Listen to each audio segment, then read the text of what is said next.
Hello.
So this is mic check. One, two, three. And you're audible loud and clear. Okay.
Hi, Gunagain.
Hello everyone. Good afternoon to all. Am I audible? Yeah, you're right. So, welcome everyone to the presentation round of Hack 36 5.4. So, let's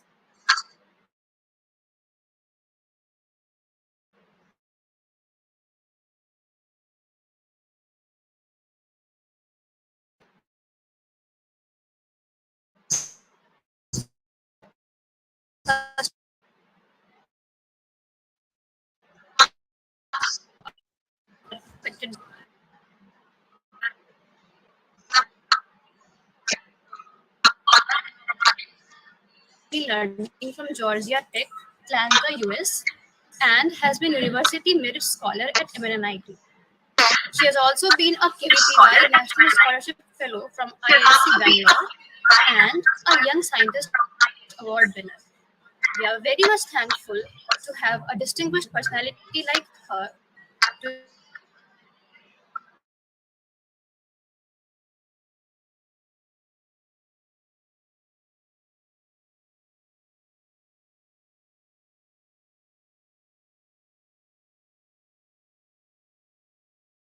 to judge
will be recommending them Spotify-based playlists, and then we will also be doing location tracking. We have done location tracking, but we haven't implemented this particular part. So location tracking will basically enable them to help in their addictive and destructive behavior. This location can be seen by their doctor, and then if, for example, if somebody goes to the pub regularly, then the doctor can probably take note of that and help in controlling their addictive behavior. Then we also will take care of how much time they're spending doing art therapy, how much time they're doing they're spending time in the support groups in the therapy section. So that is also what we're going to notice in the future.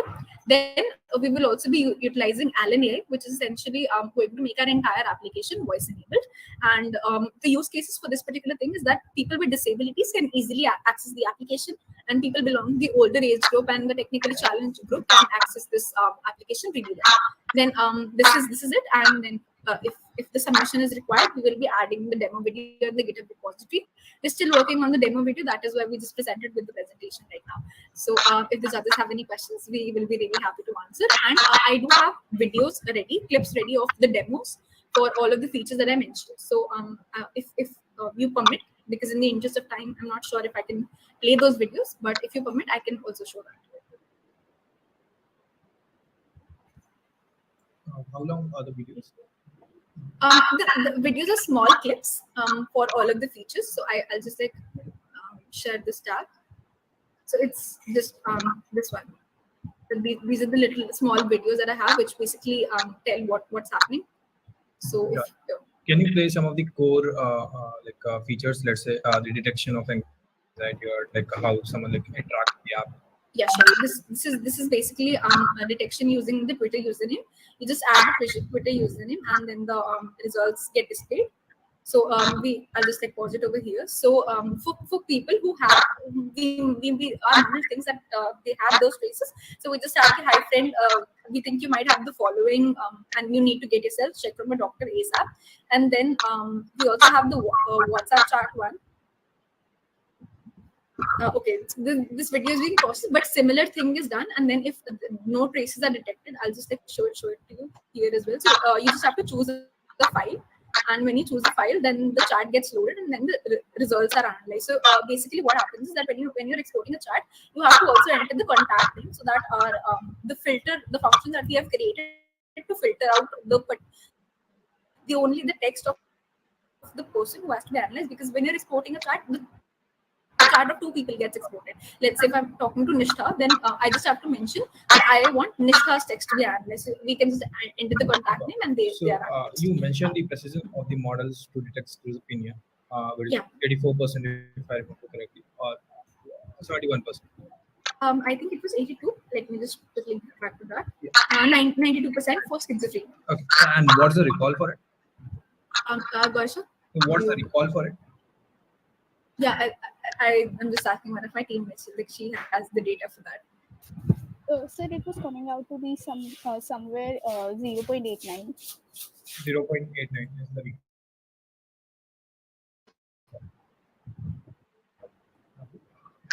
Okay.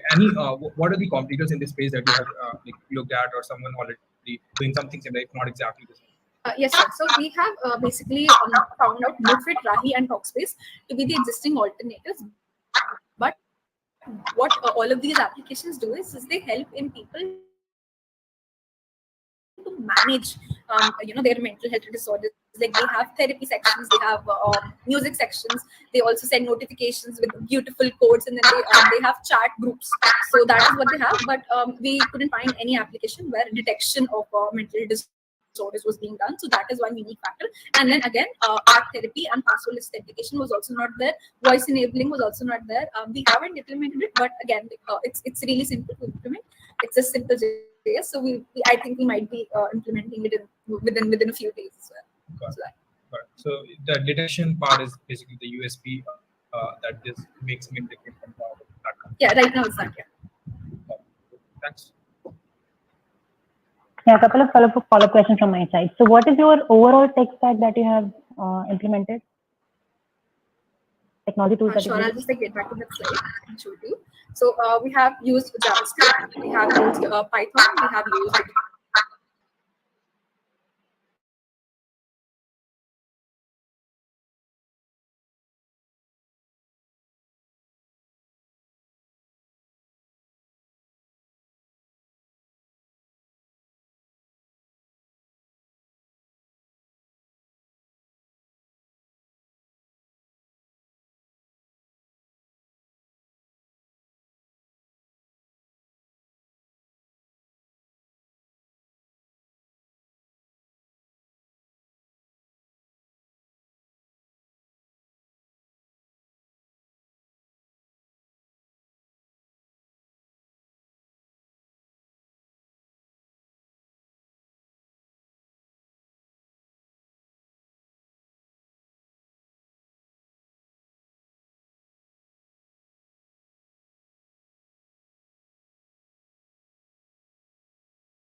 open,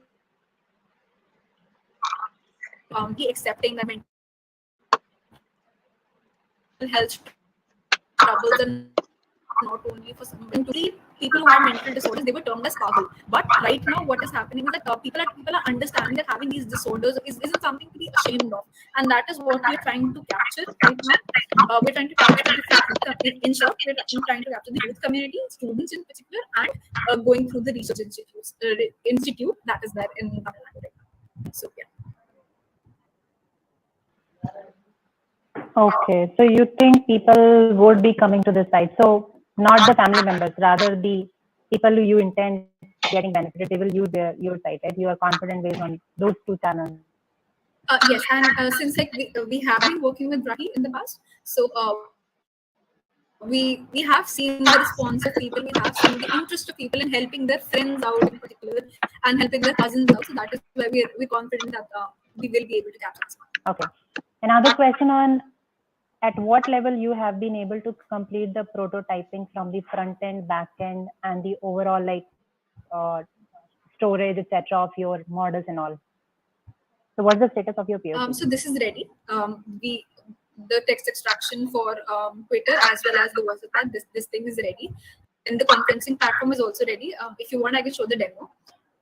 Then multiple language translation is also ready. Passwordless authentication is ready. Art therapy is ready, except for the coloring objects part. We haven't implemented that yet. And what we are yet to implement is this dashboard as well as the voice assistant. So that is what we are ready with right now. I can paste the link in the chat for the folder which contains all the clips. Mm-hmm. So if you want to see it, let me just. Okay. One last question from my side. So Hack36 had a theme. So this Mint application, to which particular theme you think it would fit the best? So what is your theme? We are we're thinking of fitting it into the future tech theme, because again, something like this haven't been seen in the current scenario, and then in future, obviously, when people start using that, then we think that it goes well with the future tech theme of Hack36. Okay. Thank you so much. Thank you. I'm good.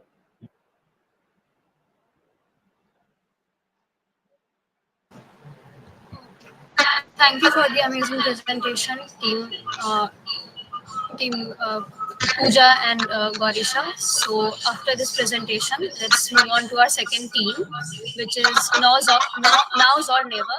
So if the members are present in the meeting, let's start with your presentation, guys. Yes, ma'am, I'll share my screen. Yeah, please share your screen.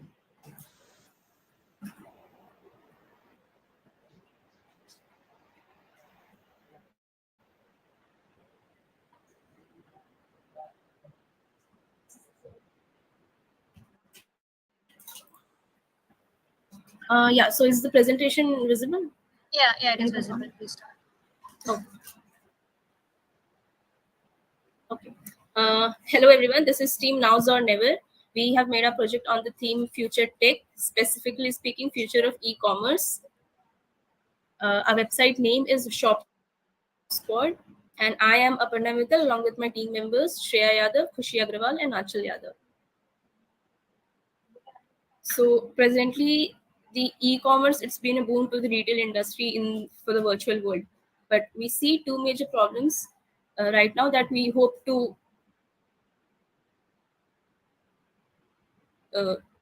improve with this project and in the future for the retail industry, which is the first problem that we see right now is that the online shopping is like it's lonely right now to shop online from the comfort of our own.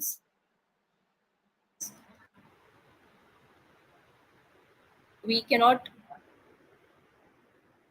miss going out with our friends, shopping with our friends, getting their opinions, getting their feedback.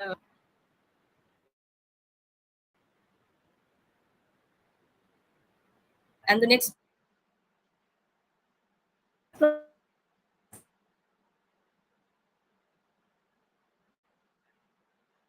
problem is that through this guides feature where the user can virtually see how a product looks on them before buying it.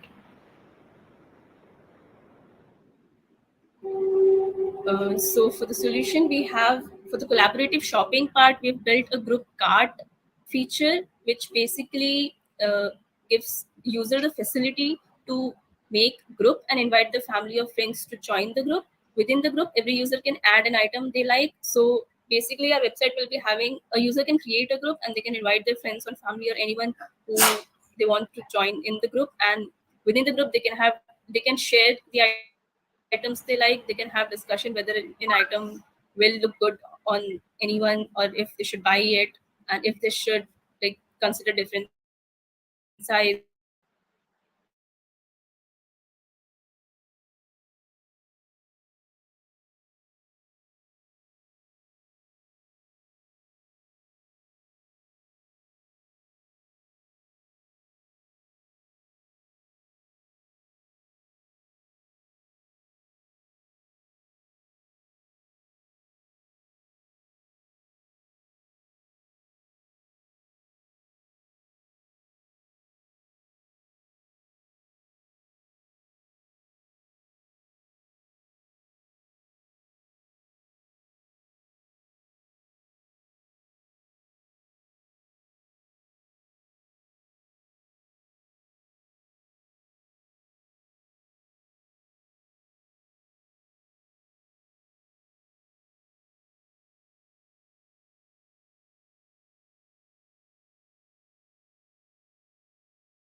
Yes, Aparna, please continue. You're audible.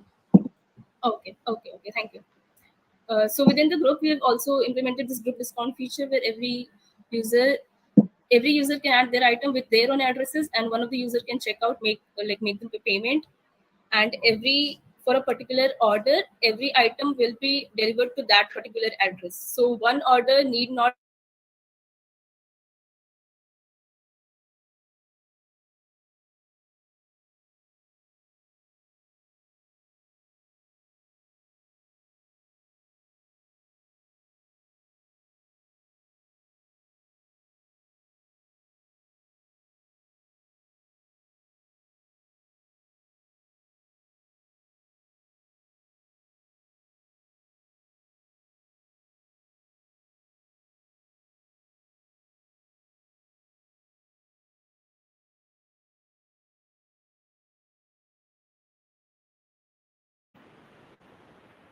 for implementation, the tech stack which we've used is for front end, we've used HTML, CSS, Bootstrap, and JavaScript. For the backend website, we've used the Django framework, and for payment checkout, we've used the PayPal API. For chat, we've used WebSocket, and the model backend for the virtual try-on model backend, we've used Python and some Python libraries and Anaconda environment. So this is how our virtual try-on model is running in the background. We've used the model image. We've taken input from the user, which is processed using OpenPost to mark key points. Using the key points, the image is segmented into various features, and then the cloth mask of the clothing item is generated, and then the mask and the segmented image are warped together to present the output. We have implemented this, and we can. It takes a little bit of time, one or 2 minutes, but it shows the correct output. So the wow factor of our project is basically that we're providing a single platform for seamless online shopping experience for the user. We want everyone to have fun while shopping. This is making it feel like they're actually going out with their friends without actually being together with them in real life. So it can be the next big hit in the online retail industry, just like Netflix Watch Party has been a huge success in the entertainment industry in pandemic. And it will definitely attract more and more customers to shop more if they get, their friends or family validation and affirmations that a particular item looks good on them or not. For the future work, we can also add, this feature in our website where the users can like and follow each other to see like what others are following or liking, or what others like what is in the trend. And like, just like Pinterest, we can add this feature where you can see what your friends are watching and what they're liking. So we can also, it also makes it easier for us to like order gifts for them, since we know what they like seeing or what they are like regularly seeing and watching. And then we can make discounts, exclusive discounts on the group, and we can make recommendations within that group based on the group interest. We can use ML there. We can use AR, VR to showcase how a product looks in real surrounding, just like the furniture example I gave, which we have not implemented yet. It works in the future. And definitely expanding virtually try-on feature to full apparel. And then for the ideal case is building an e-commerce for e-commerce metaverse, building an online store where we can go to the store with our mannequins, and we can go with our friends and we can see them trying clothes and everything. So yeah, that was from our side. If you have any questions, we are willing to answer, and we can show the demo of our website if you want. Thank you. I think a 1 minute demo of the application would help. Okay, sure, ma'am. Sure. I'll share my screen.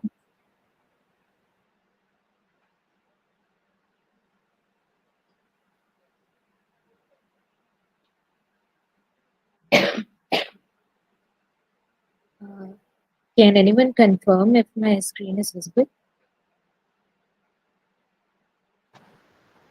Yes, it is. Please carry on. All right. So let me just.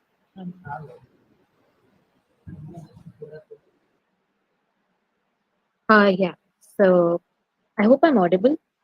This is our website. This is the main page, and let me just log in using one of the accounts that I've already made.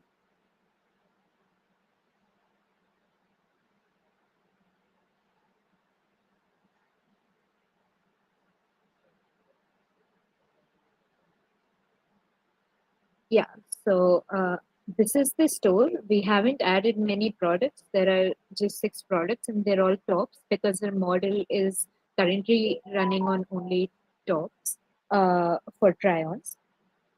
So it works as a normal e-commerce website. You can add items to your personal cart, and this is how they get added, and you can go and check out over here. Once you fill out your information, address and all, it will direct you to payment, and then you can choose any one of the options and you can check out. So that is about personal shopping, the way normally Flipkart runs. So what we have done is we've added a feature to create groups. So let's suppose I create a group here. So once I've created it, I can see it in a list over here that I've created this family group, and here's the group code. So this is the code that actually helps others to join this particular group. So if I go on to another user and I click on join group, then the user can enter it over here and join the group. And so they'll be added to this common group, and they have a common card for that.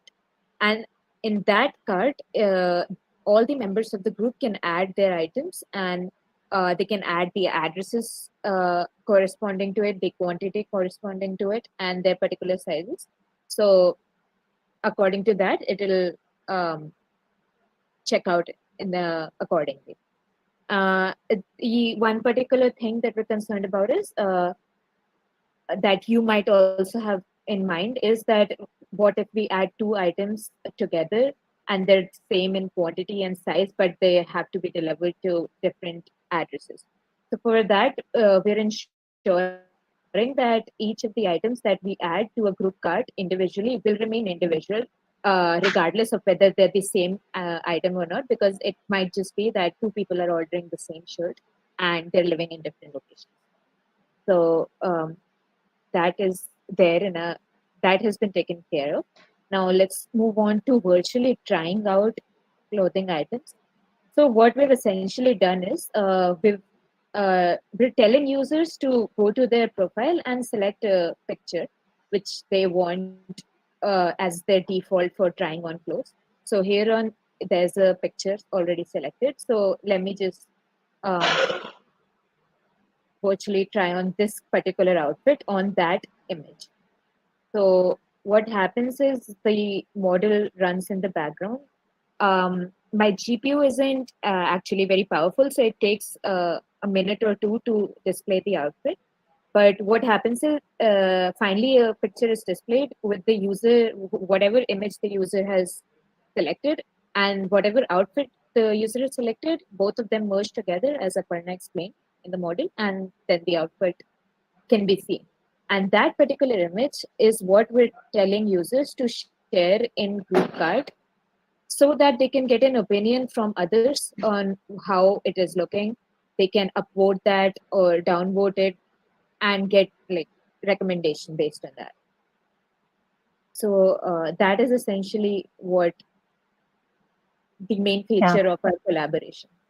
Yeah, thank you for the demo. A couple of questions, right? So who is your competition? Have you evaluated? Do we have a similar feature available in the market? Yeah, so basically we have Lenskart, but it is only for visual specs and all. And we have certain sites which display furniture using AR/VR.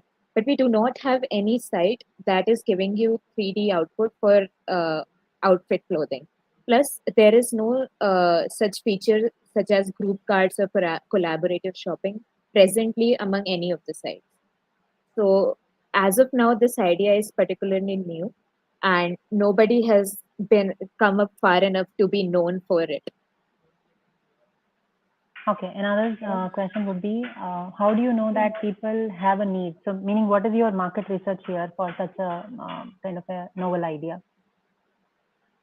So as we've seen that in pandemic, usually people were becoming isolated. They whatever we did during the pandemic, we did it individually at an individual level. And right now, same issue could occur again. Another wave could come. We're already seeing rises in corona cases. So if such an issue occurs, we want people to feel as if they're together, even though they're not, even in things like shopping online. And once this entire agenda is established that people can actually shop together without having to go together, I think that is the main. Actually, there's also there is a site in China which is like it's the third largest website there for commercial marketing, which it does not provide all the features that we have, but it does like solves it provides video calling their friends and shopping together, so they can stream together and shop together, but it does not have that chat feature and common group card feature. But we do know that it's the third largest website in China right now on the user base. So we feel that if there will be a site like this, we can be sure that the users will be willing to use it. I see. One more thing, the apparel that you're selecting and the image that you uploaded, right?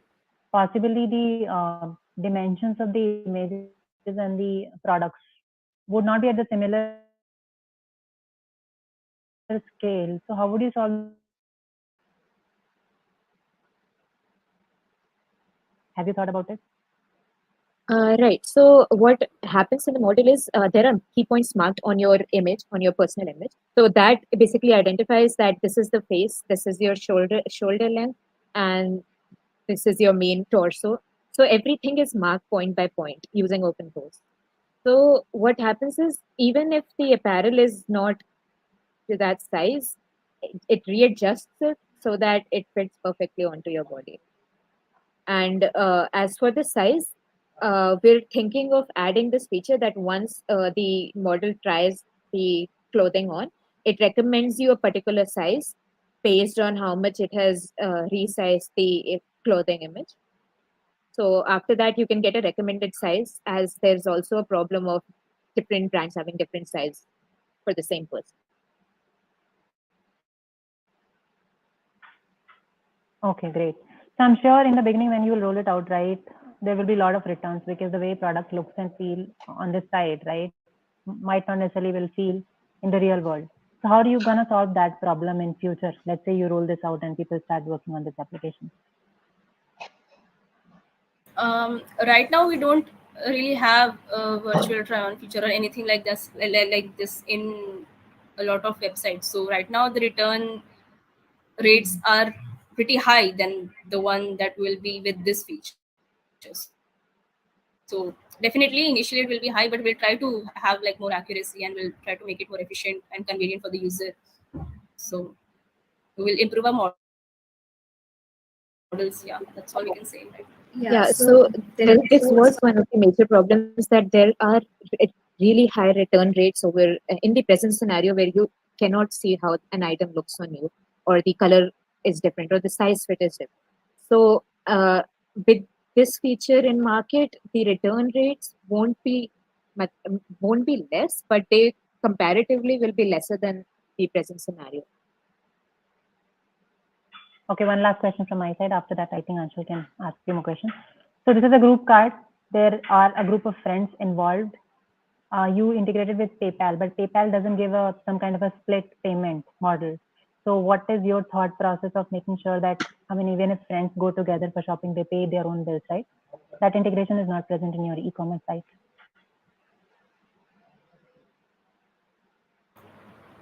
Yes, but presently we do not have like split-wise sort of a feature where people can split their payments. As once the person is checking out, then he's the only one who's checking it out and paying all together. What is happening is all the products are going to different addresses. So the products are being delivered and split-wise, which helps you keep track of your bills and split the payments among the and adjusting payments basically for groups. Okay. Yeah, so we won't be like telling every user to pay their own bills. Only one user can check out, but then afterwards we can like use Splitwise or any other thing to distribute it among themselves. Yeah. Okay, thank you, Angul. Cool. A couple of questions from my side. So what I see is like we are trying to like make shopping collaborative and two differentiated that I see. One is like try on, and second is the group collaboration where you can form groups, and second is like you can have a chat. So question on group collaboration. What I see here is like you need to onboard people, bring their family members, everyone onto a new app, create groups.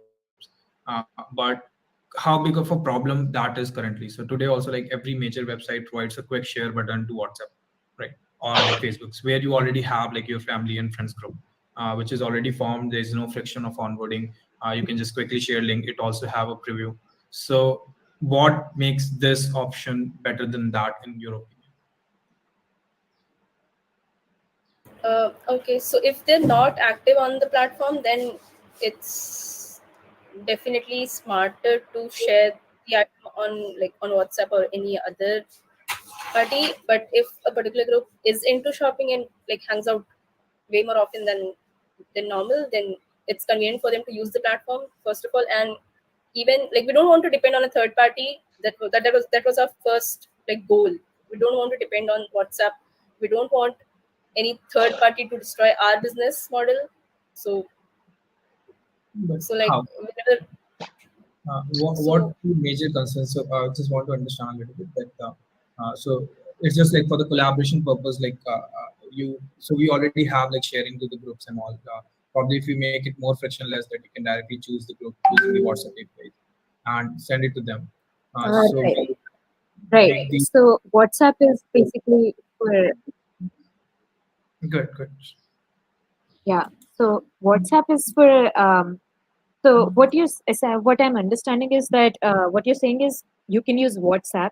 Then why would anyone want to register on our app and basically onboard on it? So Yeah. what we're doing is we're making it streamlined for shopping. What happens on WhatsApp is there are multiple groups and there's multiple work going on over there. So it's not particularly for shopping. It's just a certain way that people use because they do not have any other alternative.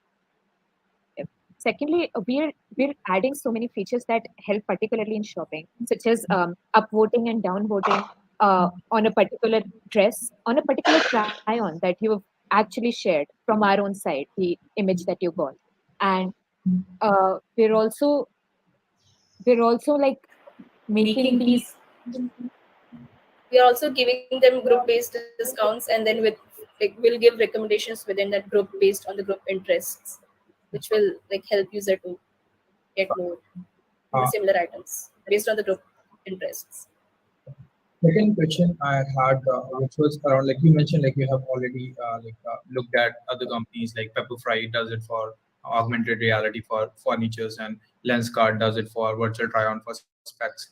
So what I saw here, like in the website that you guys presented, that they have 3-4 steps before I get to see a virtual try-on.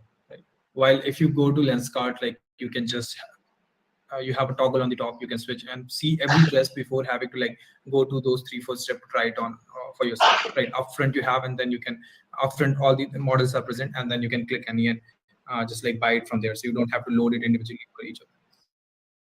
So why not go there? Any major reason, specific reason for that? So particularly what we have to do is just click on the item that you want to try on, and then just select virtual try on, and it will show the image. Those are the only two steps. I mean, what we're following. I think what you're saying is if you just hover over the item, it will just show you the image. I hope that's what the question is. Yep. So something on along the lines, right? So Lenscard, like you have on the home page only, you can do a toggle. Right. All the faces are available with your specs, right? Right. So we actually headed on to building building a 3D model where user can just switch on the camera and hover on the image, and it will show your the try on itself. However, we only succeeded in fully implementing the 2D version where a user can select a default image for a particular pose, and then it will show the outfit. So our major concern was with the accuracy part because different poses usually did not uh, give that much accuracy on our model. A particular pose, like a normal 2D picture, did. So that was something we were working on. Got it. The other question will be around just so we have, yeah. So there is this alternative called try and buy fashion. Have you guys looked at that?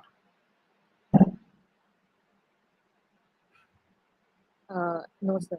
Okay, so they also are like doing something similar. It's a startup, I think 3-4 years old. I think like they are, I have not researched much on that, but I have heard their name. They're mostly like women centric, but they do provide try-ons and all. So take a look at them, like how they are differentiate, how like you folks are different from them. Yeah, just a small like competitive analysis you can do there. All right. Cool. Thanks. That's all from my side. Thank you, sir. Thank you, sir. Thank you, ma'am. Thank you for the presentation, team. So after this, let's move on to our next team, which is Odd Bit Squad. So if the members are ready, let's start with the presentation. Hello everyone. We'll just start with the presentation now. Is our screen visible Not yet. now?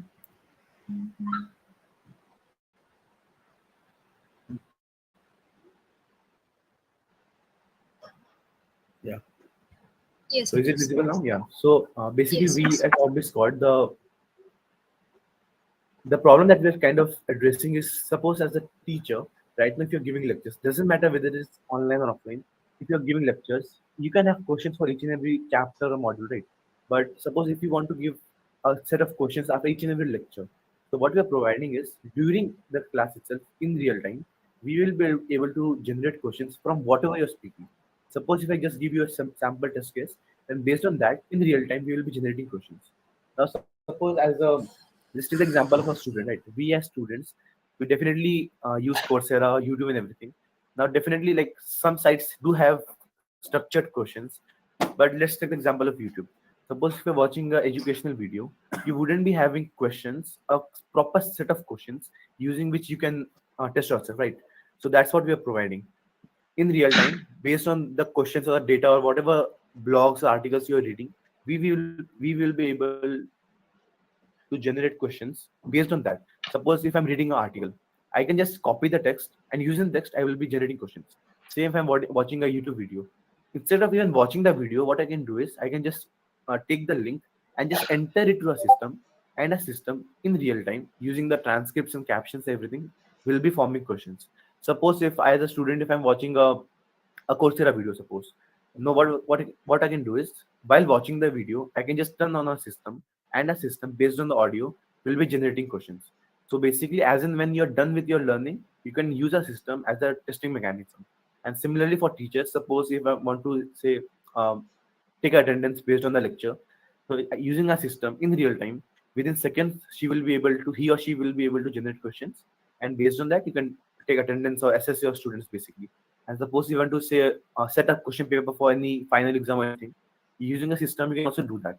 So basically, end-to-end question generation mechanism using which students, teachers, or any user per se will be able to generate questions and kind of assess themselves. So can be done in audio, text, YouTube, PDF files. Suppose like most teachers in India, what they do is they have their notes in PDF site. So using the PDF, just upload it to a system, and based on the PDF, based on the content, we'll be generating questions. Now the questions will be in 4 different formats, which are paraphrasing, MCQs, Booleans, FAQs, and we will also be providing options, everything. So you can also do a proper assessing of yourself. And right now we're also working on this feature using which, as a teacher, as a student also, we'll be doing a kind of a similarity execution based on the answer based on the answer which you're providing. So whatever you're doing, suppose if you write a say if you're writing a proper descriptive answer, we'll also do evaluation of based on that, and based on that we'll also be providing a score.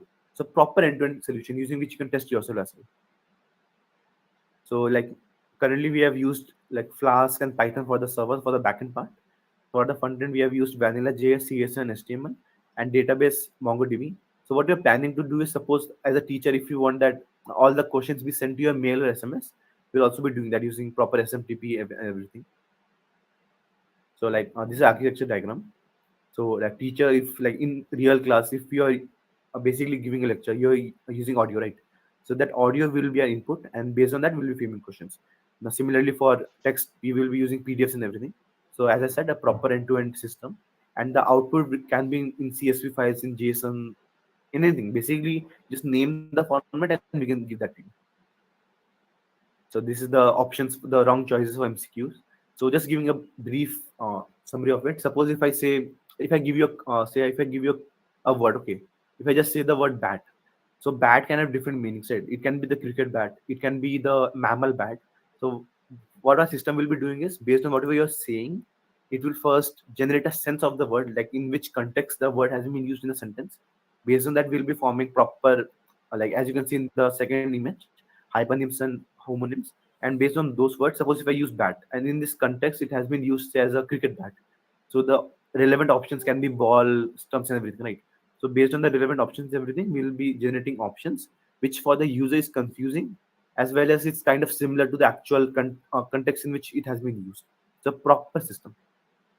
Similarly, for falsified sentences, if I'm saying, say, Narendra Modi is the PM of India, if I just change the word India to say Australia, it's definitely a false sentence, right?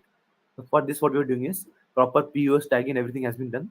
After that, we'll be swapping the nouns and verbs with other words, and we'll be generating many test cases. And using BERT, we will be finding the best, the most similar test case to the actual sentence, so that as a user, it's for the yet end user, it's confusing as well.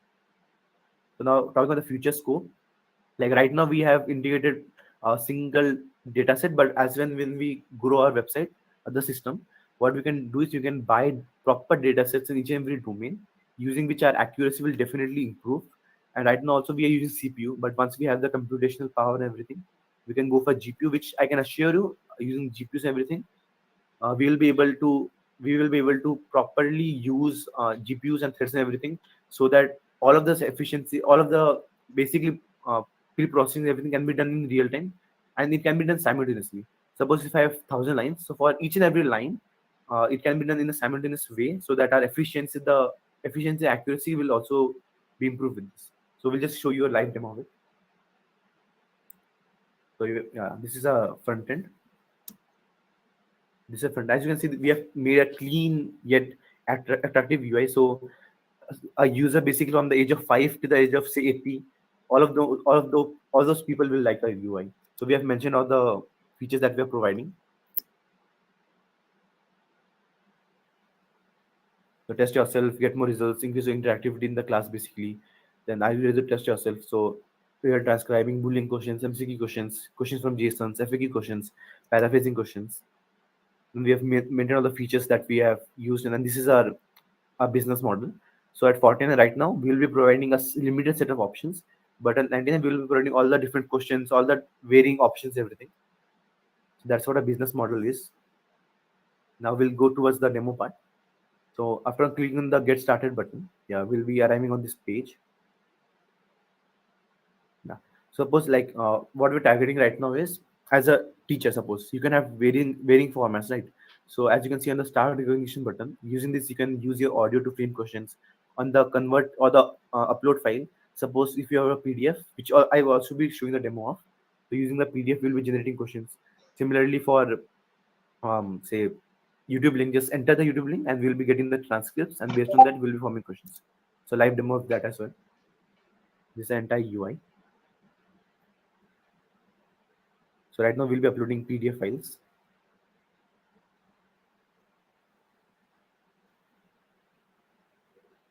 So yeah, PDF files basically.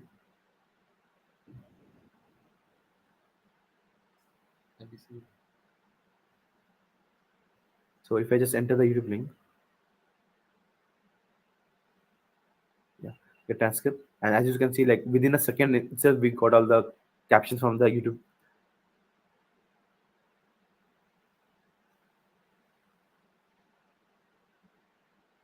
So after clicking the convert button, we basically got the input. Now we'll be forming questions based on that.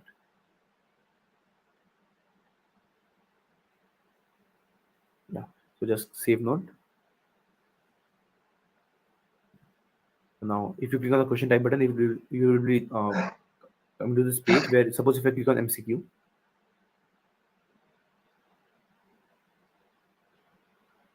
yeah. So after clicking on MCQ, we can see all the questions. If you want to also read the questions, the proper text which has been generated from the input that you gave, and proper relevant options. So Lithuania, Austria, Poland, Hungary. Similarly, for the second question, we have relevant options. Similarly for FAQ, as you can see, relevant options for that as well. If I go to paraphrasing, actually we are providing for a proper like final exams which we have in India. So there's a question and a space where as a user you can type your answer, descriptive type answer, and then we'll be providing a similarity score based on that as well. So therefore, the teacher basically using a system, you will be able to get proper scores of students as well. So a proper system which will not be just generating questions, but will also be providing scores to the students.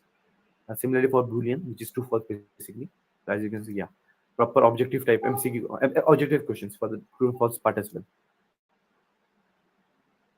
So this was our entire demo.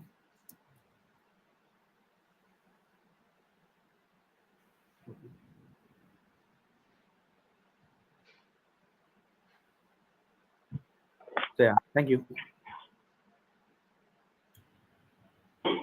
Okay, great. So the very first question that I have is, so you said, I mean, you can partner with the edtech companies, and this thing will come very handy. So how are you going to expose your APIs to have that integration with them? What's your plan on that?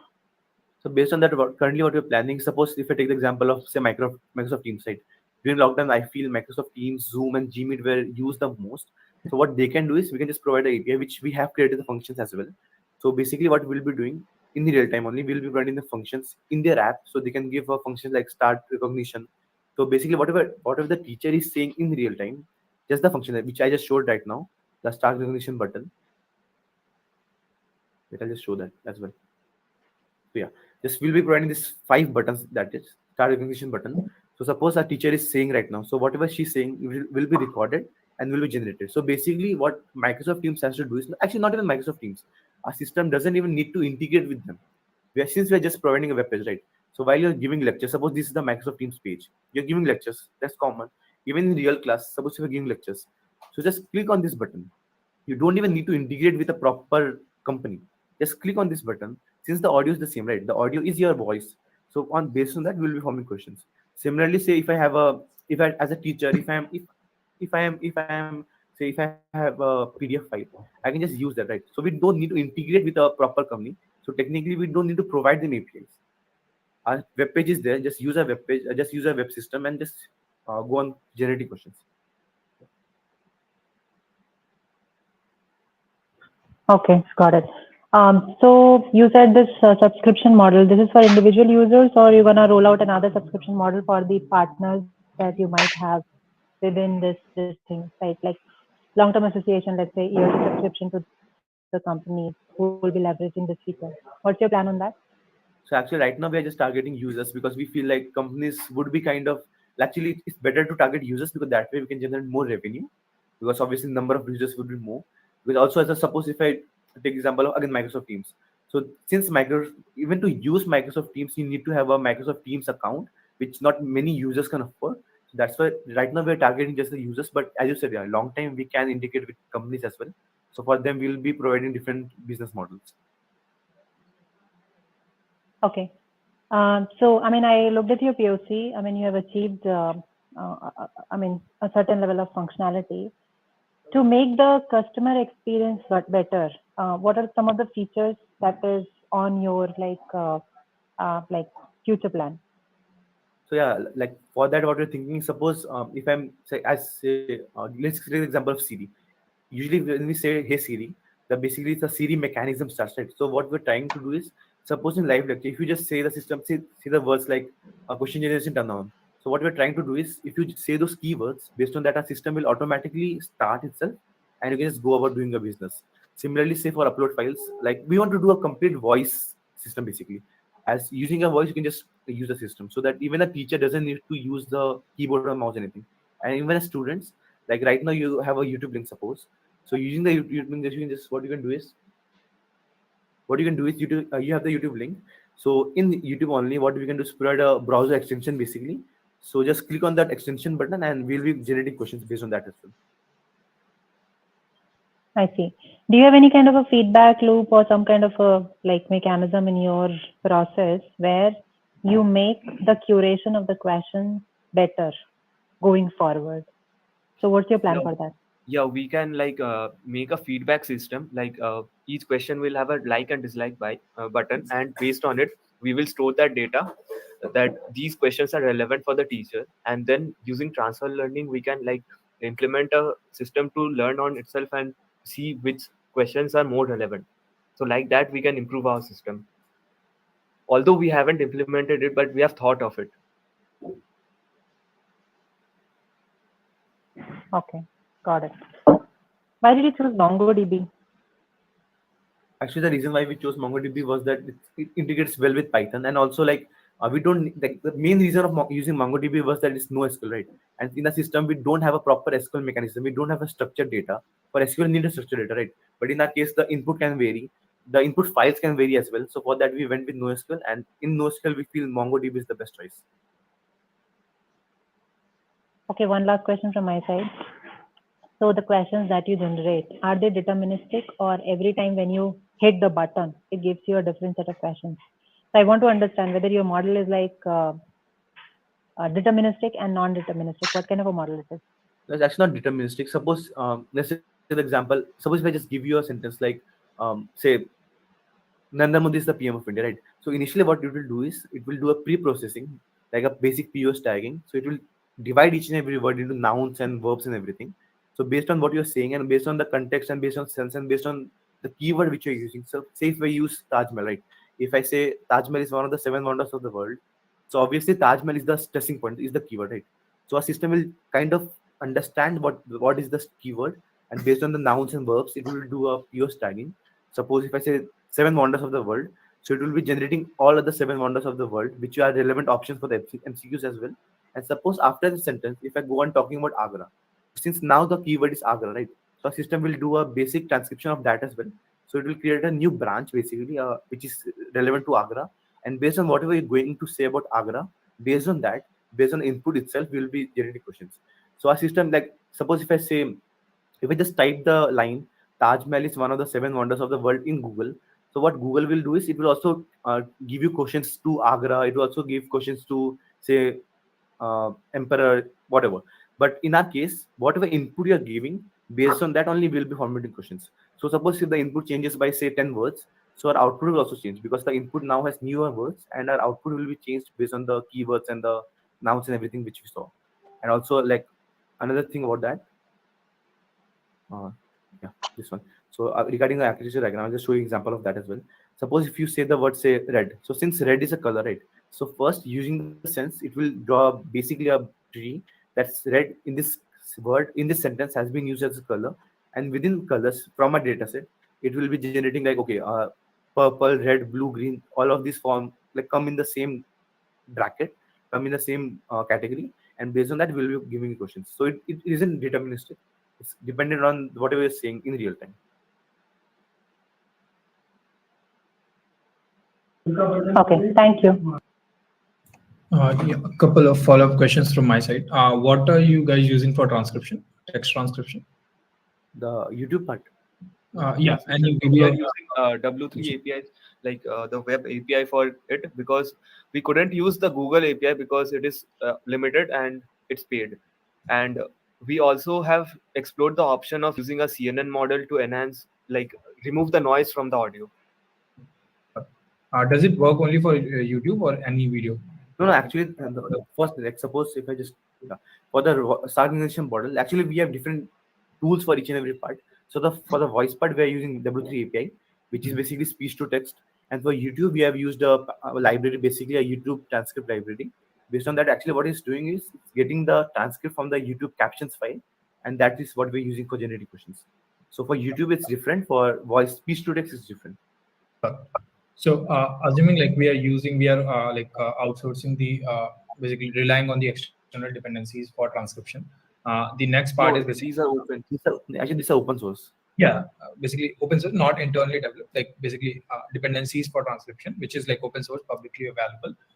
The next part is like generating questions out of text, right?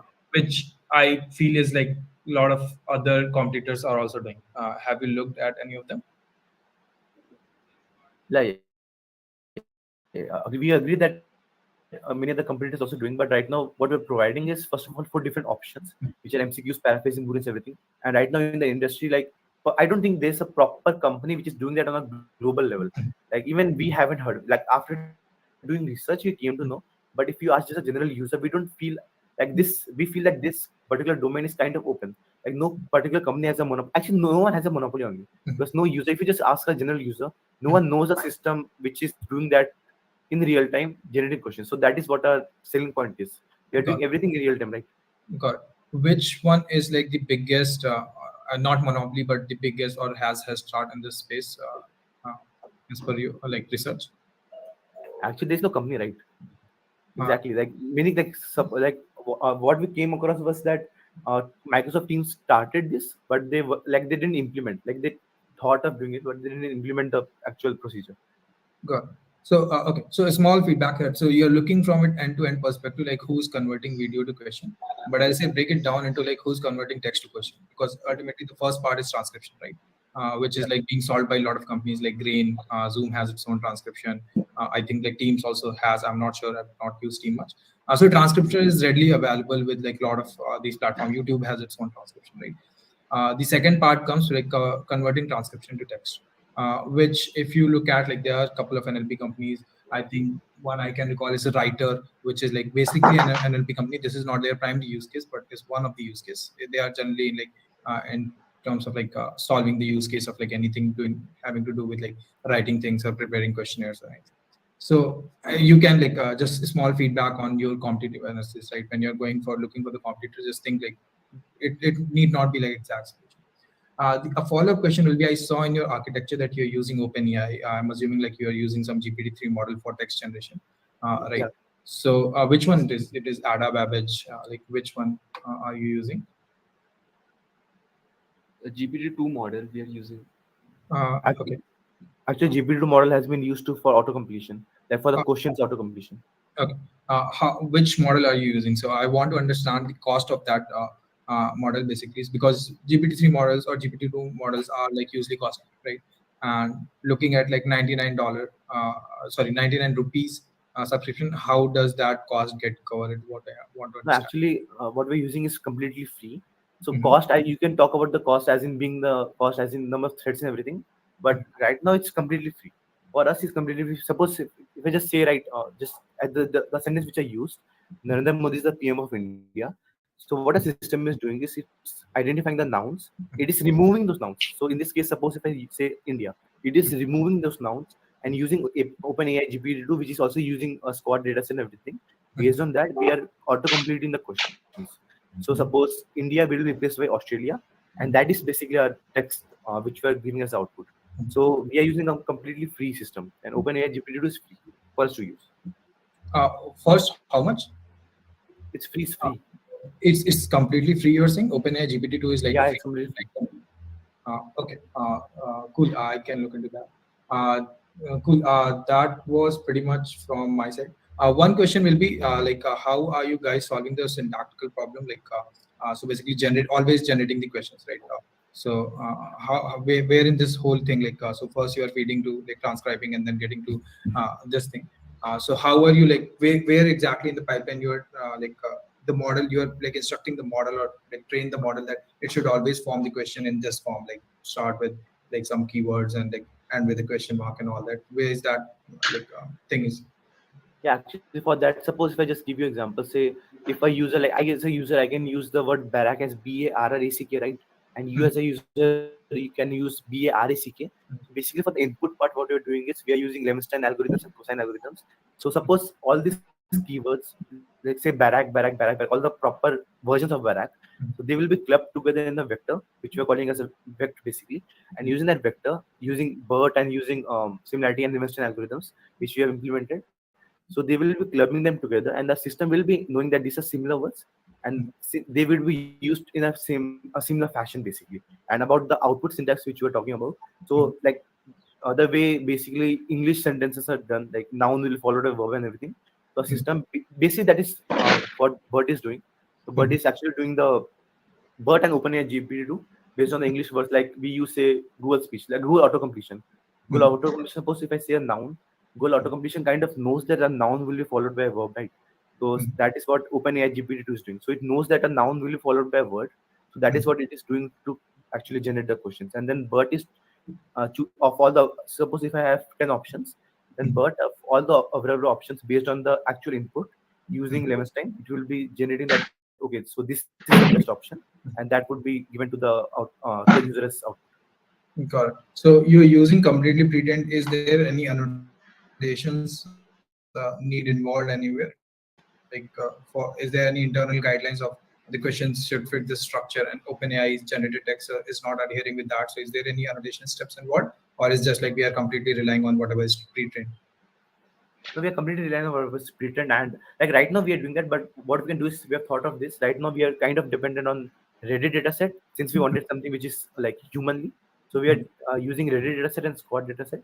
But once we have the resources, what we can do is for each and every domain, we can go for each and like proper new datasets, which will improve efficiency. And also, right, as I said, we are using CPU. But once we have GPUs, what we can do is each and every thread will be going for each and every line.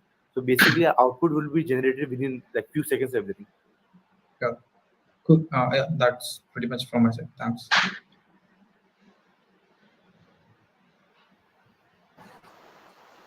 Thanks for the presentation, Ayan. It was great.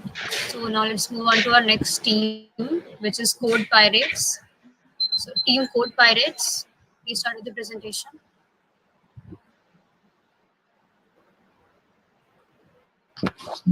Hello, am I audible? Yes, you are.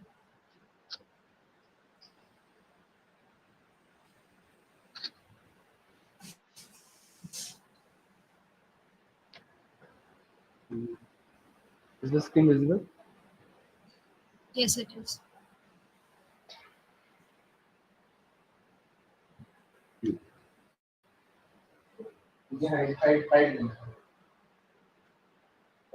So a very good afternoon to one and all present here. Myself Mohit Pandey. I'm from Team Code Pirates, and on the behalf of my team, I'm going to present the project which we made in the annual hackathon of our college, Hack 36. So the theme in which we decided to make the project was automation, and my team included myself, Ishan Gupta, Lavdeep Singh Kamal, and Nitin Gangwar. So now let's move on to the problem which we have tried to tackle in our project. So as we know that in all of the big organizations and colleges, we have proxy servers which are used to provide network services or internet services to all the people in that organization. So generally, if we are trying to use these proxy servers, we have to configure something or the other in our system. So there was this problem that different proxy servers are not readily available at each time. Some are giving low speed, or some are already loaded too much, that they are not giving optimum performance. And for that, we have to again and again change the proxy IP of our system and check for each of the proxy server available that what is the speed that it is giving us. So we have tried to automate this task for the users, that we will be taking a list of the proxy IPs of their network, and then we will be checking the performance of each of that proxy IP and suggest the best proxy IP of that network. So what we have tried to tackle, what we have tried to do in our project is that we have tried to automate this manual process of comparing different proxy servers in the network in which they are. So what our project is? Our project is basically a desktop app which will take a list of IPs from the user, and it will suggest the best network out of them. Now let's move to the tech stack. Since we are making a desktop app, we are using Electron.js for the environment which is executing things. We have used Node.js and Bash scripting, and for some front end changes, we have used Tailwind CSS and Redsox, or we have also used Redsox, which is a CLI based tunneling system for Linux. One more problem is that we are trying to tackle here is that we know that most of us must be using that. We already have a GUI based system for Windows users, which is used to tunnel all the requests from the system to the proxy server. We all know that it is Proxyfire, but for Linux system, we don't have a dedicated GUI based software which is used to do so. even if we configure some of the IPs in our Linux systems, there are some applications like Teams and Discord which do not work in those in that configuration.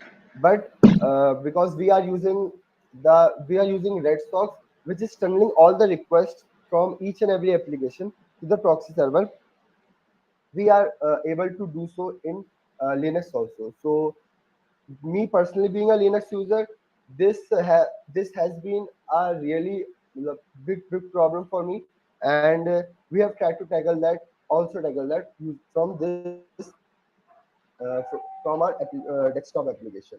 So first of all, so now let's move on to the implementation of our project.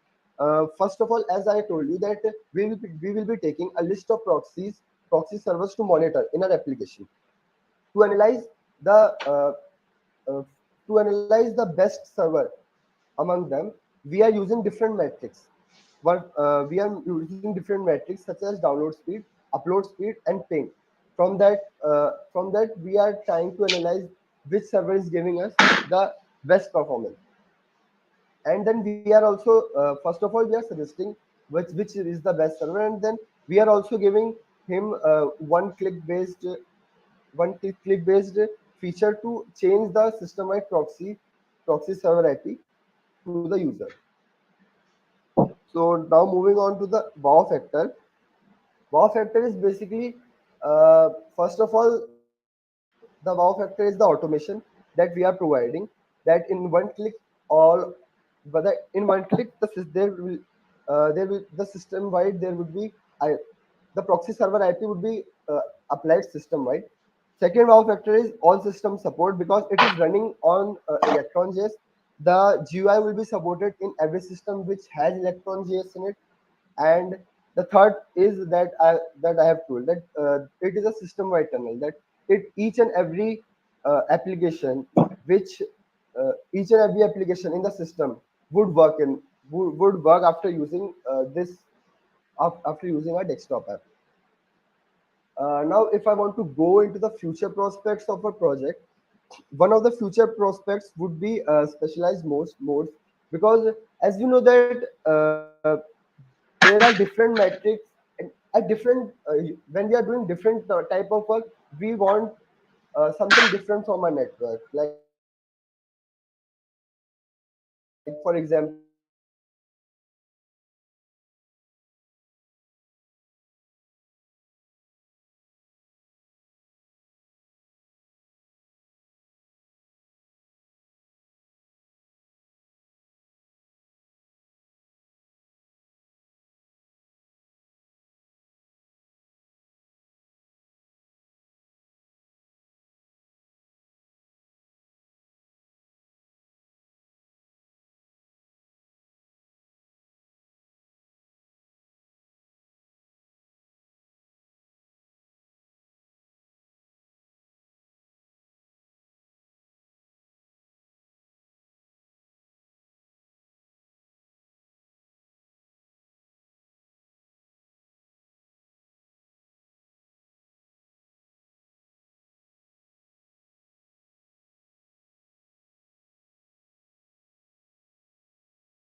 Making it.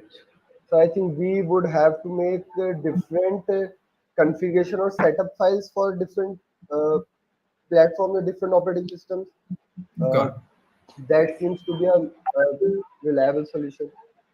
So we actually have streamlined the process of installing this particular application for currently for Linux, and we can also uh, in future we can also do same for other operating systems.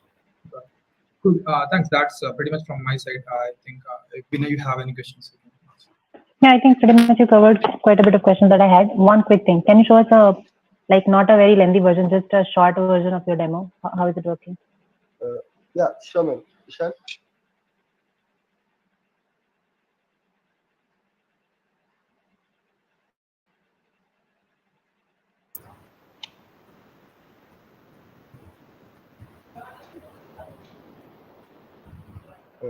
Yeah, Ishan would be sharing a short version with you.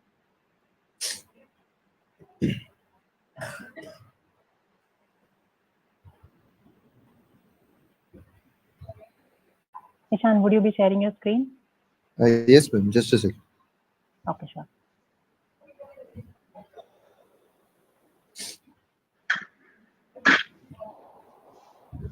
Ma'am, can you see the application on the screen?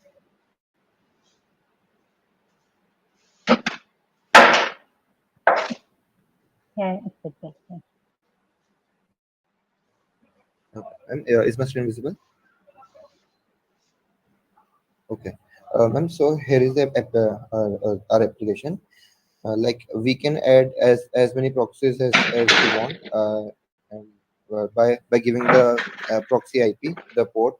For example, I can have 122.30.25.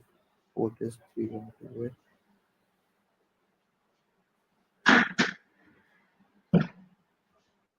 We need to add the login credentials for the proxy we are using, and there are currently there are two versions. Like we can manually connect the proxy of our choice, or we can delete and or disconnect the current proxy from the list, and we can find the best proxy using the analyzer which we have developed. Currently, the best proxy is this one, but ma'am, I cannot like switch the proxy currently because my system would disconnect. So I would have to cancel. Okay, got it. If I click OK, this particular proxy will be connected. I see. Okay, got it. Ma'am, can I stop sharing my screen? Yeah, you can stop sharing. So one last question. So you created this offering, and do we not have any other offering in the market? What's your competition?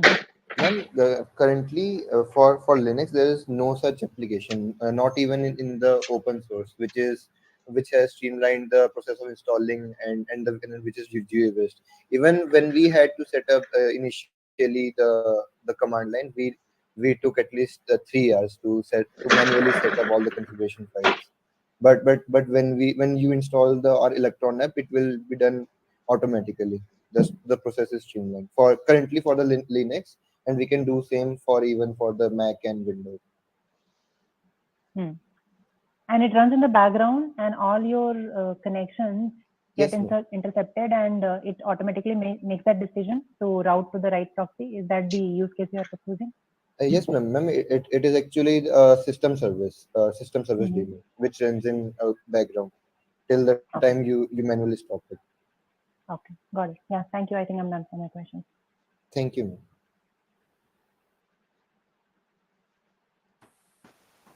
Thank you, Team Code Pirates, for the presentation. Now let's move on to our next team, which is Team pTrio FA. So team, please, if you're ready, we'll start the presentation.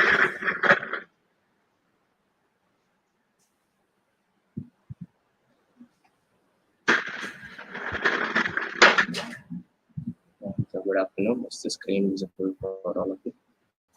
Yes, it is visible.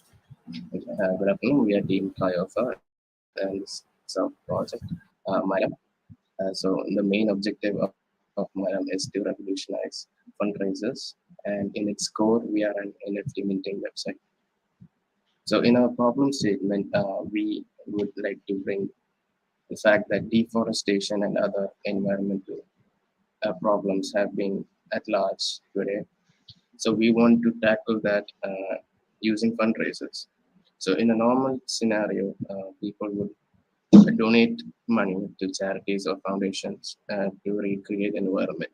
So all they are left with is a sense of satisfaction that they have done something, and and the money is going to recreate the environment. So here in Maram, when the person or the user makes a donation, the money goes to recreate the environment, and the user who donated the money will get an NFT in return, which he can use to resell and get more money and earn the money back. To do this, we have used in front end, we have used React, TypeScript, JavaScript, and Tailwind CSS, and the design has been made by me in Figma, Photoshop, and Illustrator. The assets for these NFTs were made by our asset designer in Blender, and the backend uses Next.js, Ethers, Hardhat, PVS, and Polygon tokens. So Maram NFTs are one of kind and pioneers in donation interface. We actually have zero competition. Yeah, we have competition in the NFT market, but there are no organizations that do these NFTs for non-profit. So we use this money for completely towards preserving the environment.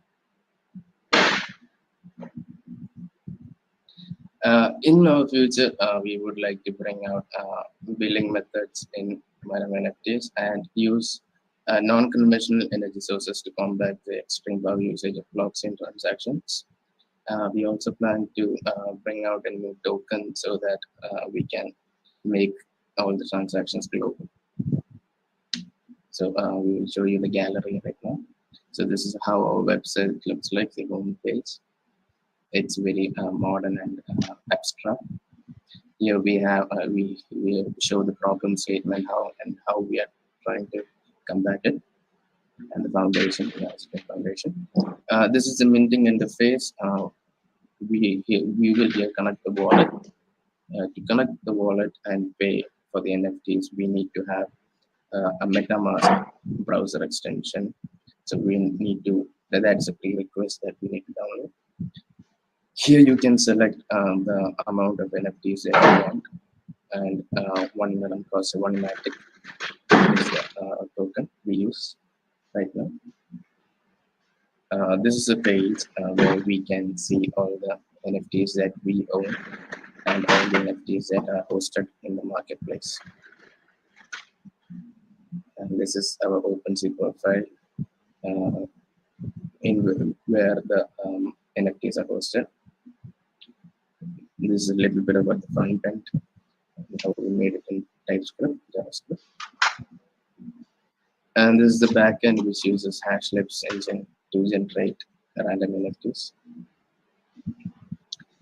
This is how we made the 3D assets using Blender. So we made 3 different parts: the canopy, the trunk, and the front end. So Ron will now explain. We'll show you the demonstration of the website and explain more in detail.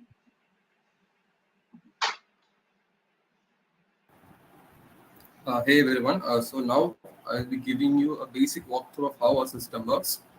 So every user who wants to contribute to our course has to go through this interface. So what actually happens is that you scroll down a bit, there is a details as Toby explained earlier that's depicted here. Okay, so you will see a mint button, clicking on which will take you to this interface. So we are using MetaMask for this project as our wallet. So you need to download a browser extension for that.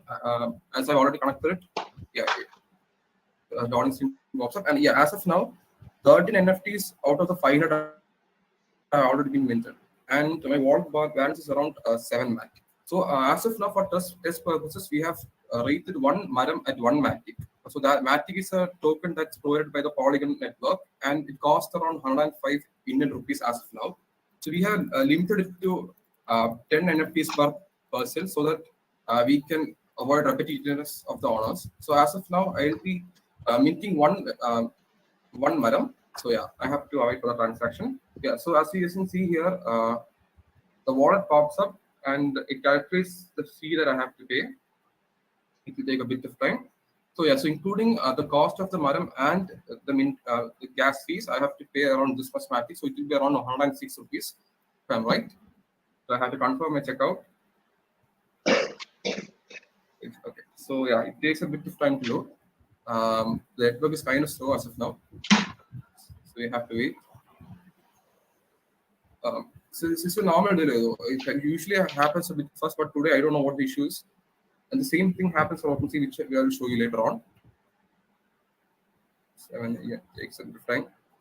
Yeah, so as you can see, it has been updated. So 14 out of the 500 NFTs have been owned by someone, and my account has been detected by around 1 MATIC. So now going to my profile, I'll be refreshing it as of now.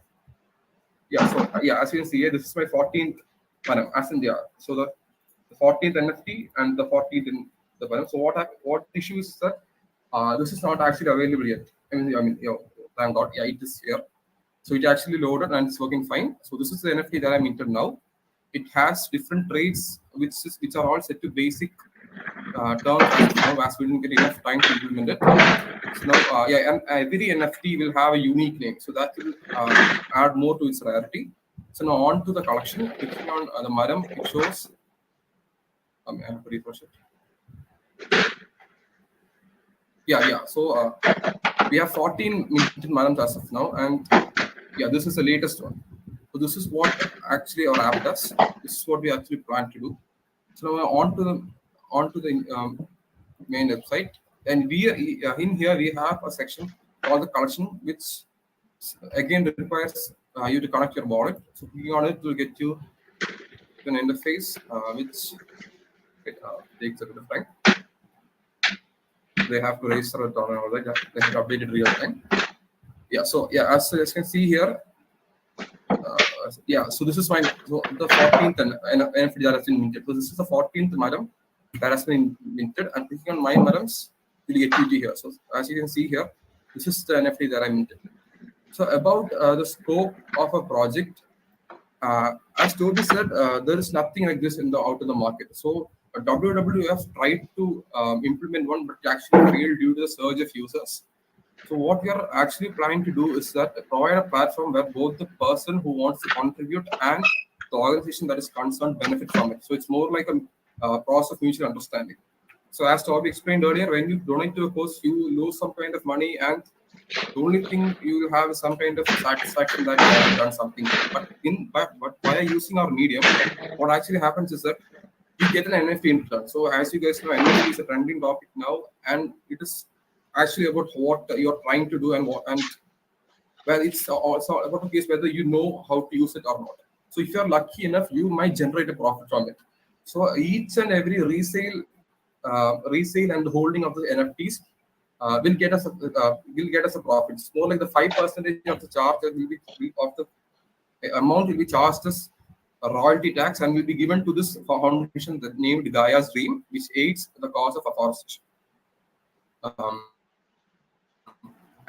We actually planned on implementing a hostable working prototype first, so we couldn't do much. We are planning to implement a pay now section where you can pay your bills via an NFT. The same thing happens here. Usually, when you pay a bill, you lose some money, but here you get an NFT in return. So even if it's a loss, in real time it will be a loss. But if you get lucky enough via this medium, you will generate some kind of profit. So that's all our project is about. Thank you.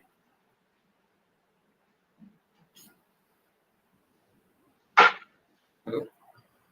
Thank you. Couple of questions. Yeah. Why the name Maram? Okay, so we are our team is based from Kerala. So the term Maram translates to tree in our local language. In Malayalam, Maram means tree.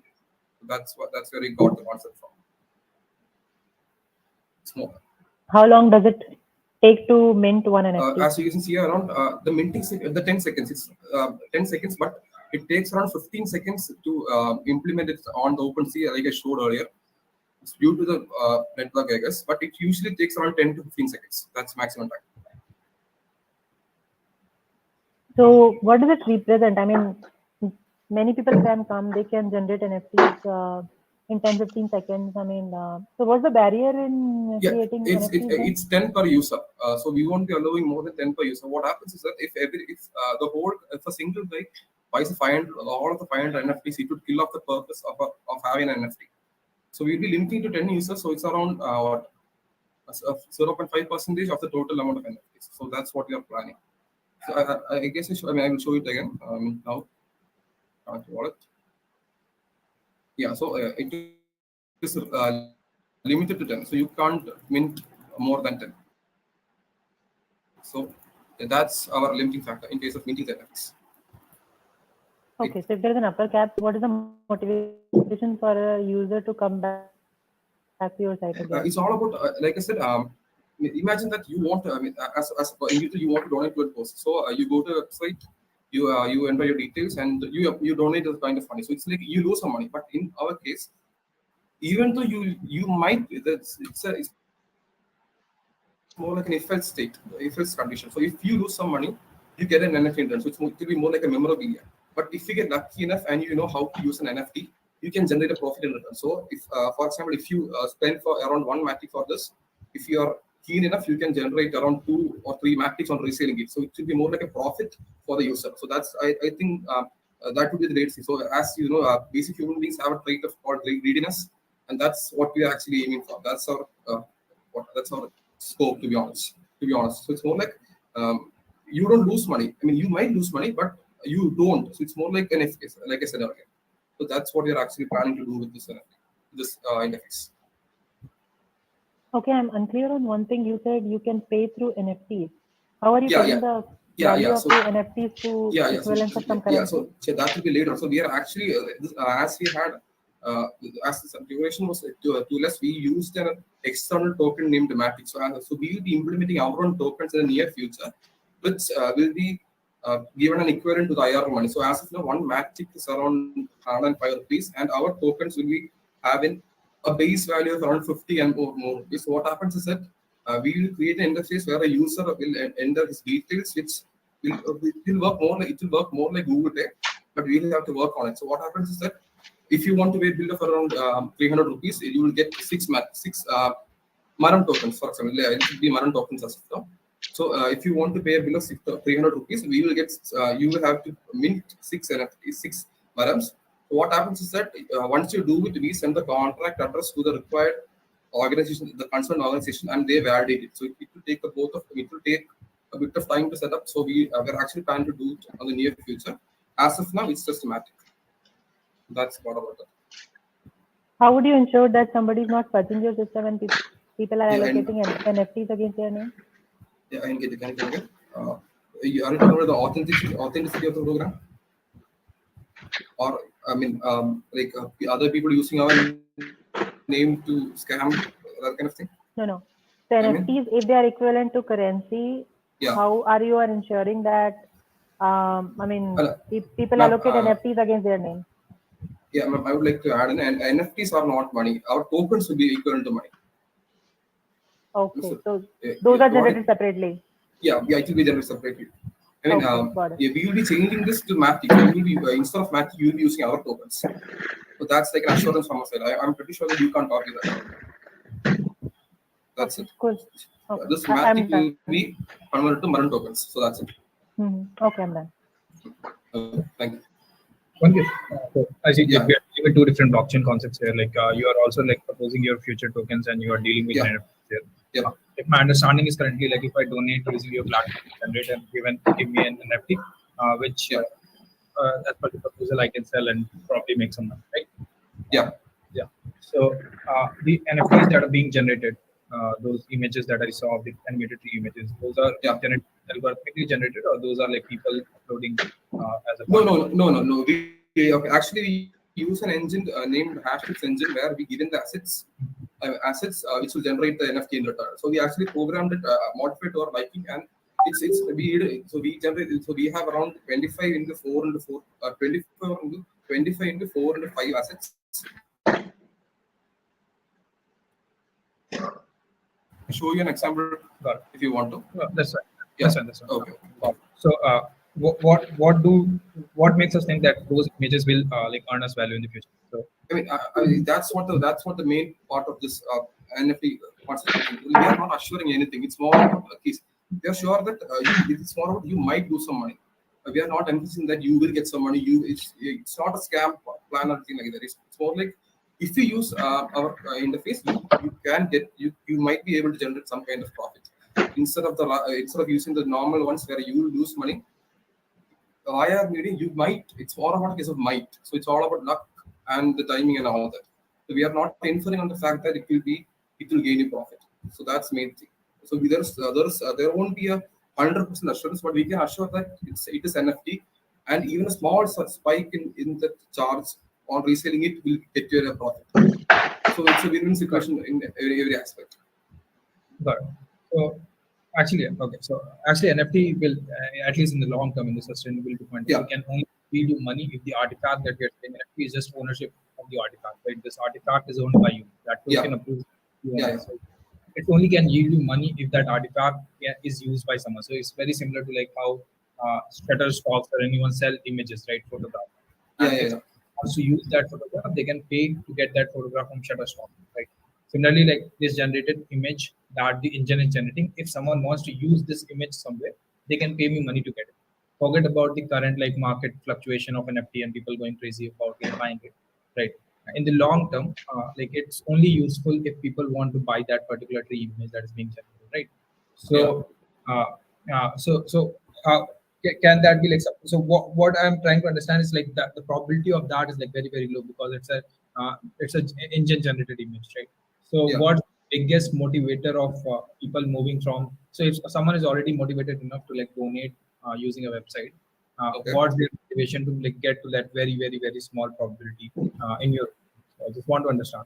Yeah, I want to clarify a bit of this. So are you trying to infer that our NFTs, the basis of our NFTs might be used later on? I mean, are you talking about a scam kind of perspective? I didn't get you. No, not a scam kind of perspective. So I just want to understand the usability from usability point of view. So for example, there are already organizations, right, which facilitate, have like good reach of like donating things. And if I'm donating, the major differentiator I saw that I get back an NFT, right? Yes. But the probability of redeeming profit out of that NFT is very low in future.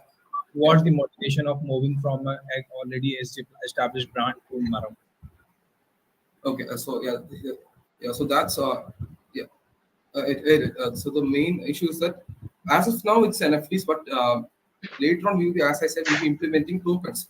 So what actually happens is that as you like you said, the market fluctuations and all that, the token will play a vital role in this. So more like it will be more like we'll be taking up this magic as soon as we can. It's quite bothering. So the implementation of tokens will actually solve this issue if I'm right. How? So tokens are like another form. So tokens, if I understand, token as the business, right? Once you have onboarded user, you provide them with token to like get their business transaction, pay their bills, right? But onboarding the user is for donation is still requires like so if you're talking, so basically it's about the scope of the website, right? Scope of our program. So how long will it last? Will it die off or anything like that? That's it, right? So NFT is like we truly believe that NFTs and the blockchain, the crypto assets will be revolutionized in the future. And as of now, we have shifted from IR money to the state of UPIs and net banking. So what actually happens is that I truly believe that in the near future, I don't think we'll be bothered enough to type in your debit card details, your credit card details, and all that just to get just to pay some money and use it at the end of the day. Via our meeting, you just need your wallet address and that's it. So it will be as minimal as possible, and you get some kind of profit plus satisfaction while using this. So on comparison to the things that exist now, you have to go through a lot of procedures, but it's as simple as it. Just the wallet address, and that's it. That will solve half of the issues. I mean, it will be like around 10 times efficient, less bothering, and more. It will be more eye-soothing, to be honest. It will look good. That's it. Cool.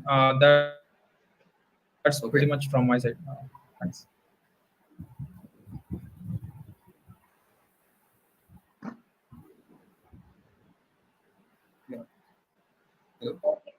Okay, team Trio FA. Thank you for the presentation. Yeah, it's Plyofa by the way. Okay, it's Plyofa. Trio Plyofa. Yeah, it's Plyofa. Yeah, thank you. Thanks a lot. Thank you for having us. Now let's move on to our next team, which is Team Iron Man. So the members, please be ready for the presentation. Let's.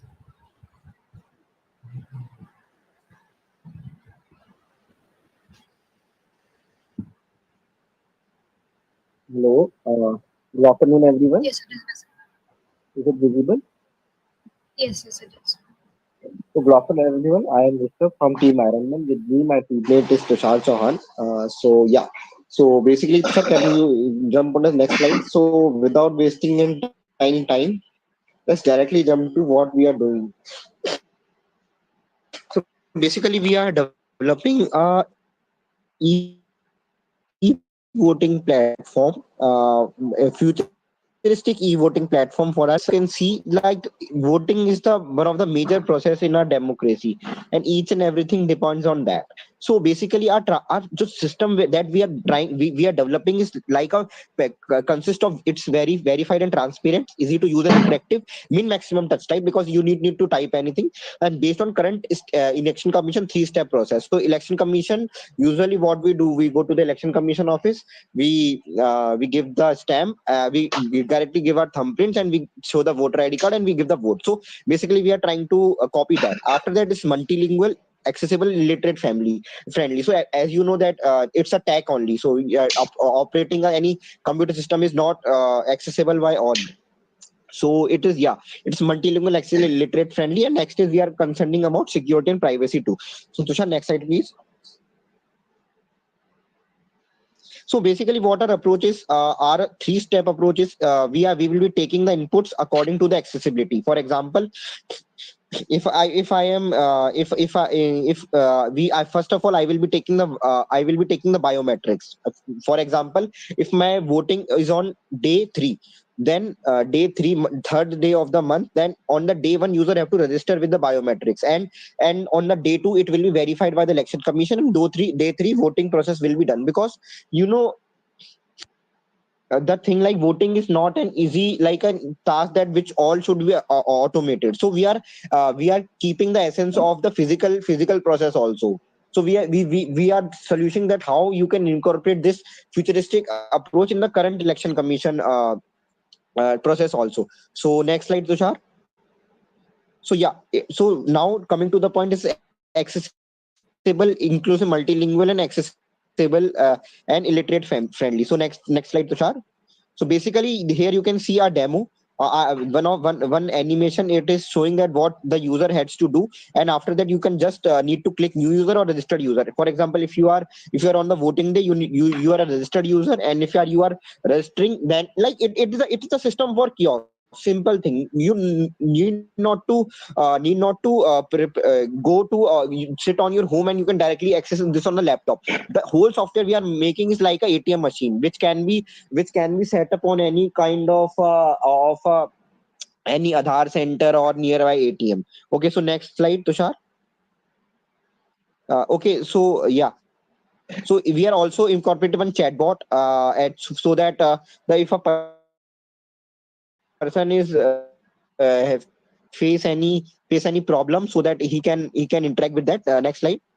Okay, so see, so here is my image processing and deep learning method. You can see I'm not typing anything. I am just showing my Aadhaar card, and it will using the technology of OCR, it will automatically detecting my number, and it will be automatically get verified face. So that's why we need a captcha, because for the online verification captcha is needed. So you see here are my details. Okay, so next is, now I will be taking the 3-second sample video. Okay, now next I will be taking my voice sample. In the voice sample, you just need to read what are the following sentences, and you can see side by side the person is giving the instruction for the people who can't hear. Okay, so please fast forward, Tushar. Like now you just need to enter the Aadhaar number. Okay.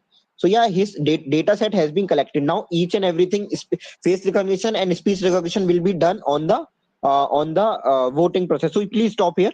So you can see if you want to verify your sample, then it will be give that which user just now recorded and which user is talking. So this sample will be verified. So here you see we are ensuring each and everything by we are taking the face recognition, we are taking the biometrics, we are taking the voice sample. It is still not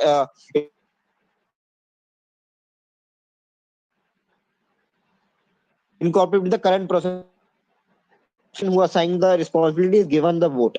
Okay. Also, so voice sample of 6 slide Tushar. Okay, so now this is one of the software which is not integrated with the system, but yeah, we have done it separately. You can also operate the system using the iBlinks. So for example, those who are people with differently able people, they can operate just iBlinks because it's just a part of a. You need to click on the link, click on the screen, so you can use that with the iBlinks. Okay, so next slide, Tushar. So yeah, it will be a kiosk model. This software is totally made for the kiosk, not for the personal computers. Okay, next slide. Okay, next slide.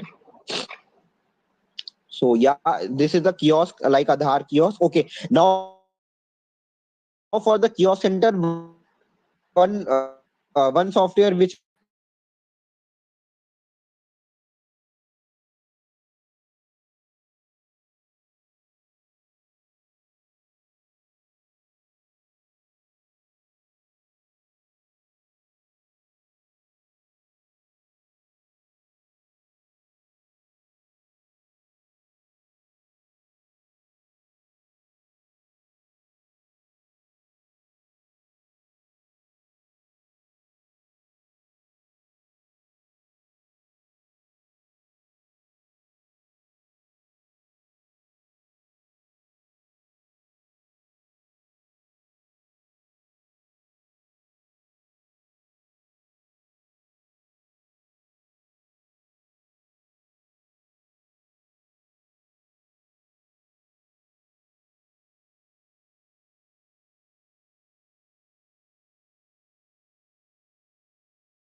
in the rural area net bandwidth is not that much good, so we will be also working with that. Next slide. Yes, so yeah, thanks for this. So this is the overall process. We will be counting the people. Person need to go to the kiosk, show his ID, show his face ID, give his voice sample, biometrics. EC will be verified that the person is true or not. After that, each and everything will be verified and you can vote. Okay, so thanks a lot. That's all from our side.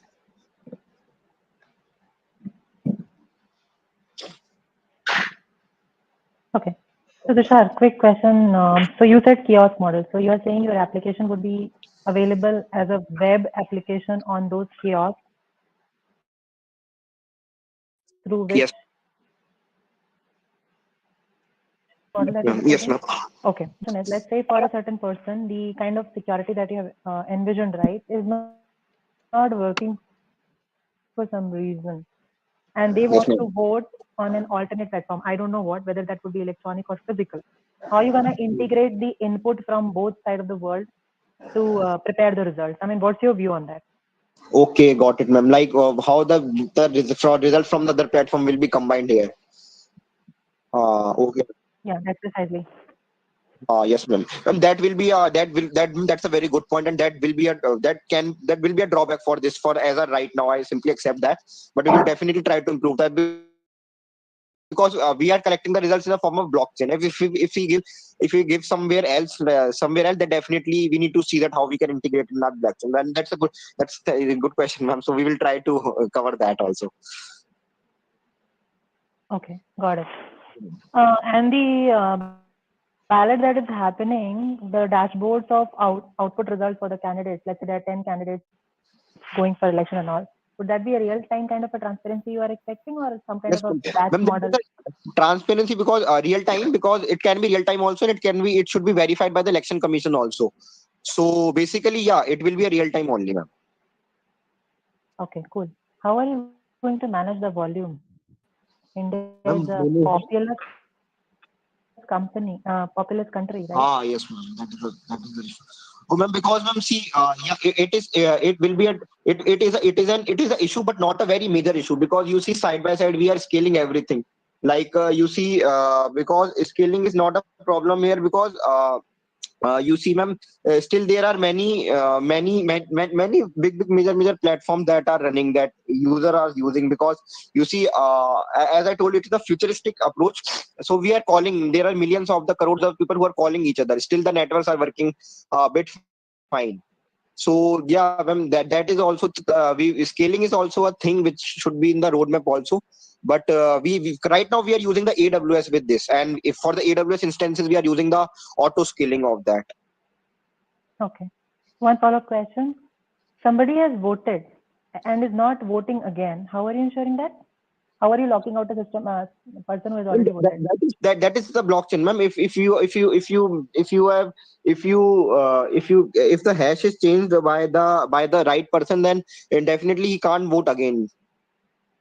But that is handled by the blockchain itself, ma'am. And along So with if that, the same person is trying to vote, again, yes, ma'am. your system is able to validate it against the data available in your system. Yes, ma'am, because at the first time of voting, it's already the person has already recognized his face and the voice symbol, that yeah, this person has already voted. Now he need to again pass through all the process, and if again he will pass through, then definitely we will catch that. Okay. Though I'm not clear how are you doing it right now. Okay, got it. So you have some provisioning for it. Yes, That's what you're saying. we were maintaining a MongoDB database at the back. Okay, got it. And you plan to have these kiosks for Lok Sabha elections across all the states, across all the constituencies, right? This is how the system is So right configured. now, on our end, we can't say this. It's just ma'am, if not today, then definitely one day this is going to happen. We all know about that. If not by us, not students, by our election commission is looking really fast to all these kinds of solution. Then daily we are reading the articles and the statements by the election commissions also, that they are looking forward to all these kinds of solutions. So if not, yeah, we all know the technology is changing day by day. So right now it's just a part of a normal election. We can be incorporated with any election, like a local election also, like a college elections, like Lok Sabha elections, any elections, ma'am. Got it. And one last question from my side. How would you sell it against the EVM that we are using, all electronic voting machines? So pros and cons vis-a-vis the EVM that currently is available. Main issue with the EVM is fine. EVM is still EVM.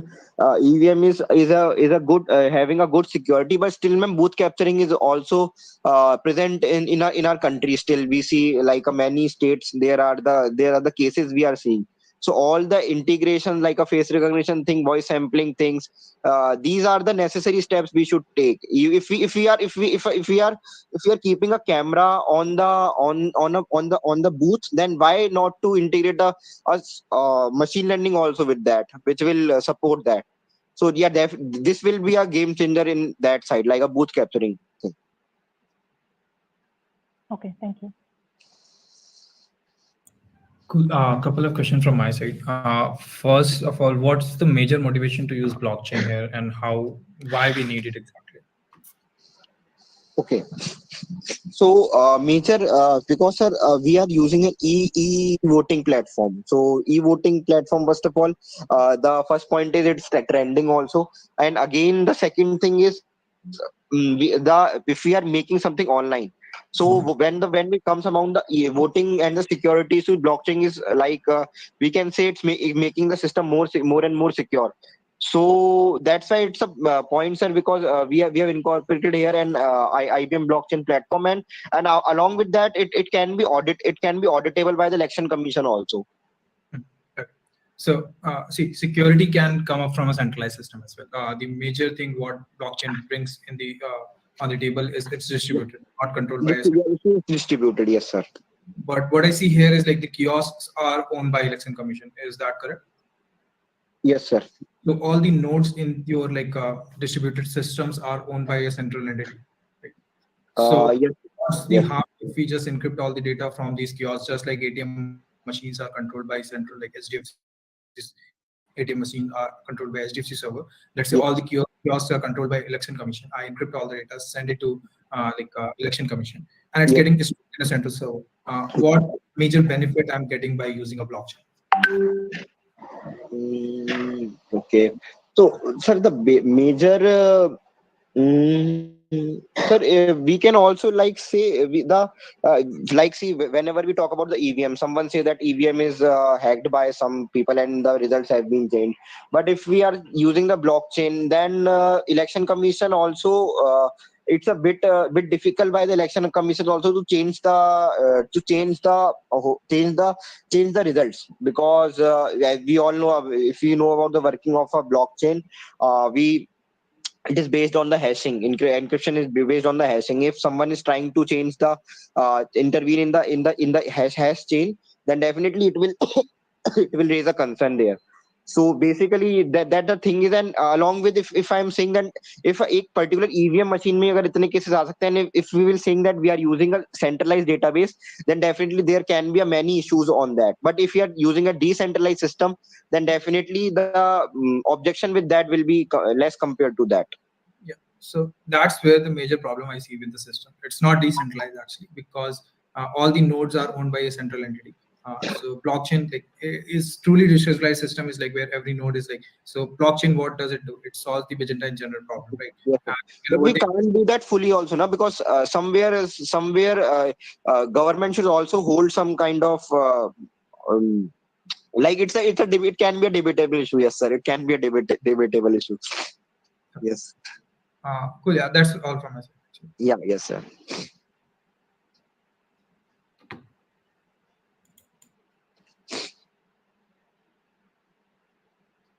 Are we done? Okay.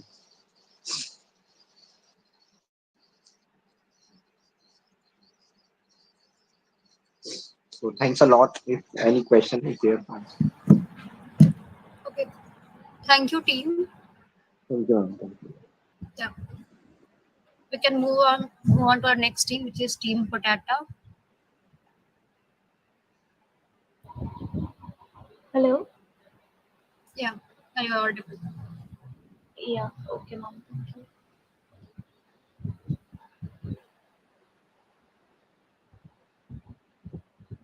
Ma'am, is my screen visible? Yes, it is. Okay. So, good afternoon, everyone. We are Team Potata, and we chose our theme Vocal for Local for this hackathon, Hack 36. Our team members, me along with Shruti Varshne, Prashant Singh, and Hitesh Mitruka, we thought of building a website which is named as Kalakriti. This denotes by the name that we are promoting the arts and crafts, basically the talent of the local people, where generally arts and exhibitions, we see that people people get a platform, but recognized people are promoted more than the local people. But local people without any degree, they also have talent which are not exposed, and they lack the platform. So we built the platform for them. So our problem statement, the main idea behind the project was to provide a platform to local vendors that helps them to showcase their arts and crafts. So the solution was that we've designed a business customer model that acts as a bridge to connect the parties. Like, so in short, I'd say that Kalakriti is a platform where people can register the ones that who wants to sell or exhibit their arts and crafts. They have a different platform in Kalakriti, and the one who want to buy or view the arts and crafts, they can also register or log in so that they can buy the crafts which they like. And also we have integrated a bidding system there itself, so that the people there can buy through bidding. And another thing we've tried to implement is the live exhibition thing. So for tech stack, we have used React.js and Firebase as database, Google Cloud Services, Razorpay for payment integration, Tailwind CSS, and Agora for live exhibition. So the wow factor we would say here is like we've seen many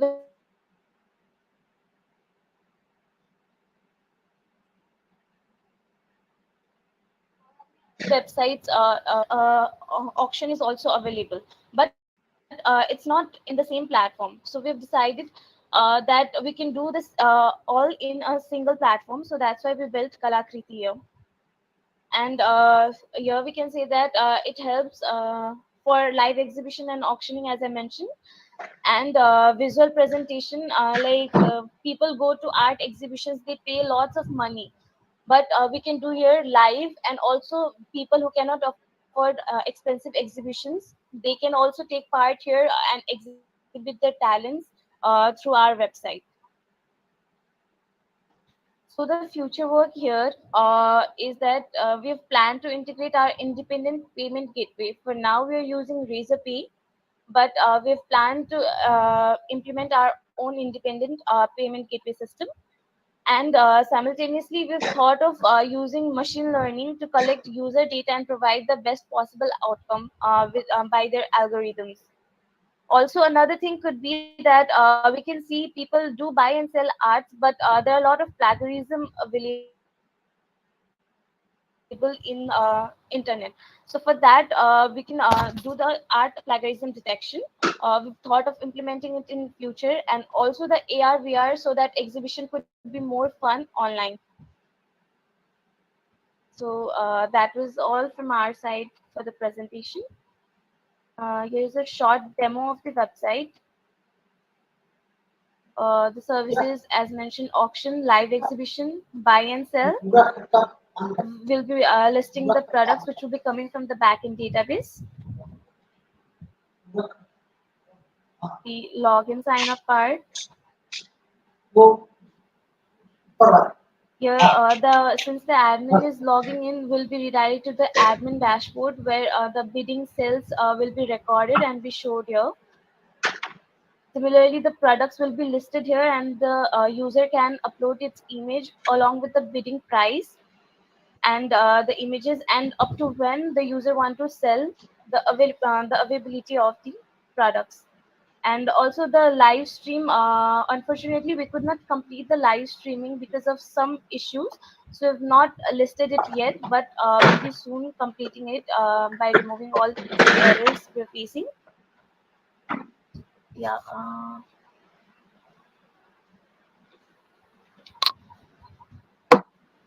And also here, like this was admin login. When the user will be registered as user, then we'll be getting just this. Here they can bid here by placing the bid amount. If the bidding amount is extra, then it will be updated regularly. And then when the the admin wants to sell, then it will be sell. Like it will be also sort of e-commerce. And here we have not yet integrated this selling technique. Will be listing the bidding along with buy and sell, which will be presented in the website in the admin portal itself. Thank you.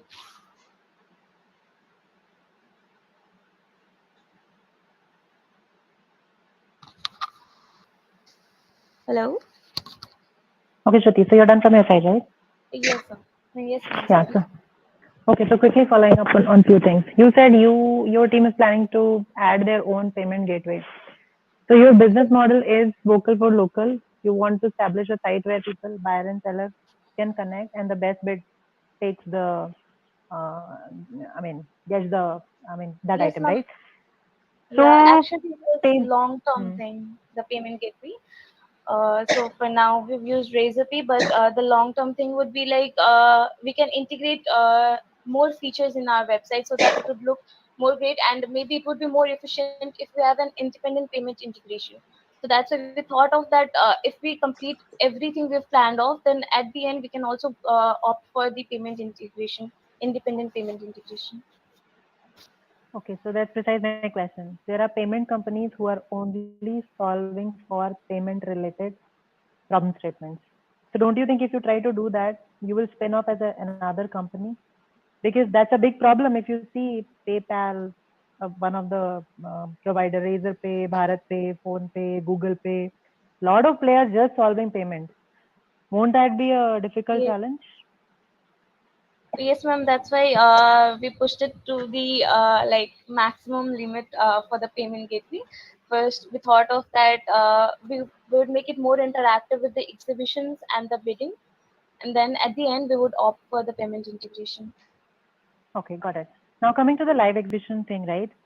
So Yes, this ma'am. would be some kind of a media platform where the person is able to present himself or herself, and then the other side of the leg, like that is the presenter, and then there will be a lot of audience, right? They're able to integrate. So I'm sure you must be tying up with someone to do that integration, or you wanna build that media platform on your own. What's your thought process on that one? Actually, we're using the Agora SDK for the same. And like since we're all new to that, we're facing a lot of issues, and we try to implement, but something we're still missing. The camera part, we could not solve the thing, so that's why we've not included in the website for now, but we'll be solving that very soon. Okay. What's your revenue model?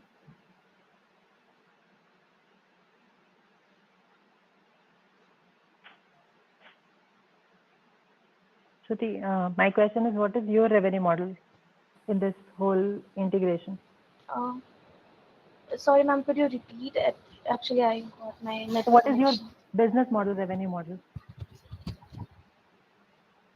Ma'am, as in like I showed you that with the admin panel, right? So from that, like if the admin panel is registered, so we'll know that what is the bidding and what the buy sells, so that we can create a profit margin. And since like e-commerce websites do that, so we thought of a similar idea for now. Okay, got it. And what's your thought on bringing more buyers and sellers on your platform? What would be your strategy? Ma'am, for arts and craft, like we know that there are a lot of platforms, but still like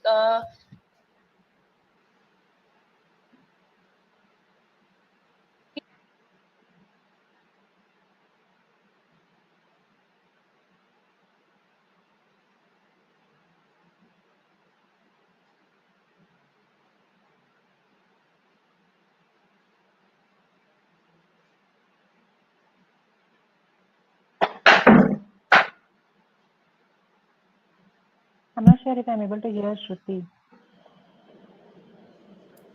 Hello? Yeah, I'm also not. Sorry, actually, I have an unstable network connection. Can I repeat? Yeah, the last question. Yeah. Yes, ma'am. Yeah, actually, I was saying that the arts and crafts is a platform that most of people are interested, although they have a degree or not. So if we provide exposure to this platform, we can like locally the thoughts would travel. Like there's a platform for this too, and we've made a platform which will show exhibition and bidding both.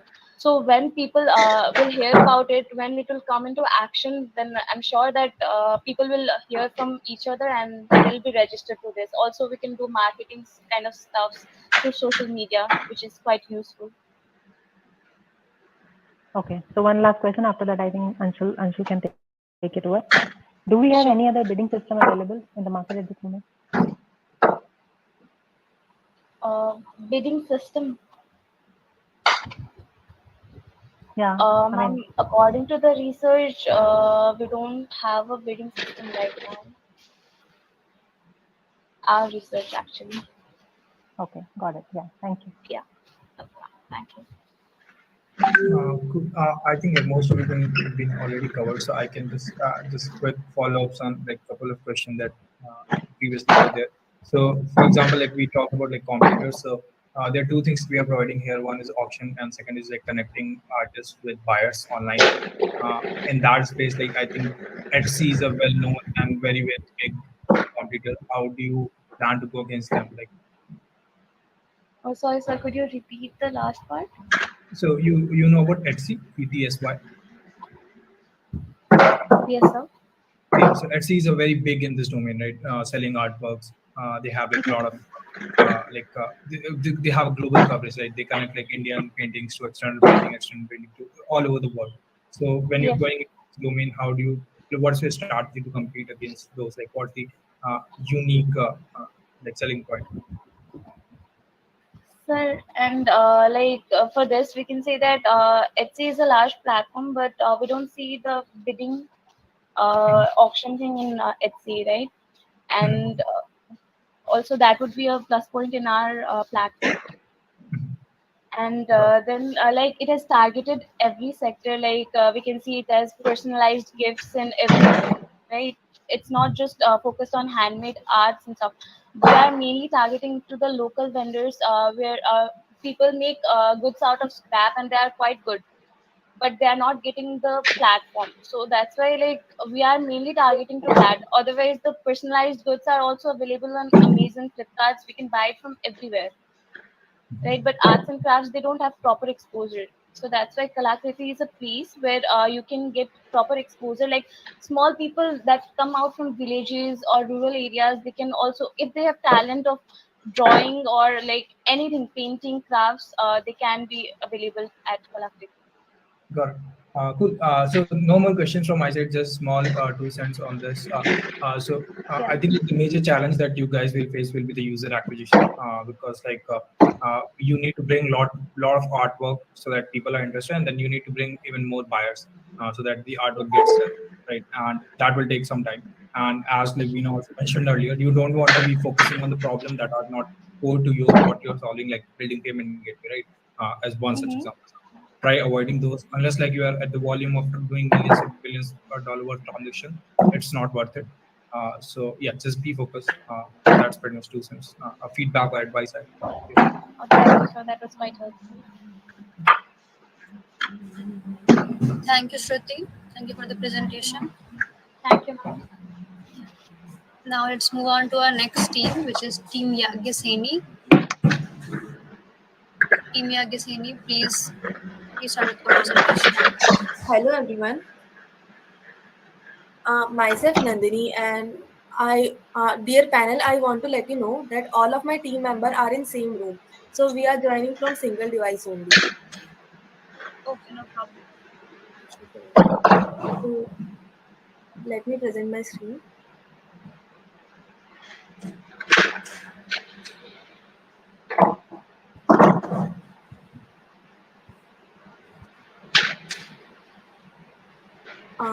Is my screen is visible? Yes, it is. So, hello everyone. Myself Nandini, and I am from Team Yagnaseni. My team members are me, Jia Chauhan, Shreya Gupta, and Megha Rai. And our project name is Modify, and it's based on the theme Future Tech. So, as our problem statement suggests, in traditional music system player, a user have to browse or select their own songs, what he want to listen according to his or her mood. So, and also music is not only a medium of entertainment; it's a type of therapy for the real music lover. So, to solve this problem, we have made a project Modify. So, what does the Modify do? So it first of all avoid the barrier of making different clicking or things for the user to go to his favorite song. So in our project, our music player automatically detect the mood of the person by opening their opening webcam or laptop camera, and after detecting the mood of the person, it automatically arrange the songs according to his or her mood, and it will play along it. So the basic objective of our project is, first of all, we detect the face, then we after detecting the face, we gather the data set and we recognize the emotion of the person. And when we recognize the emotion of the person, we fetch the songs or the sorted songs we already created in our database to user, so that he can listen to his or her favorite songs already. So the tech stack used in our project are Python, JavaScript, HTML, CSS, and library like OpenCV, Eel, Tinter, etc. So the basic flowchart of our project is, first of all, we capture the face of the user. And after capturing the user face, we use Har Cascade algorithm for detecting the face. And after detecting the face, we use Fisher face algorithm for classifying the mood of the person. And as we classify the mood of the person, we fetch from the database the playlist of the song, and we give to the user. So here is the example, like we have used Tinker library for making a basic interface for capturing the video. And the wow factor of our project is that it's not just a mood music player. In our project, there are also a random song play, or we can add the songs to the queue simultaneously like any other music player. So it's not just based on the mood only. And our future plans for our project is, we want to increase our efficiency, like we are using hard cascade classifier for detecting the mood. So in future we can use artificial learning like deep phase algorithm, etc., to make our accuracy more, and also to improve the interface and make it more interactive with the user, so that he or she come back to our music player more and more. We can use it by React, and we can also add the chatbot in our music system, so that the user can interact or have fun while enjoying songs. So thank you, and you can also see our project. Like that's all about our code. So let's start our music player. So I'm running my capture.py. So this is our music player modified. So as you can see, our queue is empty, so our music is going to play. And we have three mode: queue mode, emotion mode, and random mode. So let's start emotion mode. So as you can see, my camera has, and it's detect my face is neutral, and start playing the neutral song like this neutral song.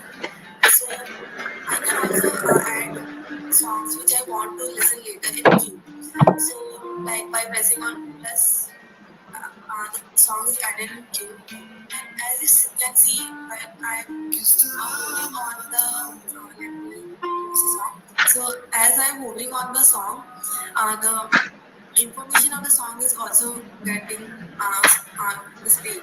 So it would help the user if he or she wants to see the artist or the movie of the song. So that's all about my project. Hope you like it. So hello everyone, myself Nandini. Okay. So team, this was very nice, but I really want to understand, how do you classify the mood? I mean, when I say classify, so if somebody's sad, you're gonna present them sad songs. If somebody's like happy, you're gonna present them happy song. And Yes, ma'am. those. According to his or her mood. Like if he is Uh, happy, we will uplift his mood, and if it wants to just hear slow song as he or she is sad, so we suggest him slow songs. so sad corresponds to slow songs, and Yes. happy corresponds to like. Hip hop or high upbeat songs. Okay. Won't that keep the user in that mode for very long?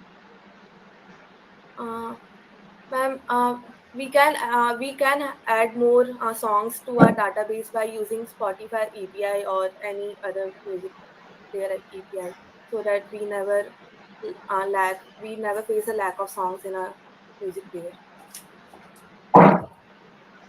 Okay. So this particular feature of Modify, how was it? How do you think it will play out as against the current categories that different applications provide? Amazon Music, Spotify, Ghana, and Yes, some of the ma'am. Chinese applications that we have for free of cost and all, right? Yes, So ma'am. they Ma'am, also provide a lot of categories, by the way. Huh? yeah, So Modify is like another mode through which you are not asking user to ask, right? But they also have like if you see the feature, right, where the recommendations pop up and the queue continues, right? So yes, ma'am. how, how why Modify would be selected over the others? So what's your why part? Okay, ma'am, Shreya this side. Ma'am, actually, if you see Spotify or something, in that, in those apps, you have to choose. You have to choose those songs by yourself, and there are very less personalized things. But in our web application, everything is very much personalized. With that face recognition thing, it is very interactive and it is very fun thing. So yeah, you a user will really do the fun thing, and these Spotify or the other music players are like very old or something like that, and this is something new. This is something fun and interactive, and this would work more, and the user will enjoy it more. So that's why. Basically, Modify is more personalized to the user. And it suggests songs, the songs that it suggests are personalized, but then they're not in accordance to their current mood. We suggest songs in accordance to what you're feeling at that particular moment, and that's not the case with any other application. Okay, I see. So another follow-up question: do you plan to create Modify as another music application which will compete with the other offerings, or you are only going to provide an algorithm which can be integrated with the existing music applications to give another feature of Modify? What's your business model? Uh, Ma'am, we are thinking to make Modify as a music player because it's very unique thing. And in initial state, it's all about a free of cost. And later we can add some ads or some subscriptions to our user. Like user can save his mood or save its make its own playlist, so that whenever he or she whenever a music player detect his or her mood, the playlist of the song he wants to listen at that time gets started. So we can use subscription and more to make our revenue model also better than other music players. Mm-hmm. Okay. Have you thought about the cataloging and sourcing of the media content, the songs, etc., and the costing of it and streaming of it and all in your application? Ma'am, till now we didn't think more about it, but yes, like in Spotify, if you see the subscriptions, there are like 4 or 5 subscriptions for student, and for the single ones, or for the couple, there are subscription packages. So yeah, like in the starting, it's free, right? But after some time, we'll start with it, but the subscription cost will be very minimal, like maybe 100 or 200 for 6 months or something like that, because it's just starting, right? And we want to add more features to it and make it more usable and fun for user. That's why. Okay. One last question from my side.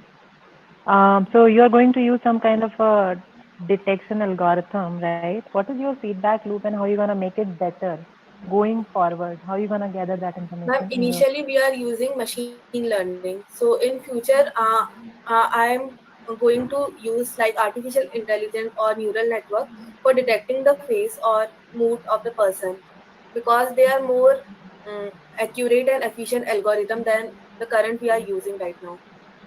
No, but they are not going to keep the phone in front of them all the time when they are listening to music. I mean, how do people listen to music? They tune in, they do something else, the phone is lying idle somewhere. So let's say Yes. somebody is walking, somebody Yes. is exercising, somebody is cooking, and the phone music is on, right? Yes, So ma'am. how do you get that facial expression that you're whether they're liking the music or not? Ma'am, in our website there are three options, right? There is an option in which you can add yourself in the queue, the songs you can add in the queue. The second is the emotion mode, and the third is the random mode, right? If someone is doing some work, they can do just one thing, that if they want that those songs with their emotion detection, they can just detect their emotion once, right? And then the playlist will go on to play. And if they do not want that emotion detection, they can just choose random, or they can just add the songs to the queue and play. Or ma'am, in future we can also add some features like you can click on the button according to your mood. If you don't want to detect, you don't want to use camera, or you are in class something, so you can just by pressing on the mood, we can play the music. So, ma'am, we built this project in very less time, so we can't implement all the features that you are talking about. So that's why. Yeah, okay, understood. Thank you. Thank you so much. Yeah, no questions from my side. I think like we have covered almost everything. Thank you, sir. Thank you, sir. Thank you, team. Thanks for having us. Thank you, Team Yagnisini. We can move on to the next group, which is Team Hasbullah FC. Okay.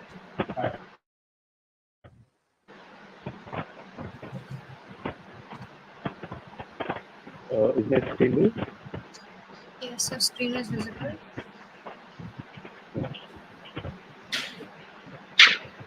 Very good evening to all of the judges, coordinators, and my fellow participants.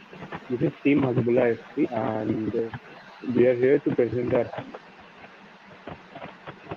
So I would like to call upon Saurabh to come to the stage.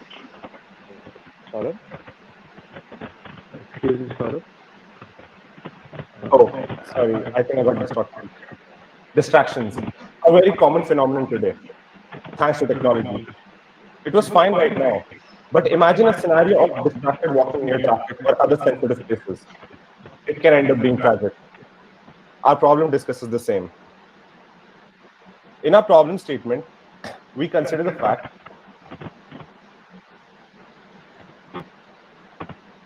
that dangers of accidents often are related to drunk driving. However, a substantial part of pedestrian accident problems arise from intoxicated pedestrians. Similar issues can be found in case of distracted walking.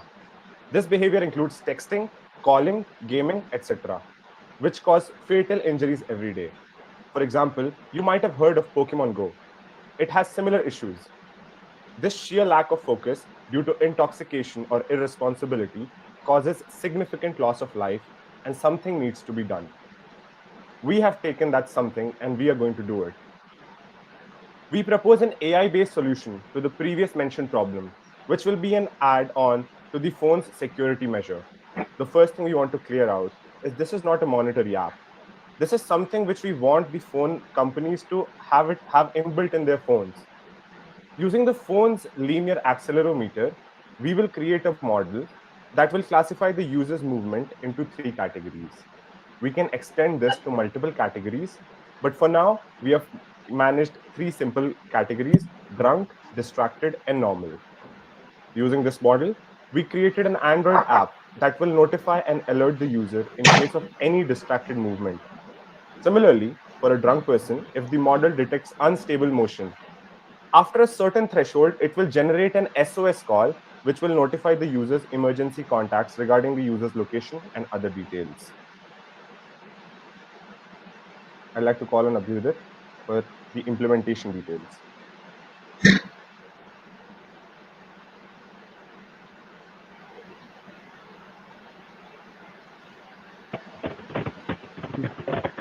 So, implementation. So basically, to train the model to TensorFlow, and we use Java for the Android app. One thing that I would like to mention here is that we had 2 options. One to use the client server architecture, create an whole API which will help us fetch the data. And another one was to use to host the model device. So consider situation the user is in an isolated area where the internet internet connection is good. So due to this, if we had the first option, the API, we wouldn't be able to fetch and the data will be rendered null. So due to this reason, we chose the second option and went on creating model on the device using SQLite. So let's jump to the next thing, which is the data creation. So in the past 36 hours, we have made our own data with than 20,000 data points. Each of these data points consists of a diagram, 3 columns for linear acceleration, 1 in each string, namely x, y, z, and finally a label which has 3 nominated classes, jump, distracted, and null, as expressed Saurav. So the next step includes model training and testing. We trained a polluted neural network to get an accuracy of around 80% on our own data. The final step was integration and production of the app. So as I said before, we created a SQLite model from the notebook and used the TensorFlow library of Android Studio to integrate the model. Basically, this app will take the contact details of the user, start running in the background, and provide alert alarms in the form of notations and vibrations.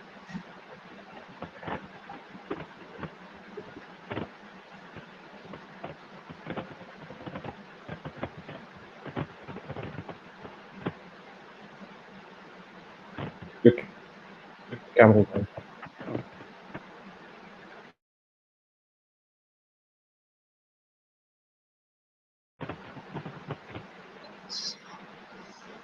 Which saves people's life is a wow factor in itself. For us personally, creating our own data set with more than 20K data points, along with training the model, all of this in 36 hours was a great achievement. The sheer simplicity yet the utter importance of the idea that saves lives is a wow factor in itself. The dynamic prediction of drunkenness varies with the amount of danger the user is exposed to. This is done by tracking the location of the user on the go. Battery optimization was another thing which was bugging us continuously because our application is supposed to be running in the background. Now, the obvious question is how we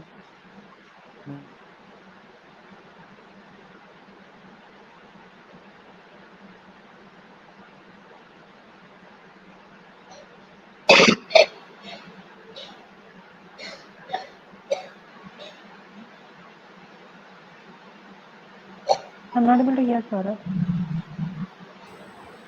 Someone else from the team, please continue.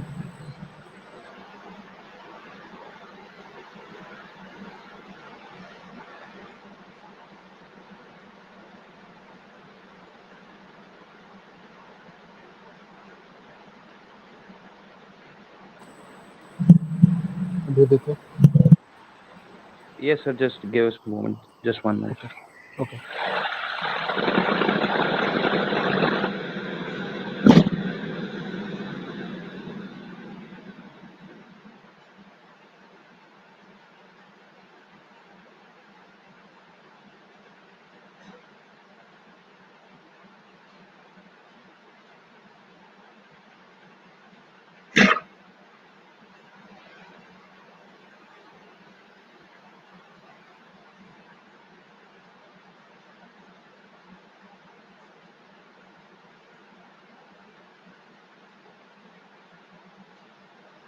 Okay, so there's a little technical issue. I'll just continue with the script. So for the battery optimization, what we have done is, if a person is not in an area of traffic or not in danger, what we would do is, we would decrease the frequency. For example, if a person is resting or if a person is in hostel, we don't have to frequently check for danger, right? That will help us optimize the battery usage. Now for future prospects, we have a sobriety test in mind. If the app is continuously predicting drunk behavior, we will ask the user to take a sobriety test by scanning their pupil or their facial expressions. This can be done by training an ML model and analyzing the dilation of the pupil. If the user ignores this request a few times, then an immediate SOS message will be sent. Otherwise, based on the result of the sobriety test, further actions will be taken. Danger prediction using GPS. Using the user's location coordinates, we can analyze the traffic near her and whether she is heading towards a busy road. And in that case, we will issue alerts and alarms accordingly. One more interesting thing which we were not able to do because of the time constraint was deploy this on a smartwatch. We feel smartwatch would make this feature more accessible. Okay, so we have a demo in mind, but okay, anybody, just a second.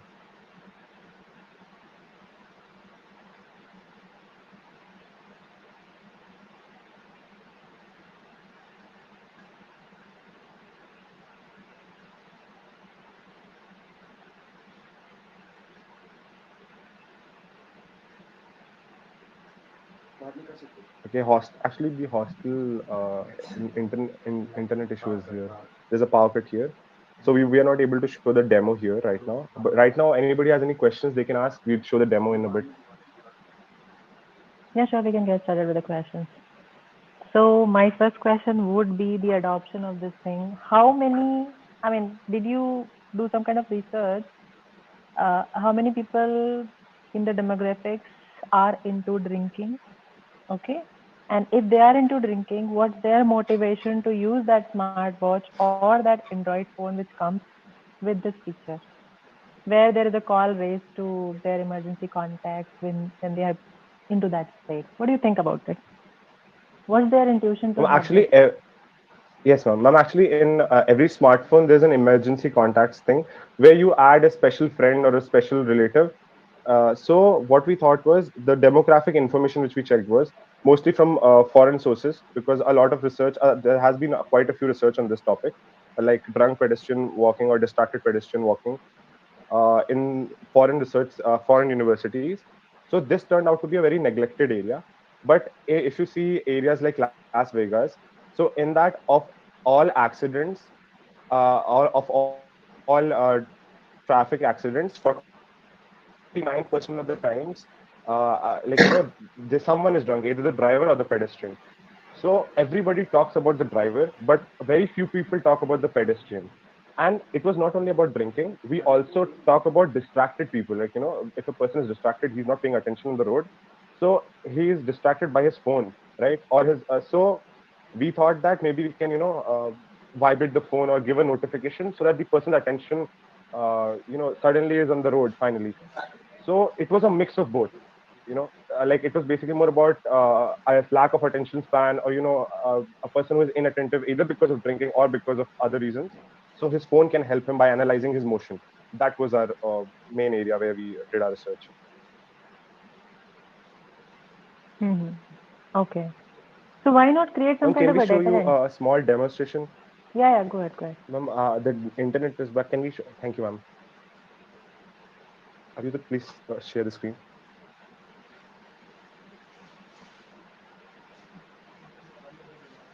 Okay. So, ma'am, initially what we did was, we are outside right now. So what happened was, currently I was walking normally. So this UI actually we just made because this is actually supposed to be running in the background. So we wanted to actually see what is happening. So we made this small UI application in Android.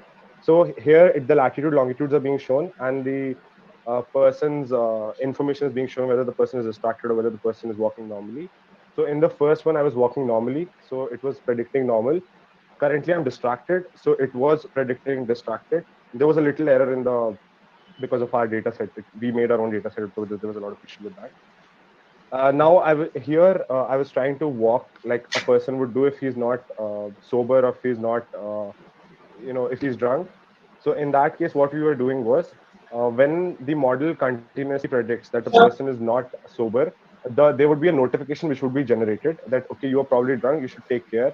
And if this notification is generated thrice and the person ignores it, then in that case, we would send an SOS call. So please forward to the third notification. So after the third notification is generated, you would see the SMS being generated. So see, the third notification has been generated, and now an SOS call SMS would be sent. As you can see, there's a link to. Now this link is of the coordinates where the person is. If you click the link, then it will direct us to the exact location of the person. This is outside CSCD of MNNIT. That is the location. So this was our idea, and yeah, that was the demonstration one. That's the main features.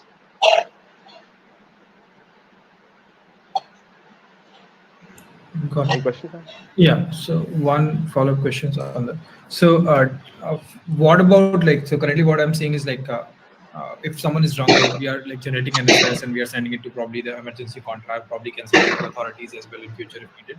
But what about the immediate assistance? So how about like informing the nearby people who are there somehow? Because like it might be too late, right? Because before like some Yes. relative like reacts or might Correct, be in sir. a right? So have you Correct, thought sir. about Correct. So we had thought about this. Like we can. Yeah. Yes, sir. Yes, sir. Yes, sir. So see, there can be maybe a hospital nearby or some health center nearby, which we can which by default we can have in our system. For example, let's say the person whom we send the SOS is not reacting to the SOS, or not acknowledging. So we can we can send the SOS to the nearby help centers. But we could not implement it because right now we kept it simple. This can be extended definitely, and we'll keep that in mind. Got it. Got it. So yeah, definitely. Just consider like getting to authorities, nearby authorities. Probably like you can inform the like passerbys also, right? The pedestrian that are on the street by simply broadcasting alarms from the person's phone or just like sending out like SOS signals or Yes, Bluetooth, sir. whatever is open. Right? That's a great idea. Yes, sir. Yes, sir. Yes, sir. We'll take that into. Does it also work with drunk driving? So if I was in a car, actually. No, sir. Our focus. No, sir. Our focus was on pedestrians right now, like because there's a lot of documentation on drunk driving. So we thought we should take the other side of the coin, and we were focusing on the pedestrians who are distracted or pedestrians who are, not walking stably. Got it. Got it. Cool. And were there any cases of like false positives that you noticed, which could be problem in the real world? Yes, sir. Yes, sir. Sir, actually, how we made the data set was for the drunk part. We actually, we were rotating, we were spinning, and then we were walking. So it was like, we did that like quite a few times, 50, 60 times. And that's how we made the data set. And for distracted, we were walking with a phone near our face. And, so the accuracy actually of our model was just 80%. So there were a lot of false positives while recording also. So, but what happened was we figured out that as this is sequential data, so RNN, we can use RNN. So we tried implementing LSTM, but because of the time constraint, we were not able to do it. So we settled with CNN. So that's how our accuracy also reduced, and there were cases of false positives. Cool. Yeah, that's pretty much from my side. Okay, sir. Ma'am, any questions? No, I think you're covered. Thank you. Thank you, ma'am. Thank you, sir. Any feedback or any other feedback on your side? No, so mostly I say like just think about, so that was part of the feedback. Actually think about like intimating the people nearby, because those are the ones that can lend like immediate helping hand, because it might be too late before like authorities or like emergency contact react. So think about broadcasting SOS to nearby people. And the other thing will be reduce false positive, because like it's a serious issue. Like if we inform Correct, SOS, sir. like it could cause embarrassment. So one thing which we thought. Sorry for interrupting, sir. No, So, that's fine. what I was thinking was, what we thought this was, like, let's say currently what we did was, if there's 3 times it is detecting that the person is not stable, so it is sending an SOS, right, sir? So what we thought was, after the 3 times, let's say the person ignores it, we wanted to add a sobriety test. So in that sobriety test, if a person is sober, he can just pass the test easily, and then he can just carry on. But let's say the person fails the test or ignores the test. In that case, we would send SOS.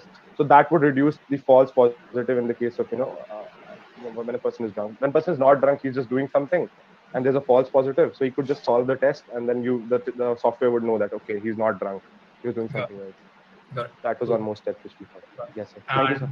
Ma'am, any feedback? Just Yes. consider any other mode when you commute, and how your phone reacts when it's not exactly in your hand, how we are going to mimic that. You're probably in a roller coaster ride and all that. So just consider about all the cases and try to cover this. Correct, sir. Sure, sir. Yeah, Akash, I'm covered. Thank you. Thank you, ma'am. Thank you, sir. Okay, thank you, Team Hasbullah. Now let's move on to our next team, which is Team ECMANIAcs. So I hope the members are present and ready. So let's start with the Yes. presentation. Yes, ma'am. Am I audible? Yes, you are. Just a second. I'm sharing my screen. Okay. Is my screen visible? Yes, it is. Okay. So, hello everyone. I'm Akib Sohail, and this is Team Maniacs. We are a team of 4. Myself, Dennis, Akash, and Kushagra. Our project name is Breaking Bad, and the theme is Tech Against Crime. So, is my screen visible, ma'am? Just to confirm. Hello? Yes, it is. It is. It is visible. So the problem statement is like India, as we all know, is facing an illicit drugs crisis.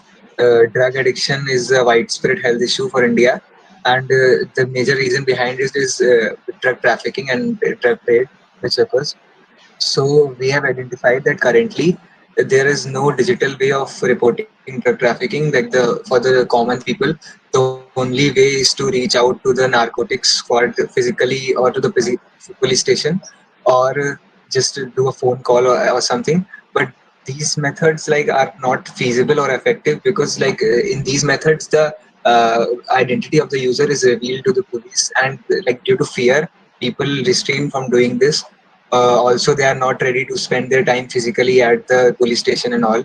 So these crimes continue to go on unchecked. So this is where we come in. We come up with a solution which enables the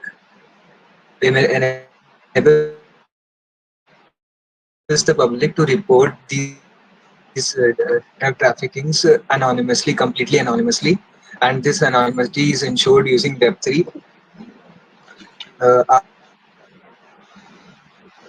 Our solution, police authorities or the narcotic authorities, the power of incentivizing this process and about drug trade as real cryptocurrency Ethereum.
user, yeah, these transactions occurred, and yeah, people are earning rewards. So yeah, that encourages them to, yeah, like if they find a red rate, that encourages them to report it.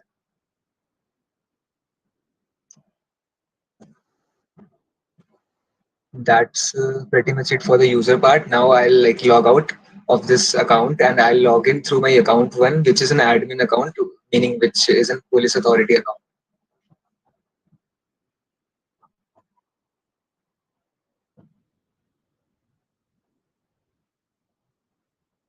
So you can see this is the admin screen.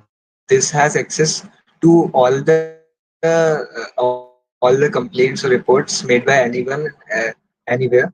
So you can see the complaints also has an inquiry section. As you can see here, the police, the authorities can interact with the user. Suppose they need more information about the reports, the briefing that the user gave isn't enough, so they can write here and interact further with the user. Also, you can see a star here. Like the star is the rating of the user, which basically determines the trust factor. Like if a user supposedly gives 3 or 4 legitimate tip-offs, his rating increases. So the results, his reports will be considered more trustworthy by the police. So you can see I'll show you example of how we'll inquire. And now to the payment thing. This is where our smart contracts come in. We give the Ethereum. Suppose I'm an authority and I find out that yeah, this tip was legitimate, it helped me in some way. So I'll give him 0.15 Ethereum, for example. And here smart contracts we wrote in Solidity, they come into play.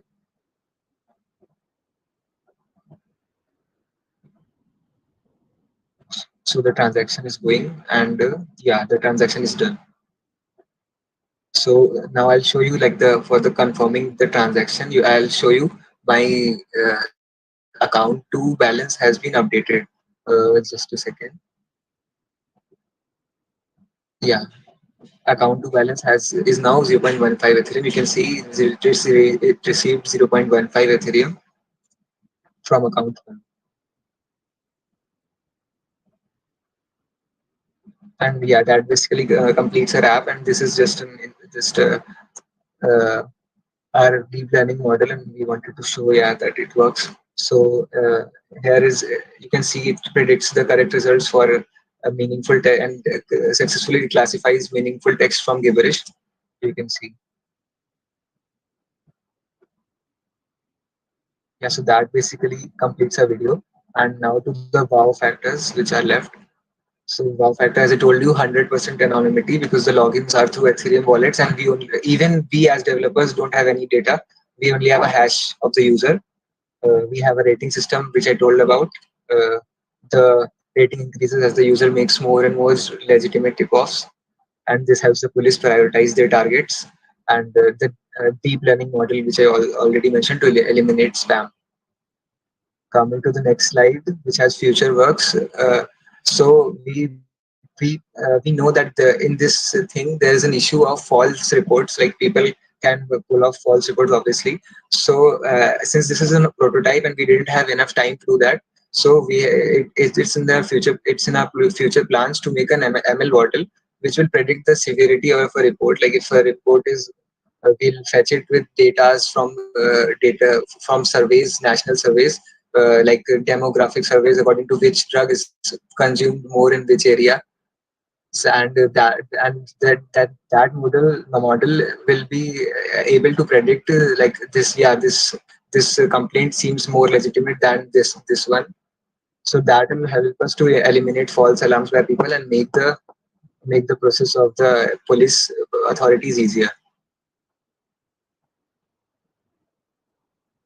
And also we'll use these legitimate tip-offs which have received a bounty to make a data set which includes good tip-offs and train a model on this data set only. So with time, as people use this app, the accuracy of this model will increase, and it will help us to eliminate false alarms more and make the process effective. So completes our presentation. I'm up for questions. Okay, so there's a fundamental question over here. If somebody is trying to report drug addiction, some kind of an observation in their like surroundings and all, why would they write gibberish in the text box? Why are you questioning that fundamental reporting? Ma'am, so like the basic idea is it's not necessary that all the users that will use this app are going to be legitimate users. For example, drug traffickers might try using some bots or maybe some like they will try to obviously hinder with this so that we cannot give proper intelligence and proper reports to the authorities, right? So in order to eliminate that, we have currently made a gibberish detector, and as we mentioned, like it is in the future works of our of our project that will train our model on the basis of the good tip-offs and the legitimate tip-offs, and with time it will be able to distinguish whether like a nicely written report is also spam or not. So for now it is only detecting gibberish, but with time it will detect more and more accurately of which one are the good tip-offs. Okay, and where would you get the historical data to feed into TensorFlow to train your deep learning models? That this is how drug reporting, correct, incorrect, can be identified. Oh, hello, ma'am. Ma'am, am I audible? Okay, I can hear you. Yes, ma'am. So the thing is, we'll get that data using our very own application. So the thing is, we have this bounty system, right? So whenever a user makes like a like a tip off, then if the police finds that this tip off is actually helpful, they will give that tip off a bounty, or they'll basically give them Ethereum. So this action means that that tip off is considered as a good tip off. So what our future plan is that we'll actually create a model and train our model on these good tip offs. So we'll get an idea of what a legitimate tip off actually looks like. Okay, but this is not linking the same user as next incoming information, right? Or is that the case? Because if I understand your use case correctly, I mean, anybody can come to your platform and do a reporting, right? Not necessarily. I'm not into a business of earning Ethereum through your application. So I'm not going to find out all the like suspicious places where drug addiction might be happening, and I try to earn Ethereum. Oh, yes, I mean, ma'am. a coincidence, I noticed something, I uploaded. That's my use case. Possibly I'm using this application maybe once in a year or maybe twice in a year. So you're not going to link the user. Okay, this user is authentic. If that user intimates, that's a legal thing, right? I mean, not legal, the right. Ma'am, exactly. We are not linking the user, and we don't honestly in our future plans, we don't care about the user actually. What we want data is about the entire tip-off. So we will understand the structure of the tip-off, the files uploaded, and we'll try to implement a model which will understand why this tip-off was given the bounty. Like what made this informative and what made the others non-informative. So that's our future plan. Nothing to do with the users. Do you really think this is a machine learning problem?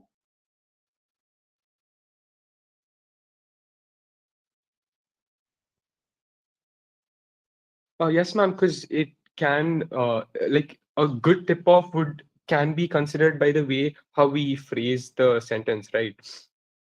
And things like that. Okay. Apart from that, ma'am, it's not just the write-up that decides whether the tip-off is good or not. We can also implement models that identify things from the evidence that the user is uploading, right? The photos that he's uploading, and we can also like check through the locations, like from where the tip-off is being sent. And this is not just about giving tip-offs to the police so they can react. This is also like a source of intelligence for them. Like if there are more and more reports from a particular area, so they can identify it as a hotspot. And if there are more reports from a particular area, then that is also meaning that the tip-off is most probably legitimate. So all these things are also there. Like it's not just the write-up of the description of the scene that they are giving. It's the other things as well that come into play. Okay, so other parameters that will feed into your machine learning model. Yes, ma'am. Okay, one last question from my side. How come your police team or the authorities would earn the Ethereum to distribute as bounties? That's my question. What, ma'am? Your like incentivization is through Ethereum credits, right? Ma'am, So actually, we can buy Ethereum using normal money, using our debit card or credit card, actually. So, using that, you can why we use Ethereum is to maintain the anonymity of the application, so that the users are safe, and then users are not exploited to the dealers who's trafficking. So, the policemen they can buy the Ethereums using normal cash. okay, so they will pay in cash and they will get Ethereum, and that is distributed to the target person who has like reported. Yes. And you want to hide the credentials, and Ethereum helps you in doing that. That's the use case you're presenting. Yes, ma'am. Okay, I see. Okay, I think I'm done. Okay. First of all, I do acknowledge the problem. Like, it's really a hassle. Like, if you want to report any crime, actually, not just drug trafficking, because people don't want to get into police crime. But the major concerns that I see with the platform, which is like a couple of things like Bina also covered. One is like, how do you fight the problem that you guys also acknowledge, right? How do you fight bot attacks, right? Like fake reports, pranks, because tip-offs, like I can generate like thousands of tip-offs like with correct grammar and just like spam the system. So which is something really you need to think about. Second is like rating system, I feel is not going to work because as been also covered, like you are not going to hunt down the drug traffickers, the same person, and keep reporting again and again. It's just going to be a like the life time like of a user on the platform is going to be very less. Like it's once in a while, right? So you do need to think of that, like might make this whole thing unusable. How do you fight bot attacks? There's no question in that. There's just feedback I wanted to provide. The question I would have is like, why specifically use Web3?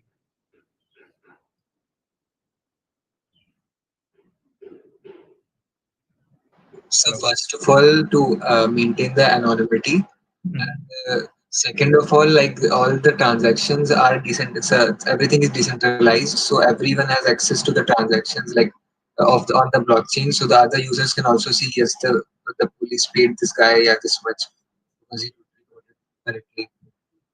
Yeah, but how does why do we specifically need Web3? Like if the company, let's say you start a company, right, which contains this information, you are not collecting any PII from the user. Someone logs in, they just create an account, they get an account ID or something, right? There is no PII you collected, so person is anonymous, right? Person is already anonymous. You don't have their name, email address, and anything. So anonymity can be maintained by just the way someone signs up on the platform. So why we exactly need to distribute the system is what I'm trying to understand. So, but we want to implement the bounty system, like incentivizing the user, right? So, in order for that, we want to make transactions, and transactions either we can pay to their banks and stuff, but then the anonymity is lost. So, in order to preserve the anonymity, we rely on Web3, and we use Ethereum to do the transactions. Good. So that's just the payment part, right? But your website or platform can still be hosted on the traditional servers. Oh, yes, sir. Yeah, cool. Got it. Cool. Yeah, that's pretty much from us.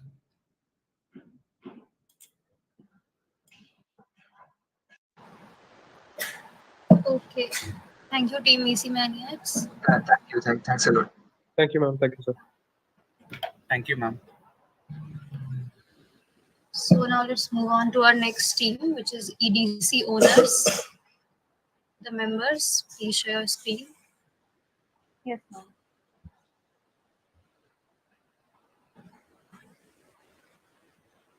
Ma'am, is my screen visible? It is, yes. Okay.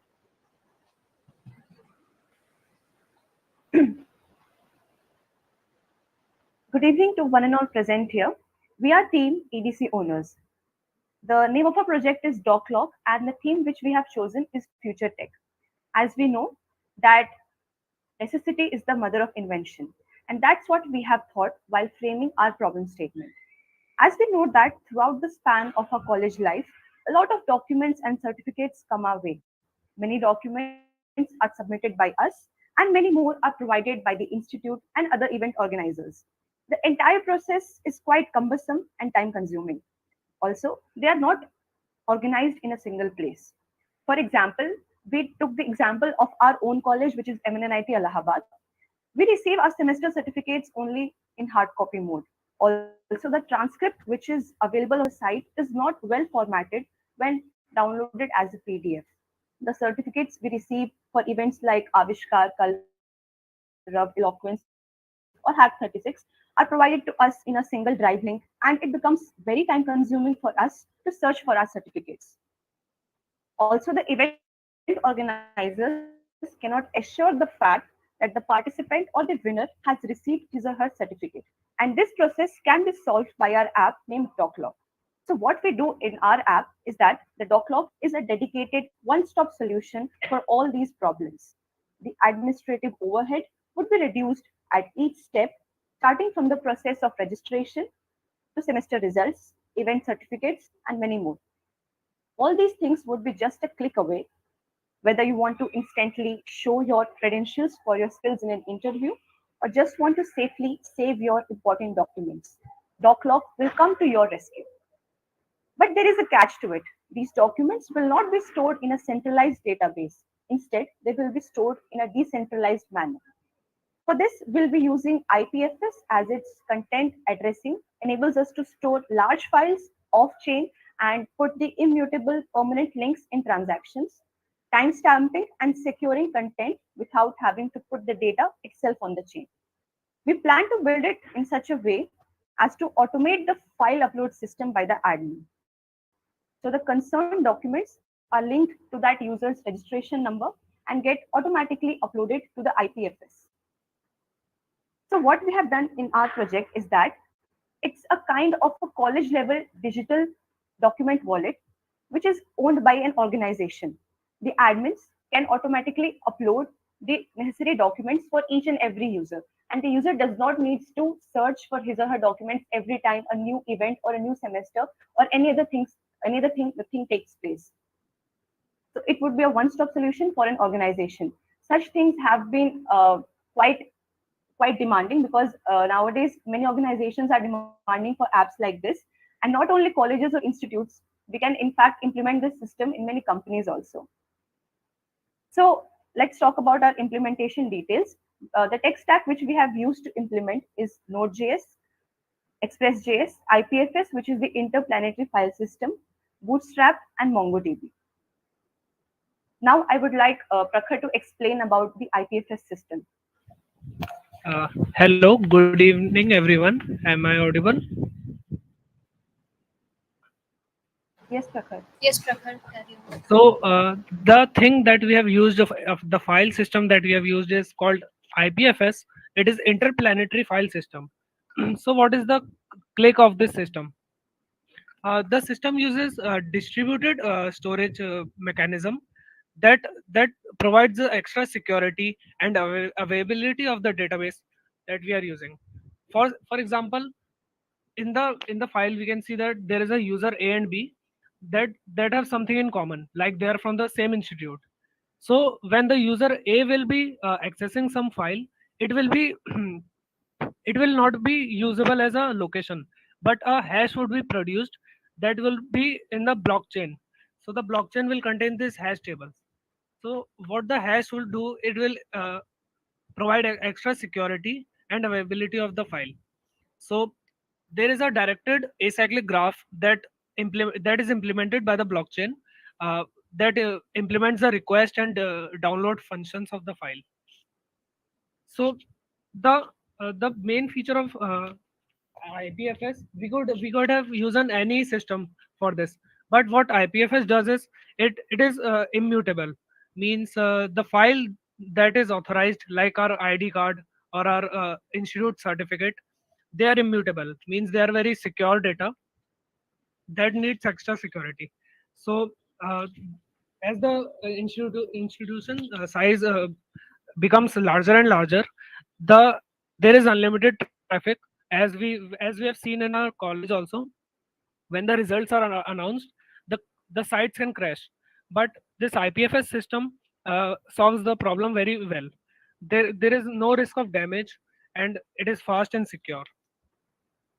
So I would like to uh, ask another team member of the implementation details of the project.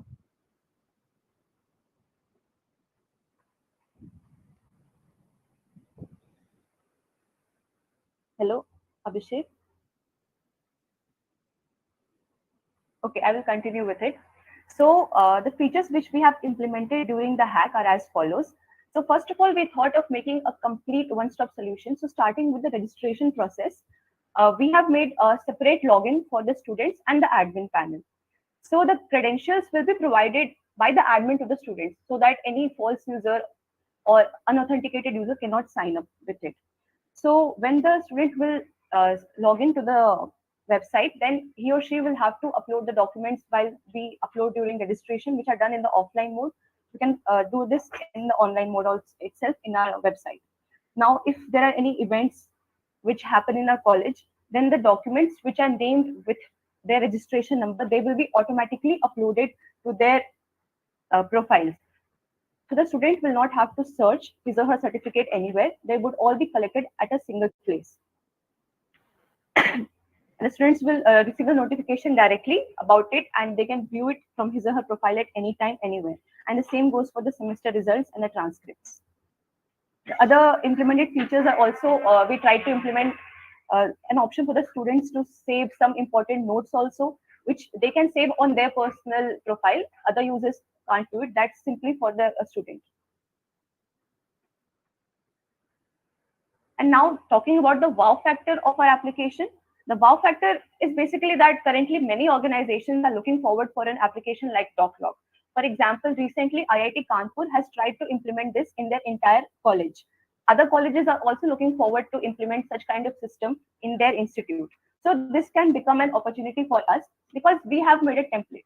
We have currently made a template for a single college, but we can scale it to different colleges. We can create personalized systems on the basis of this template and give it to other colleges, and we can gain monetary benefit from it also, and to other companies itself. And the fact that our app is using IPFS, which is storing our important documents on blockchain, is fascinating, and it makes it different from other file storage apps which have a centralized storage mechanism. And the future prospects are, of course, automating the process of file uploading by the admin, because currently we have not implemented this feature. But if this feature is implemented, then the administrative overhead would reduce by a large amount. And we have also not added this feature of peer-to-peer sharing. Currently, we are only having the sharing between admin and the student, whatever the admin is uploading for the student, or whatever is automatically being uploaded, and what the student is uploading for himself. So we can add this peer-to-peer sharing also. In this, we can also add another login for the teachers or the faculty to share important information with students. And as I said earlier, we further wish to extend this template to other colleges and organizations. And we also wish to add digital document exchange with authentication, because currently we are only using the blockchain to store our files, but we can extend it to make our entire application to run on blockchain servers, which would lead to better authentication and security. And of course, the entire idea can be monetized with improved scalability. Now we have a short demo of our project. Our third member, Abhishek, if you can present it.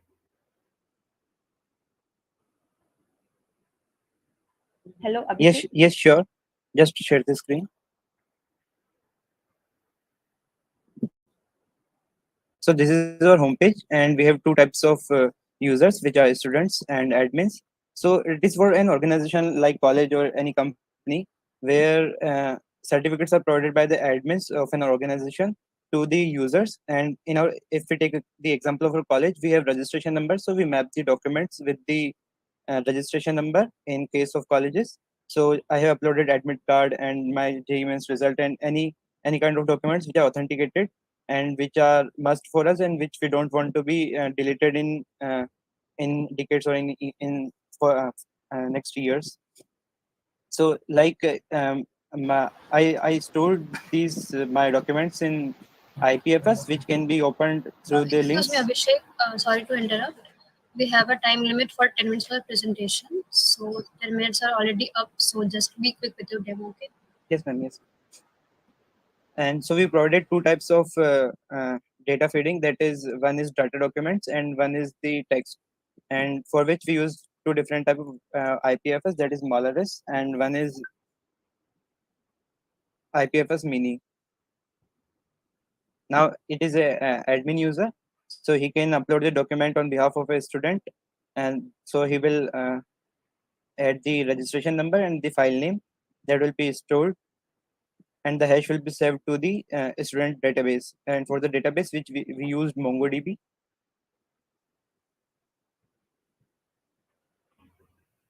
And the same for text file also.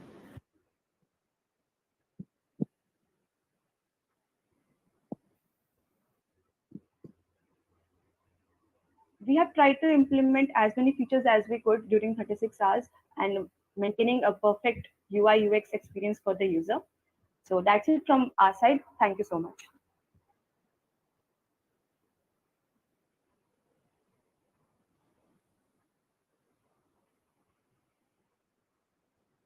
Okay, great. That was a good presentation. A couple of follow-up questions, right?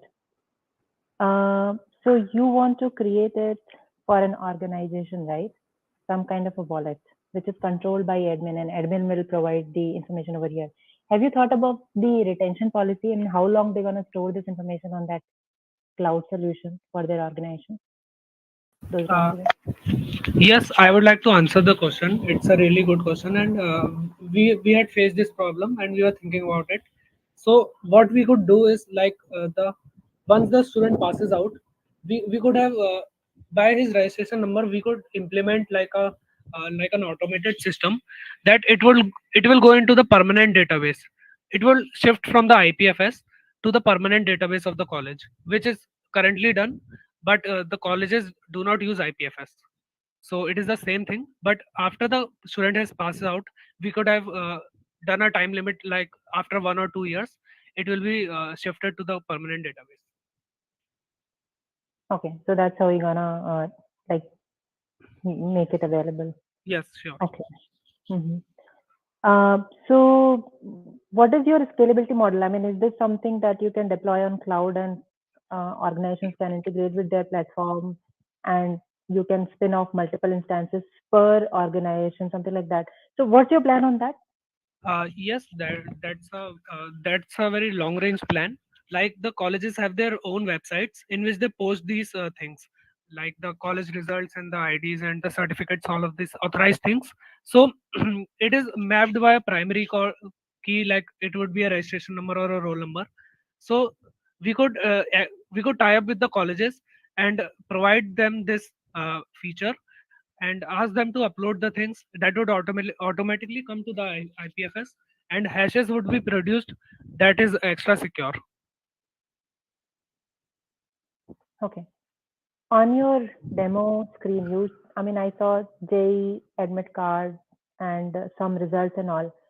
Maybe the organization is not managing those kind of documents. So can I infer that you are also allowing your student to upload some files which are like personal records that they are maintaining over there? Was that the use case? Yes, Yes, that is absolutely a case. When the student want to secure data, like they have some some extra certificate that the government gives that the college does not have anything to do, but they do not provide it, but they want the documents, so the student can save all those information. And the basic feature of IPFS is that it is very fast. Means once you save the feature, and when the college asks for the particular file, it is presented to them in milliseconds. Like it is very fast. So how is it different from your other storage solutions like Dropbox, Google Drive, those kind of solutions? It is, as we know, IPFS is a peer-to-peer system. It is distributed over the net. Means the user has the control over the network, not a central design system, but it is a user friendly control. So when there is a like there could be some damage of the server, like as I told, there would be a lot of traffic at some rush hours.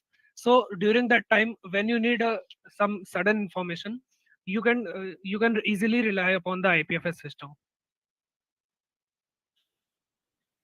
Mhm. So you're saying if I store something on Google Drive, I mean, I'm only talking about the documents which are not shared by admin, rather, a student uploading, which is not your primary use case though. So you're saying Google Drive is not trustworthy?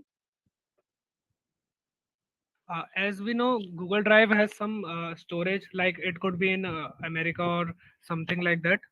So there could be hazards. Like we have implemented it only for college, but it could be a country-based storage system also. Like we could have stored the information of whole government or whole tech companies or whole sports, like any organization. So it is a very vast data. So in that case, Google Cloud, they have some storage limits also. And as we know, the resources are decreasing day by day. Like as we know that Antarctica has been used for mining, but the IPFS, as it seems, it is taking extra storage, but it is not the case. Abhishek would like to tell something about the cool feature of IPFS. Abhishek. Basically, the Google Drive and the OneBox is they are centralized. So someday or other, the server may be crashed or server may be down. So the document which we require is not able to we can't able to access. So for that decentralized IPFS, using decentralized IPFS, we can access our data even if some or more peers are down. But we can easily access our data, and that is more reliable than Google Drive and other. So for that reason, we should use IPFS. Okay, understood. I mean, IPFS feature, I get it. I mean, Yes, that is and the one, feature and that one it more. provides, right? Yeah. Yes, and one more thing I like to add, like using the decentralized way, our data, if we store it on IPFS, let's say it is of size X. So if my data is with the admin and with me, so if it is a centralized, then total storage will use is 2x. But if it is stored on IPFS, so we have a hash. So we are reducing the file storage. So it is very environmental friendly in future aspects. Okay. And this whole application that you would be giving to, let's say, any university, right? What would be your subscription model? Would it be like storage based model, number of users based model? I mean, what would be your model for your own business model? Yes, I would like to answer the question. The model would be based on that IPFS has some internal storage, the database that what implements the IPFS, like the blockchain. So we have some free storages, like for small institutes, it could be a free, but for larger institutes and for country-wise distribution, we have to buy it.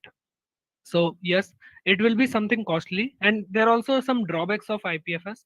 Like there is nothing called 100% foolproof. Like IPFS is a very complex process.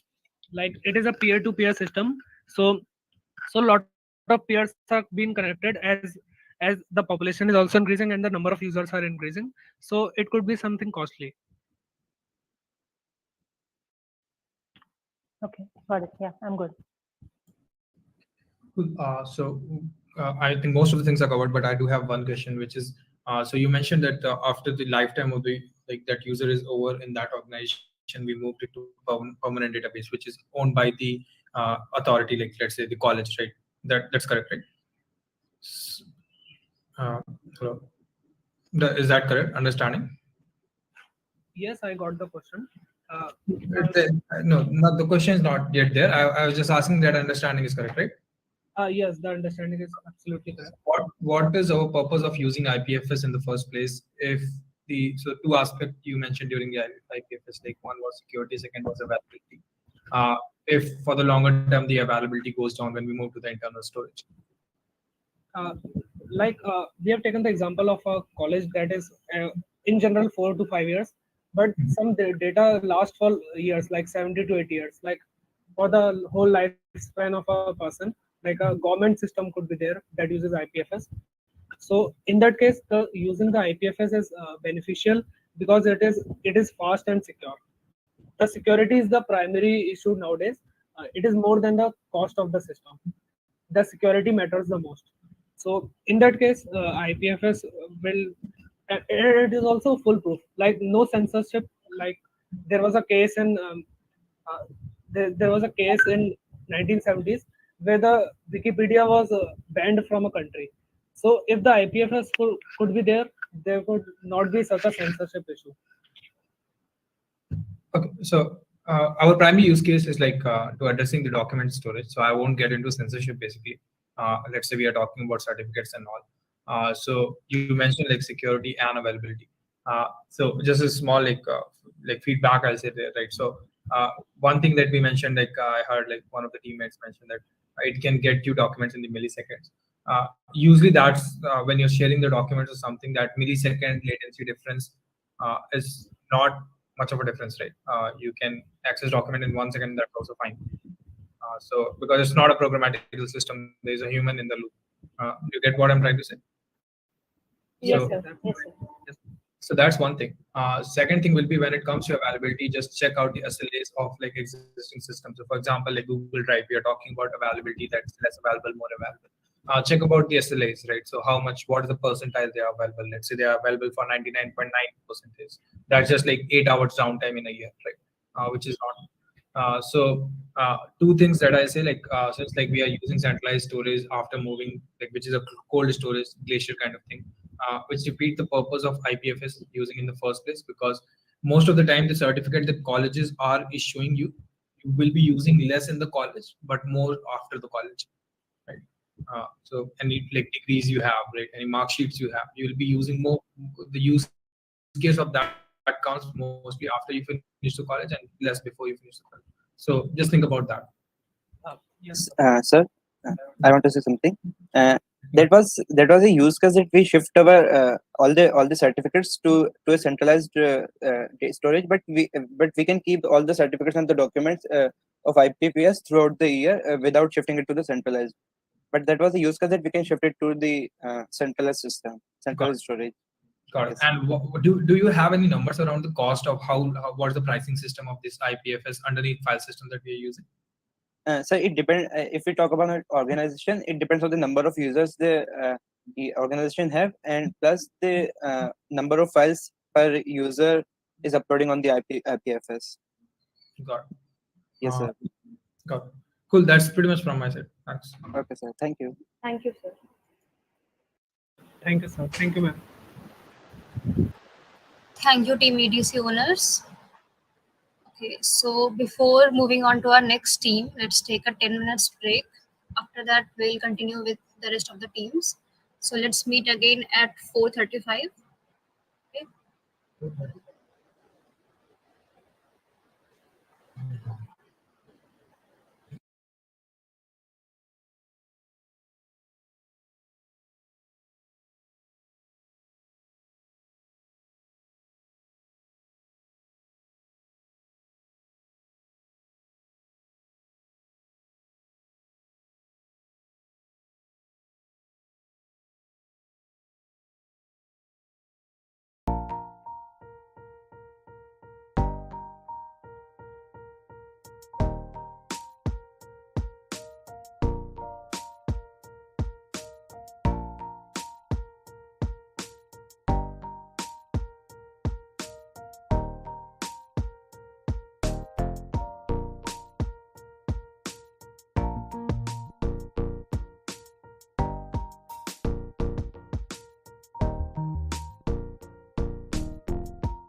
Hey team, are we back or we are still waiting?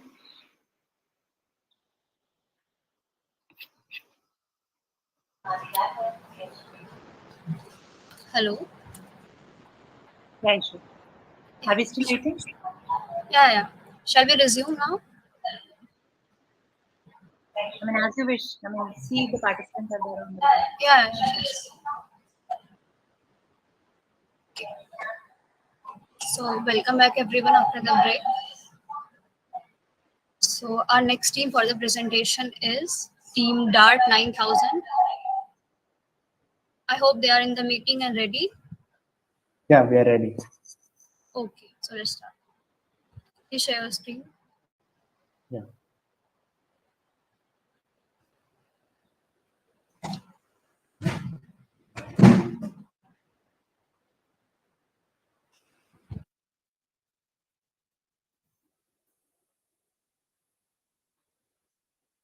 So is my screen visible? Yes, Garbit, visible. Okay. So here's our project QLix, Smart Virtual Queues. So the problem we are solving is during these tough times, even when humanity is struggling to survive, it is essential to maintain social distancing and proper hygiene. As a big crowd is now approaching the vaccination center, and as the cases are also going on a peaker side now, it is obvious that there will be overcrowding at malls, stores, and multiple places, but there could be instances that this project implement virtual queues, which will ensure social distancing and allow people to stand separate instead of crowding near the counter of the reception site, which is involving necessity in COVID settings. So what our hack is, our solution is with QLix, you can just scan the QR code and enter the virtual world of queues and wait for your turn to arrive and check in. Timely notification will keep you, the user, updated about the position in the queue.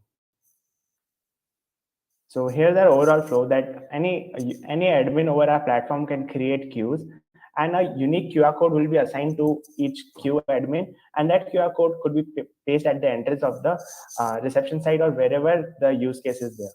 So what user have to do is just scan the QR code and they can join the queue and wait at their desirable place instead of crowding at the same place. And our sound notification will alert the user when their position comes in the queue, and they will be getting alert once their position arrived. And once their position arrived, they have to reach to the same place and again rescan the QR code, and a beep alarm will be alerted, giving instance that it is the correct person entering the queue. So let's go to next. So what are perks of QLix? Automated check-in and check-out authentication system for following the queue, reduce crowding to great extent, efficient operation with minimal cost, no additional hardware is required. It is completely contactless. The tech stack we are using is Node.js, Express, Flask, and Python for OTP API, and MongoDB as a database. So as our demo involved multiple devices, we have pre-recorded it. So let's go to it. Approach that problem. So first I have to create a new queue. But before that, I need to log in. If you doesn't have an account over a platform, you can register too. And after registering, you will be given an OTP over your registered email. So we have implemented this OTP using a Flask OTP API that we have created. So currently we are already having our account, so we will be logging in quickly.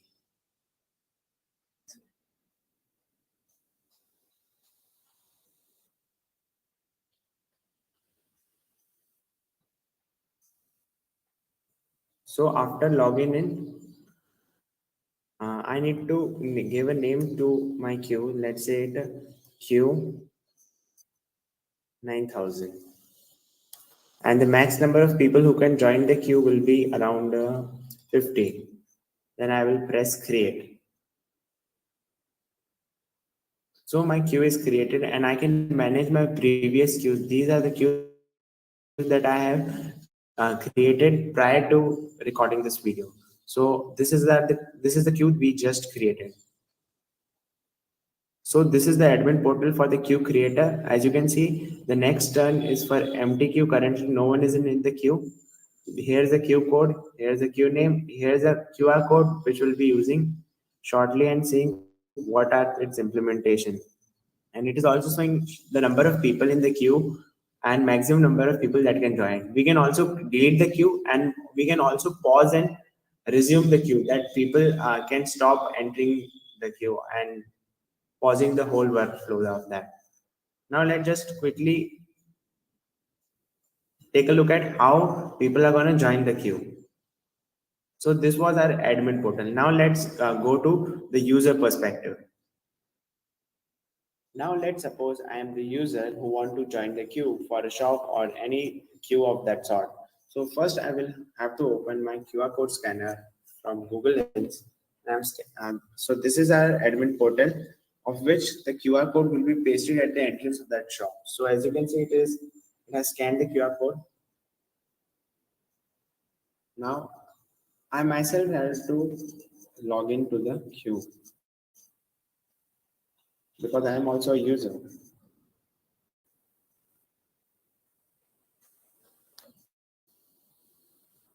So currently it is saying your position in the queue is It's 1. your turn. Check in at entrance. And it is also saying it's my turn because It's your I am the turn. first person. Check in at entrance. Because I am the It's your first person turn. who has Check in at entrance. joined the queue. So this is my It's turn, your and it is turn. alarming. And Check in at consequently, entrance. multiple people will be joining, and simultaneous sync will It's be your maintained. turn. Check in at entrance. Now on admin portal 2, you can see that it has updated that the test user 2 has joined the queue. And as an admin, I could also remove the people from the queue and also delete the queue. So now, just for example, it's my turn to add the queue. So now I have to check in at the gate. Instead of waiting at the same place, what I have to do is just scan this QR code, and I have to go to whatever place I feel like, instead of crowding at a single spot. And whenever my turn comes, I just have to come again to the queue and again scan the QR code, and I will be checked in. Test user 2, it's your turn, you can come in. So I have checked in. So on admin portal 2, it is saying the queue is empty and test user 1 has checked in. And after check, so after checking in, this beep alarm will be generated. So it will be verifying that it is the correct person who has entered the queue. So this was our whole workflow. So this was our demo, and it was all about Qlix. Thank you. We are open to questions now. Okay, great. So with that, you're going to solve the problem at the passport offices, the 2 to 3 hours wait. Yeah, Okay.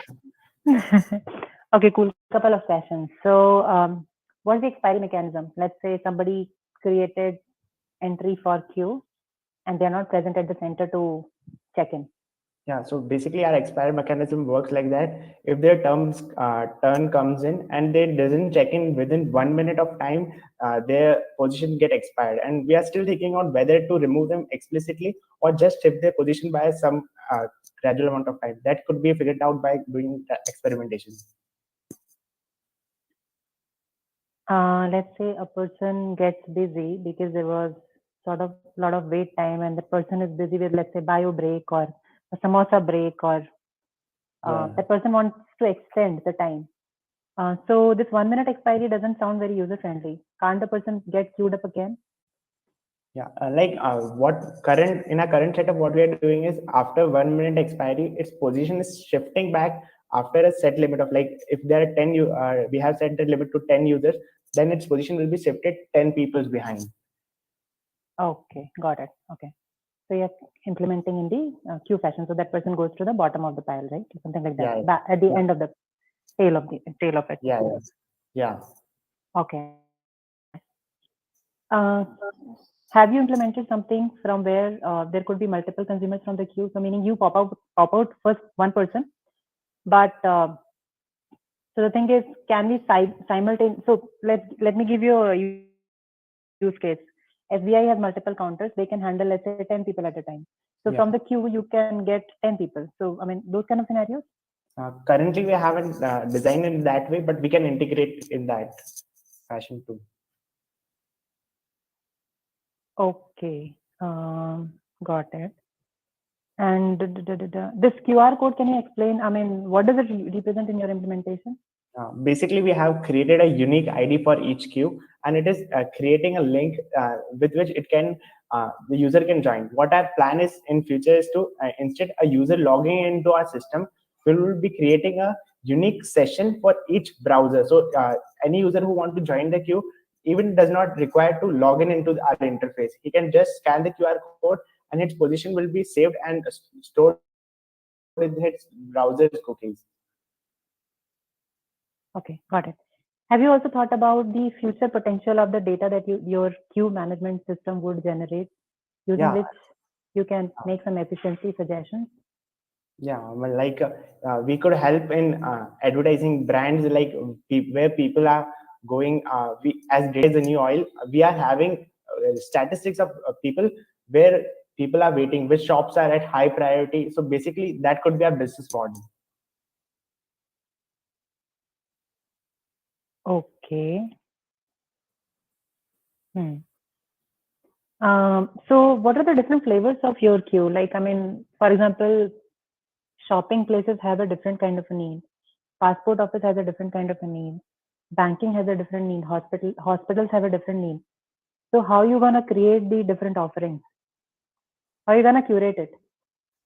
Yeah, like for now we just have a single version, but as we scale, we can curate as per the requirements of a client, like what are the specific things they require. Like in any government offices, if there is requirement of Aadhaar card or any document that is required as a part of being in queue, we could curate that option into our queue, and user can pre-load that data, so the queue goes in much faster. Okay, cool. I think I'm done. Thank you. Thank you. Cool. Just a couple of follow-up questions. One is like, how do you plan to like merge online and offline? So, for example, like let's take the example of banks, right? A lot of people also come from rural areas who might not be like very tech savvy, use the queue, so like scan the code and everything. So they might prefer to stand in the line, but there is already a queue running which is online. So how do you merge those?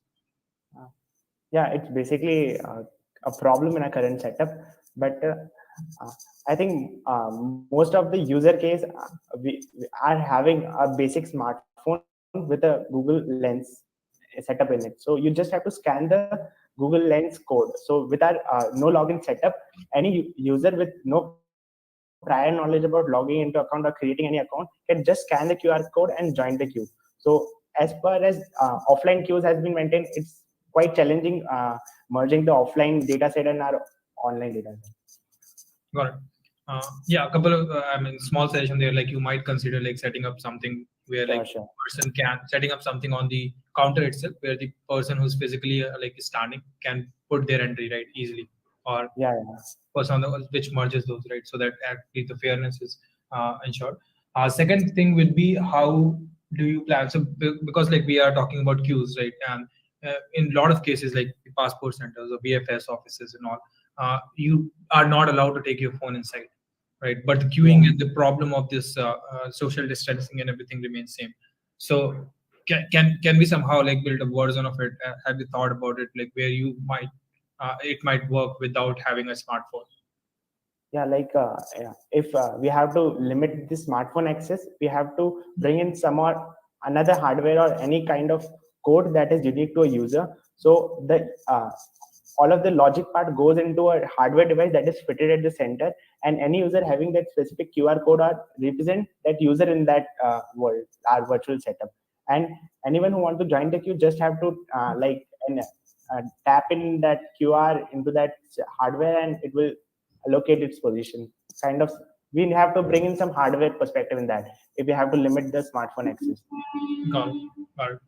Cool. Makes sense. That's pretty much from my side. Thanks. Thank you, sir, for suggestions.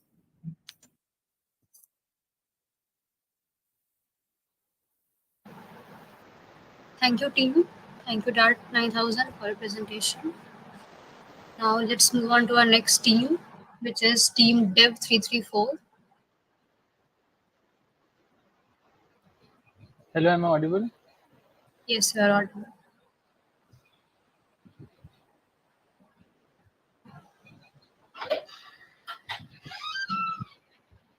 So our team name is J334, and we are here to present a project named AirCache. So coming on the problem statement. So I'll explain my problem statement with an example. So I used to play cricket a lot, and I had a bat for that, but now I play occasionally. So my bat is there in my shelf. And similarly, there are people in our hostel who want to play cricket and they don't have a bat. So you can see there's a demand and supply, and the only thing we need to do is to connect them. So that's pretty much the problem statement. Coming on to a solution for what we have created is we'll provide an automated community center where people can give and take items as per their need. People can people can give their item for free or can ask for rate they decide. This will bring in more users.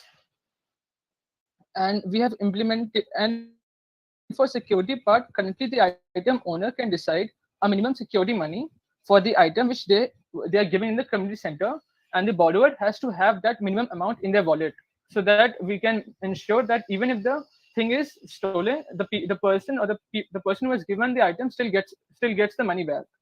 And for the implementation, we have used an app and a locking system based on IoT. We'll show you a video where it is working.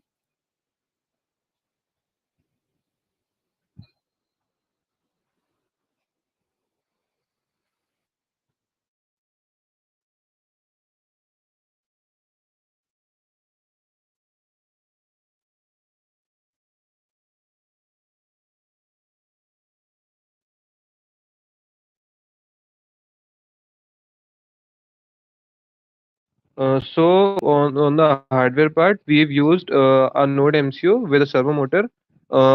Each lock will have a QR code which will be scanned by the application, and on scanning, the mobile sends a request, and that request turns on the servo motor, and it unlocks the locker, as you can see in the video, I guess. Yeah. So this unlocks the locker, and whoever has to take the item can take or lend whatever it is, and then we can lock the locker. One second, we'll show the video.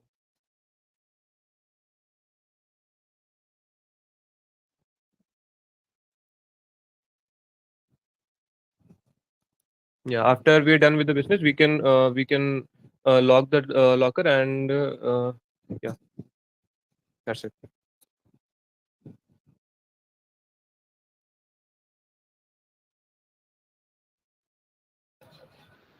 So you can see our app UI is something like this: AirCache. This is the category part. This is the profile and the browse where you can search the items. You can add and grab item. We'll show you in a couple of minutes. These are the events in miscellaneous section. The specs I can borrow. Here I can enter the code or scan. For many times we cannot scan, so we can enter the code and we can confirm the item which we are asking for. Once we have confirmed, the app will give us a toaster message showing the unlocked has been successful. We can return the item. You can see at the top of the header, it is showing that we have already bought an item and you have to return before boarding another item. And then we can return by scanning the same lock again.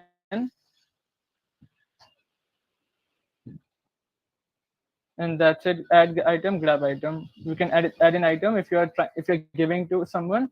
You can see there is a minimum security money part, as well as, just a second.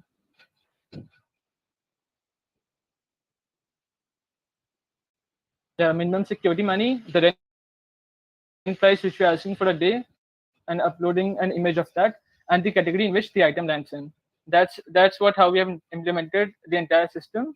Coming on to the tech stack, we have used native Android, Firebase, IoT, and Node MCU. The wow factor, well, we were able to make the working prototype in the 36 hours which we were given, and the entire hardware logging system along with the application as well. And the future work which we are looking for is like when you are giving the item back, we can ensure that the item which we have got is in the condition which you had taken, like it's not broken and all. So we'll be using ML for that, as well as location sensing. Currently we're not added the location sensing, whether you are returning the item by standing there only. So the location based sensing, as well as expanding it to other domains. For example, currently we have only talked about how we can implement it in a college system. Like we have taken the college ID during the sign up part, but we can expand it to other domains as well. Like for the companies, when in companies you have people who study books, they can have a community center where they can keep their books and other people can use it. They can use other things as well, electronics goods, electronic gadgets and all. So we can expand it to other domains as well. That's it from our side. We are open for questions. Thank you. Yeah, one question here, a couple of questions actually, mostly on the hardware side.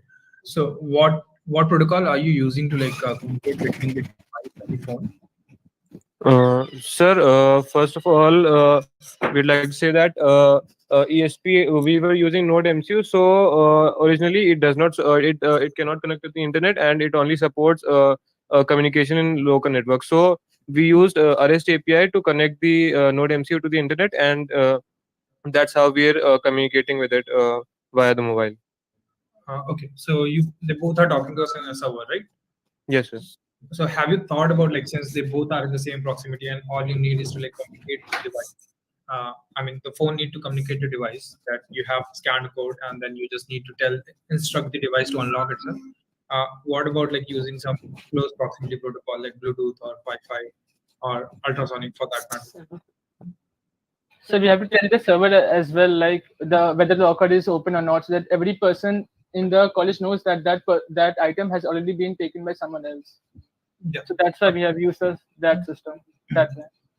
Got it. So what is the okay, I'll come to the suggestions on that a little bit, but the question around that, what is the power consumption that you're looking at when you connect?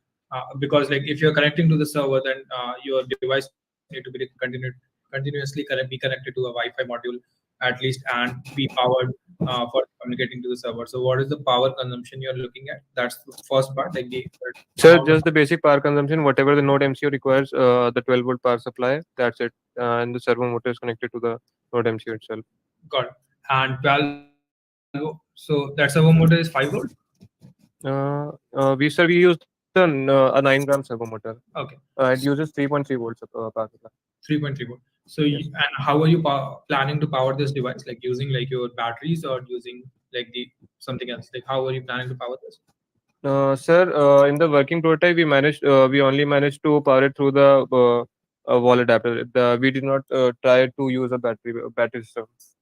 Got it. So why I'm bringing this up is because you are looking at let's say 12-volt power supply, and you want to power it for a long time because you are connecting it through internet, all those modules 24 hours, right? It is going to draw some current to power all those modules, and batteries will die pretty fast. So just think about that, right? Otherwise, you'll need a power source to be connected, and how do you connect that? That will be a major problem to solve. So have you given this some thought, how will you figure out the power problem? Yes, sir. We'll think about it. Okay. Second question: how do you ensure that once someone has taken some stuff out, the door is closed? The door is closed. So that part, so we haven't implemented yet, but we did think about it that once you have taken the item, you can close the user itself and close, or else if it is open for a longer duration, we can know that the lock is open. Because obviously, if a person is taking the item, he or she at max takes a few minutes for that. So what is the course of action if the door is open? So we do know from the server side that the door is open, right? In which angle the current door, the server motor that part makes sense. I'm asking what is the next course of action if the door remains open? What do we do next? So that part is either physical part, but that denies the automation part. So what we can do is that we can make the doors having a motor itself, or using physically itself, because currently we have only managed to do it in a college. So obviously the person handling it, at least one person can do that part, and most of the part it's a community driven thing, right? It's a community based thing. So we basically expect a person to do it, but if he doesn't, we'll have to do it ourselves. Okay, got it. And in terms of landing, you can only land one item at a time, or so essentially, because if I'm opening scanning and I'm opening a box, whatever is inside is available to me. So how do you keep track of what all item I am taking, unless like there's only one item you can put. So basically, our locking system is such that it can be applied anywhere. So usually, you can apply in drawer itself. So we are for now we are only till one item in a drawer or in a locker or something. Got it.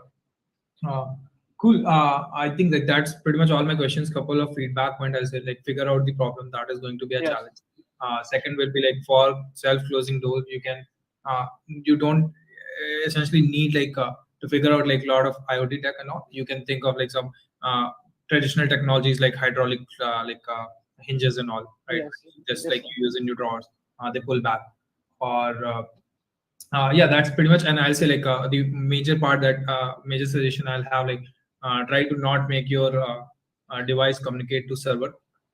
You have like phone which already is connected to internet. You can use some low cost like protocol to communicate between server to this phone, right? So device to this phone, and it's just transfer to server using this, right? All right. Yes, sir. Sure, sir.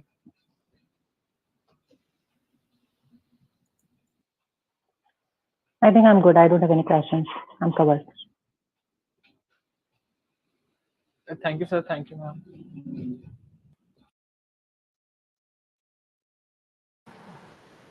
Thank you, team. Now let's move on to our next team, which is Team Binary Fetch.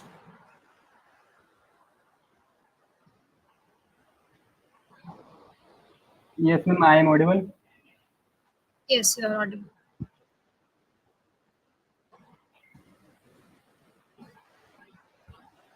Screen is visible, ma'am.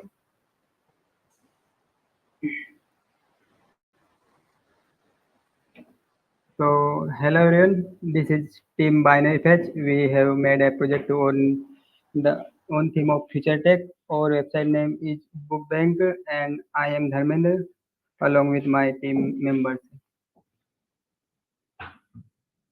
And my problem statement is future tech, and this time many of us said to be introduced of the word cryptocurrency, NFT, and aim to interact researcher and scholar to word and crypto introduce themselves to blockchain and DeFi. And many researchers find difficult to publish research paper with authenticity and instantly funded, and they might be fear duplicating their research paper. And many of research could not publish their research paper due to peer reviewing system and इसी कारण से उनके जो research paper है वो cancel हो जाते हैं and they they also have to back out the financial issue in this process. Really time consuming, बहुत टाइम लगता है. मतलब एक बार रिसर्च पेपर सबमिट करने के बाद महीनों लग जाते हैं रिसर्च पेपर का वापस रिटर्न आंसर आने में. And many of them don't get opportunity to become large number of submission every year, while their facilities of process manage and publish a less number of research papers. So the purpose of solution, research paper can mint publish their research paper and book bank and mining validate the research paper and keeping originality paper and linkly safely and author name, and which is help to prevent privacy and duplication and research paper. Research paper can also funded right on same platform, and many research work get dropped due to lack of funding and support. Funding research paper on would be motivated research to carry forward to research work, and for scholar book bank to own a platform to provide simple way to broadly search for scholarly literate and fund research which is great potential. And implement detail which stack and I use HTML, CSS and React and Redux and Polygonmatic Mumbai test है जिससे हमने apply लिया है testing के लिए. And MetaMask, crypto wallet and Portrace blockchain wallet and the graph protocol लेने के लिए एंड NFT स्टोरेज डॉक्यूमेंट को स्टोरेज करने के लिए डिसेंटली वे में. And wow factor. The research can funded on same platform, keeping the originality paper and link safety and author. And Scholar Book Bank is one platform provide simple, मतलब बहुत simple way में provide करता है. ऐसे अगर research paper को हम मतलब सबमिट करेंगे तो बहुत टाइम लग जाएगा। और ये एक ऐसा प्लेटफॉर्म है जहाँ पर एक बार रिसर्च पेपर सबमिट करने के बाद मतलब डायरेक्टली पब्लिक हो जाएगा। And future work we will add user view and content view and guide us know to interest and necessary to user, and near future planning to various feature platform up to what up to what and down papers the papers from home page and get crypto reward regarding research paper, and also needed feature like verifying authenticity and research paper report paper comments and filter and adult content and getting crypto reward for reading research paper and subscription based on demand service to get more insight and about research paper so research can get monetized. And thank you. And I so that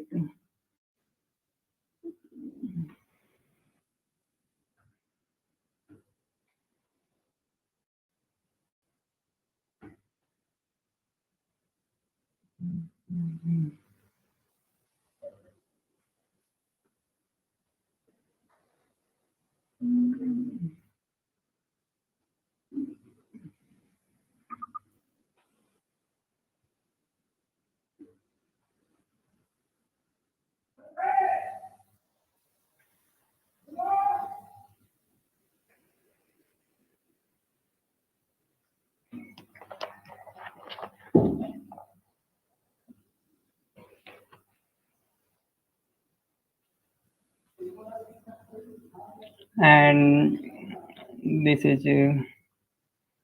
platform and book bank, and सबसे पहले हम crypto wallet connect करेंगे।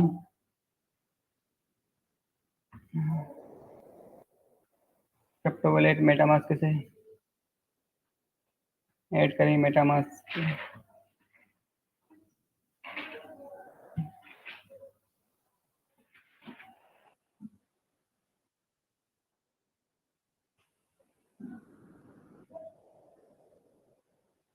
and successfully connected,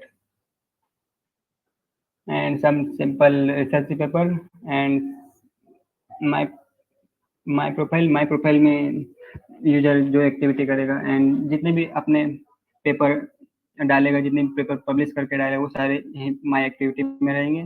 and next है activities, क्या कितने transaction कर रहा है, कौन मतलब फंड कर रहा है रिसर्च पेपर के लिए, कौन नहीं कर रहा है, वो सारी चीजें यहाँ पर दिखेगी। उसके बाद में नेक्स्ट यहाँ से रिसर्च पेपर पब्लिक कर सकते हैं, यहाँ से हम पीडीएफ अपलोड कर सकते हैं।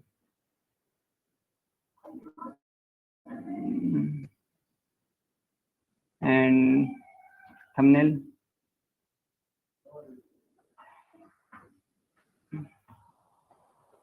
and upload PDF and thumbnail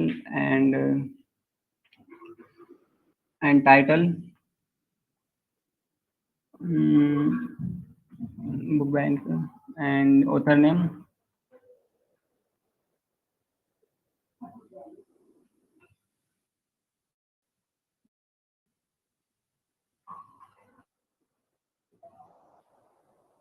and description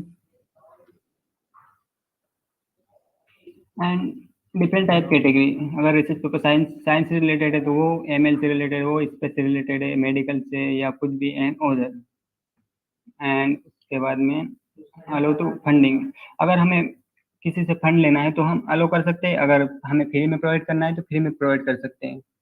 उसके बाद में पब्लिश कर देंगे।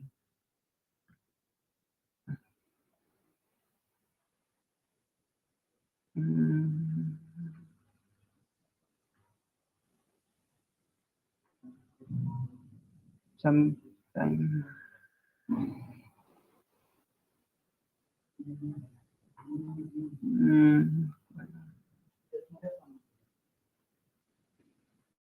And required to access MetaMask.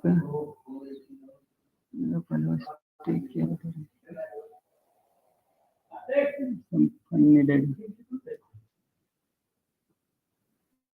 So basically यही फीचर था। उसके बाद में कनेक्ट नहीं हो पा रहा। उसके बाद में एक्सप्लोर, जो जितने भी रिसर्च पेपर यहाँ पर अपलोड करेगा जो यूजर, वो सारे यहाँ पर दिख जाएंगे। एंड डिफरेंट कैटेगरी टाइप भी देख सकते हैं, जैसे science, space and animals.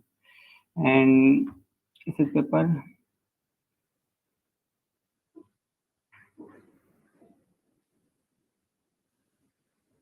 And research opening document.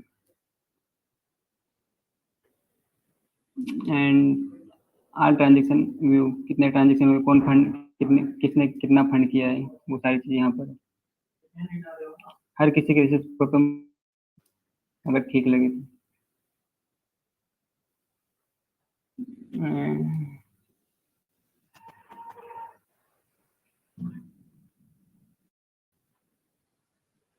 End fund research paper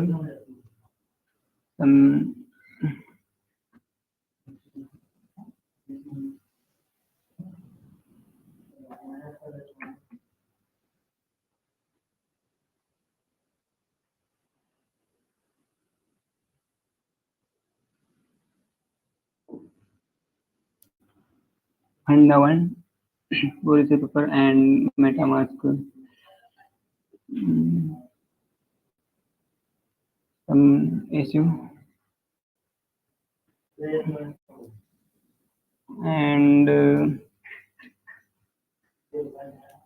poly scan view, किसने एक एड्रेस जनरेट होगा जिसे रिसर्च पेपर हम डालेंगे, and Meta data and PFS view and user profile and user activity and done finally.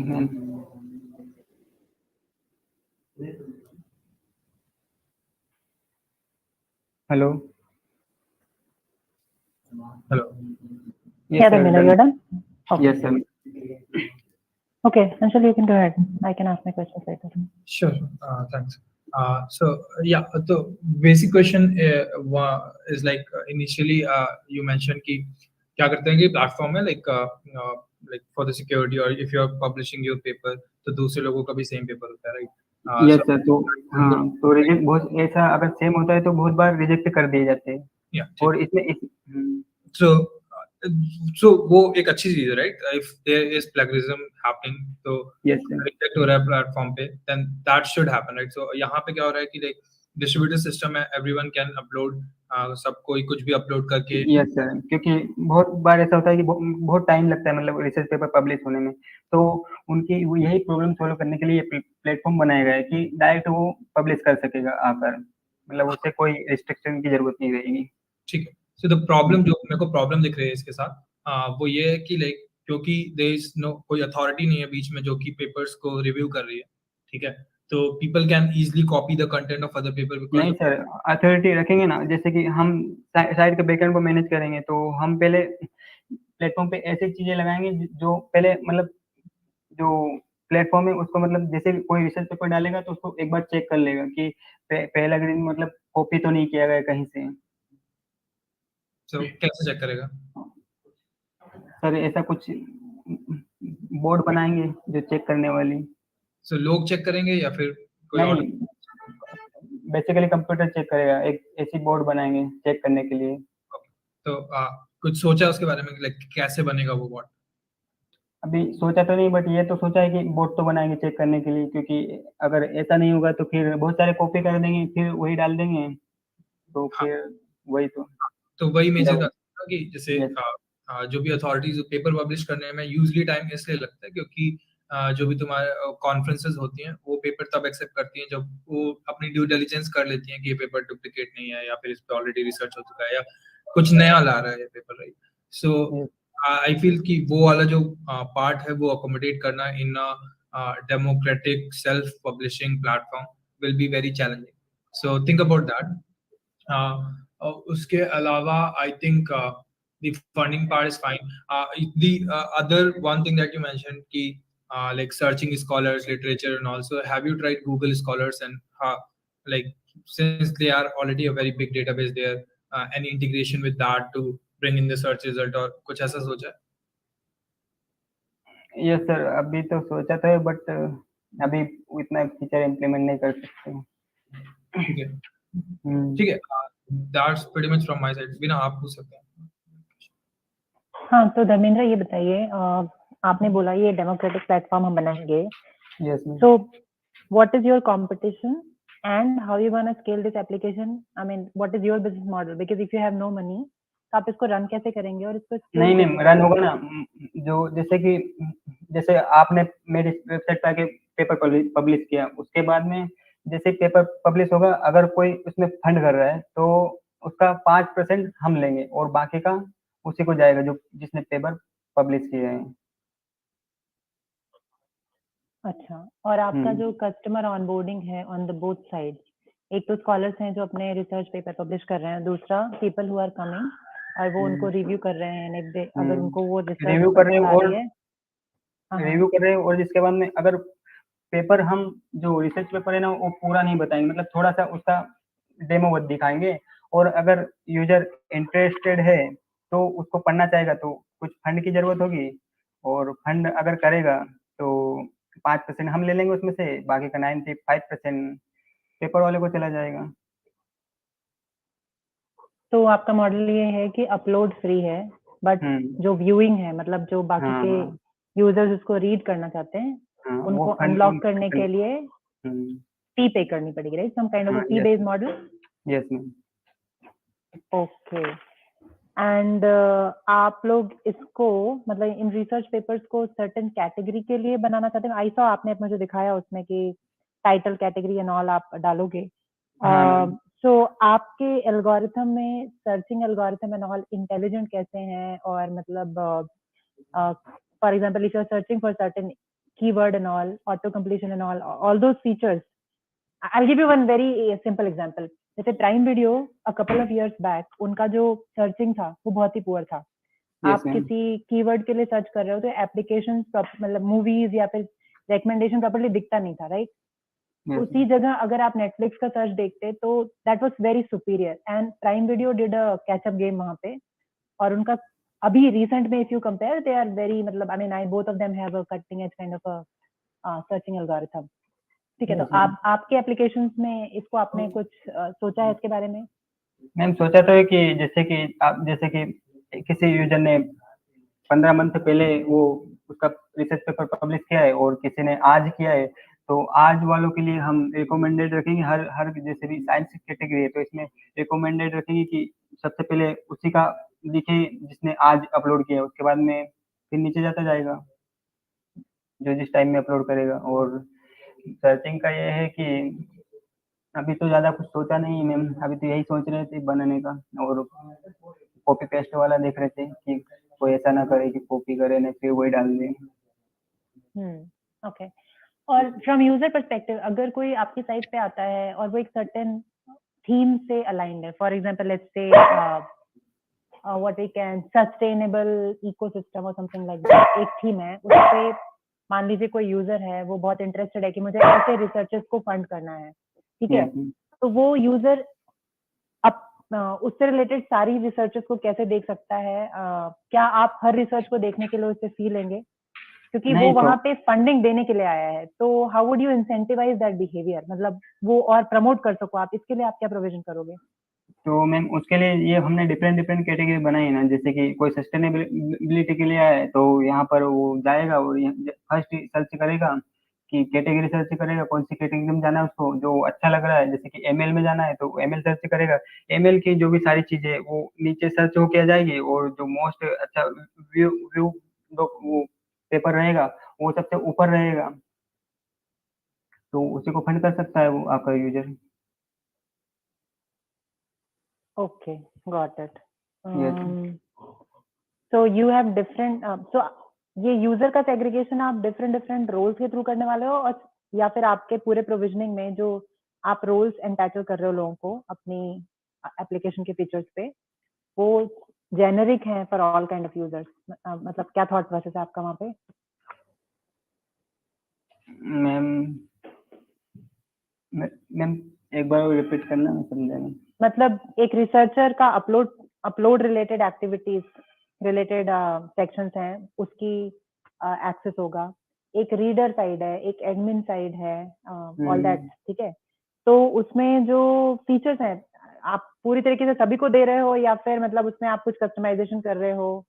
या फिर आपके sir सिर्फ रीडर्स वर्सेस अपलोडर्स काइंड इस टाइप का कोई सेग्रीगेशन है? आई वांट टू नहीं। Understand your thought process on roll management on this application. हाँ, तो मैं ऐसा सोच रहा हूँ कि अगर कोई रीडर आया तो रीडर के लिए एक डिफरेंट कैटेगरी बनाएंगे और उसमें सारे रीडर जा सकेंगे, और पब्लिशर के लिए एक अलग कैटेगरी बनाएंगे, उसमें सारे पब्लिशर जा सकेंगे जिसको पब्लिश करना है, तो वही ठीक रहेगा. Okay, got it. Hmm. Good. I'm good. Thank you. Ma'am और कुछ सजेशन दे दीजिएगा, क्या कर सकते हैं आगे? No, I think अंशुल ने काफी अच्छे सजेशंस दिए. Okay. मुझे Yes, बस ma'am. जानना था कि और क्या फीचर्स अवेलेबल हैं आपके में. और अभी अवेलेबल कर देंगे बाकी जो अच्छे हैं, और सोचेंगे फ्यूचर में. Yeah, sure. All the best. Yes, ma'am. Thank you.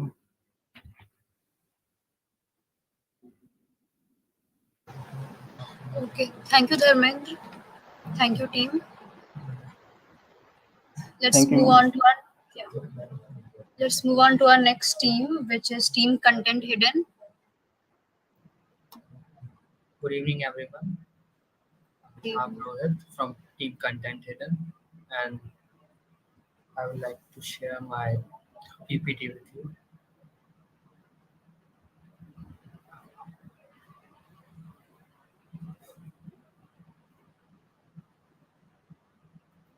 So basically, we have made a price forecasting model.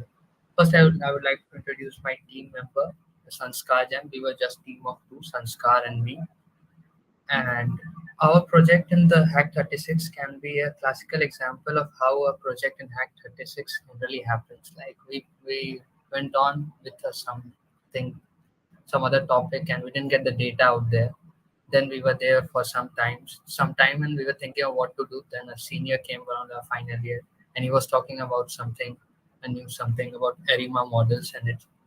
So then then at that time we started exploring ARIMA models. We read about it, and then we came to know. Then we applied it there only for something on the theme vocal for local.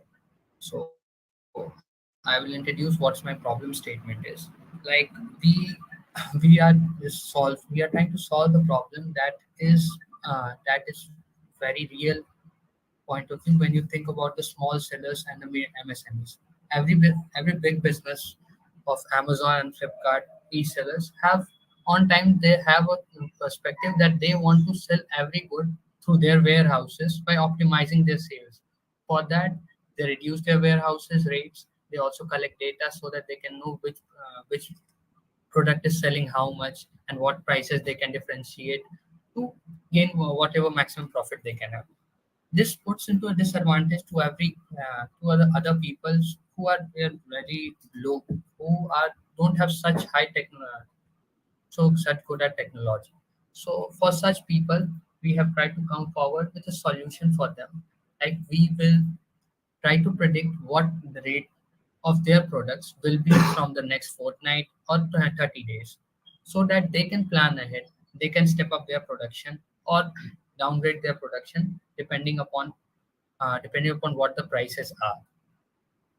So what we have proposed a solution that I have just mentioned.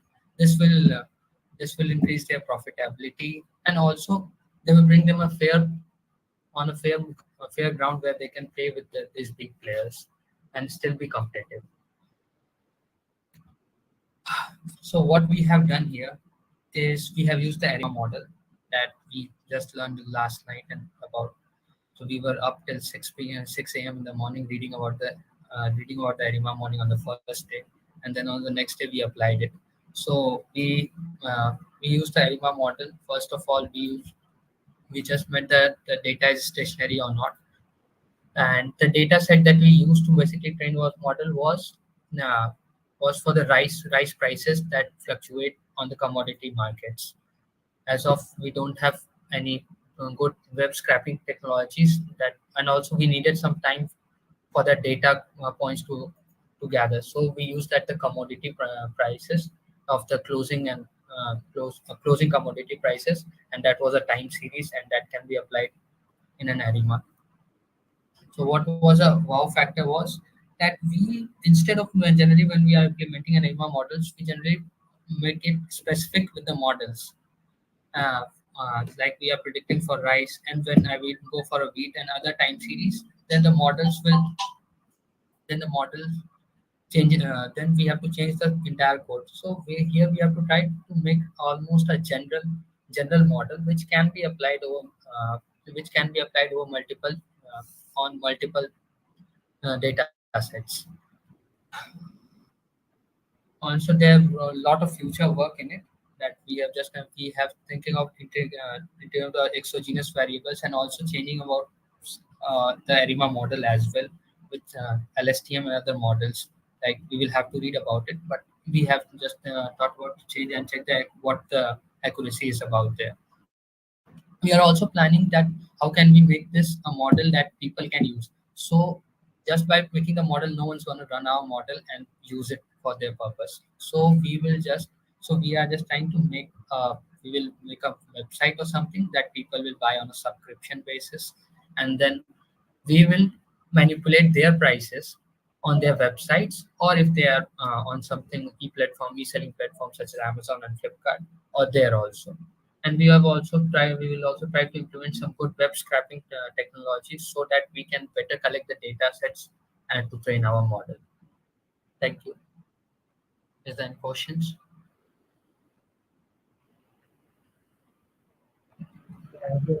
So one question will be, what is the moving average window that you're using for? So we have used a moving average window of about 7 days, and for commodity prices that we have windows. I use the word commodity rice price. So like commodity windows aren't open for the 7 days. So I use the length of the data set that was maximum length of the data set. Like for commodity windows, it will be 5 days, and for windows that we have higher, which are for 7 days or something greater, then I will use other. So that's why I use the length of the data by comparison how many weeks were in it. Got it. And how are we before we get to the next question, like how are you like feeding back the data? Like, so you predict something that, hey, this is the projected price for this thing in like next coming 7 days, Yes. but the actual price was, let's say, different. Is there a feedback loop that goes in? No, sir. Currently, I don't have feedback. I will be honest.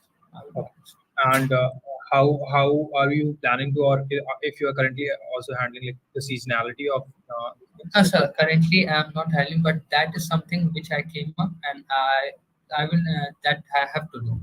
The feedback wasn't in my mind, but seasonality because of the ARIMA model has some disadvantage that we cannot use for its seasonality.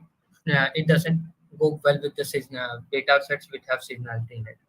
So this is a drawback of my model.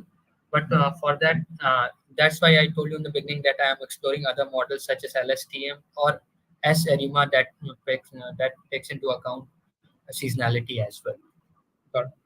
Since we are talking about prices of the commodities and all, and seasonality is one factor, but other factor that needs to be considered like external events. So, for example, like what happened, right?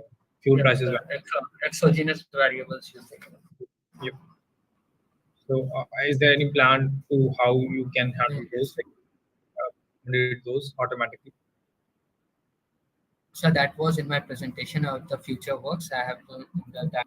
Yes, I'm using for exogenous variables such as maybe Google Trends data. That will be better for Google Trends data because whenever the verb backs out or something like that, that's something people go and search out for what's going on about the prices and everything. Eventually, the traffic grows high, and that's something that I have thought of putting in. I have told you that I just came forward with the model when I started Hack 36. We took the whole night reading about it, and next morning we were implementing it from scratch. So it took a while. So that's pretty much from us. Thanks. Okay, so I have a quick follow-up on the, so if you're using this moving average of 7-day window or 5-day that you mentioned for the commodity, your data is, the prediction that you are generating is valid, remains valid for the entire day, or is it something that changes every like minute?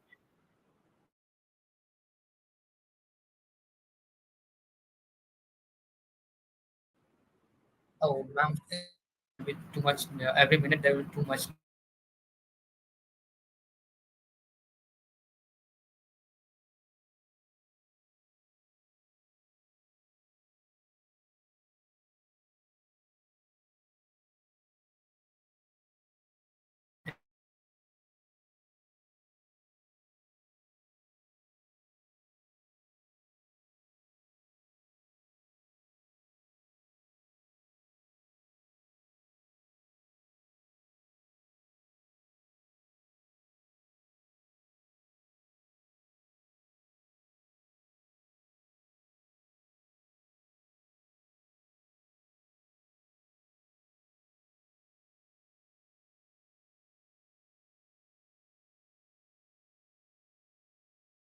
generally have Google Finance or Bloomberg basically, which has very good data set for it.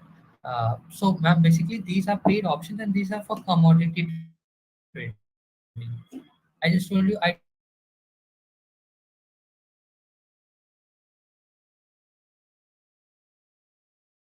took a customer to now, or maybe rice and wheat, maybe there's commodity. What for phone prices could be tomorrow, or such a USB cable, or anything of the small scale that normal people sell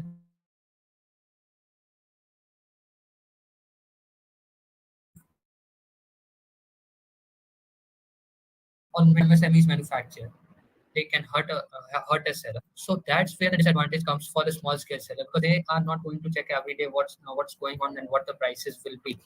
They are not tech savvy. So here my objective is to help them out change their prices.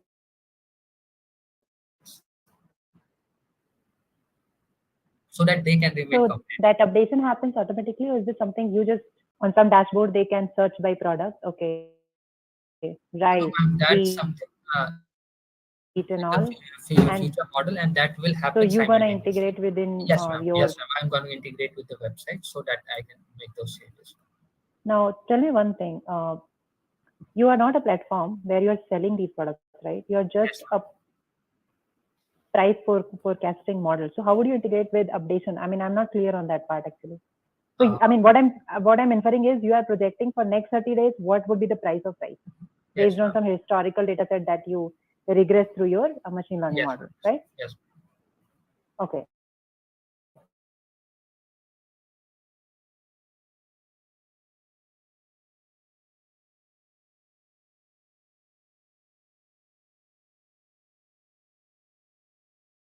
So where this updation happens, I mean, I think somebody has to. If for person who are producing and those who are selling, so producers can tap in Manually come to your what the prices app are, or increase the production probably, right? That's what you're saying. productions, and also people who are just selling on the websites, and their prices will get updated every night time. And for the people who are planning ahead, they just need what happens about 30 days from now, so that they can pump in the productions or put it down. So for them, they just will maybe I will send them they can subscribe for our email, and I will send them an email or a text message. Okay, so you only stick to the business of forecasting, or you also want to become a company which takes the order and fulfills it? No, ma'am. Like, I'm just that's good it. with the forecasting part. Okay, got it. Yeah, I think I'm good. Thank you. Thank you. Thank you, Anshu, sir.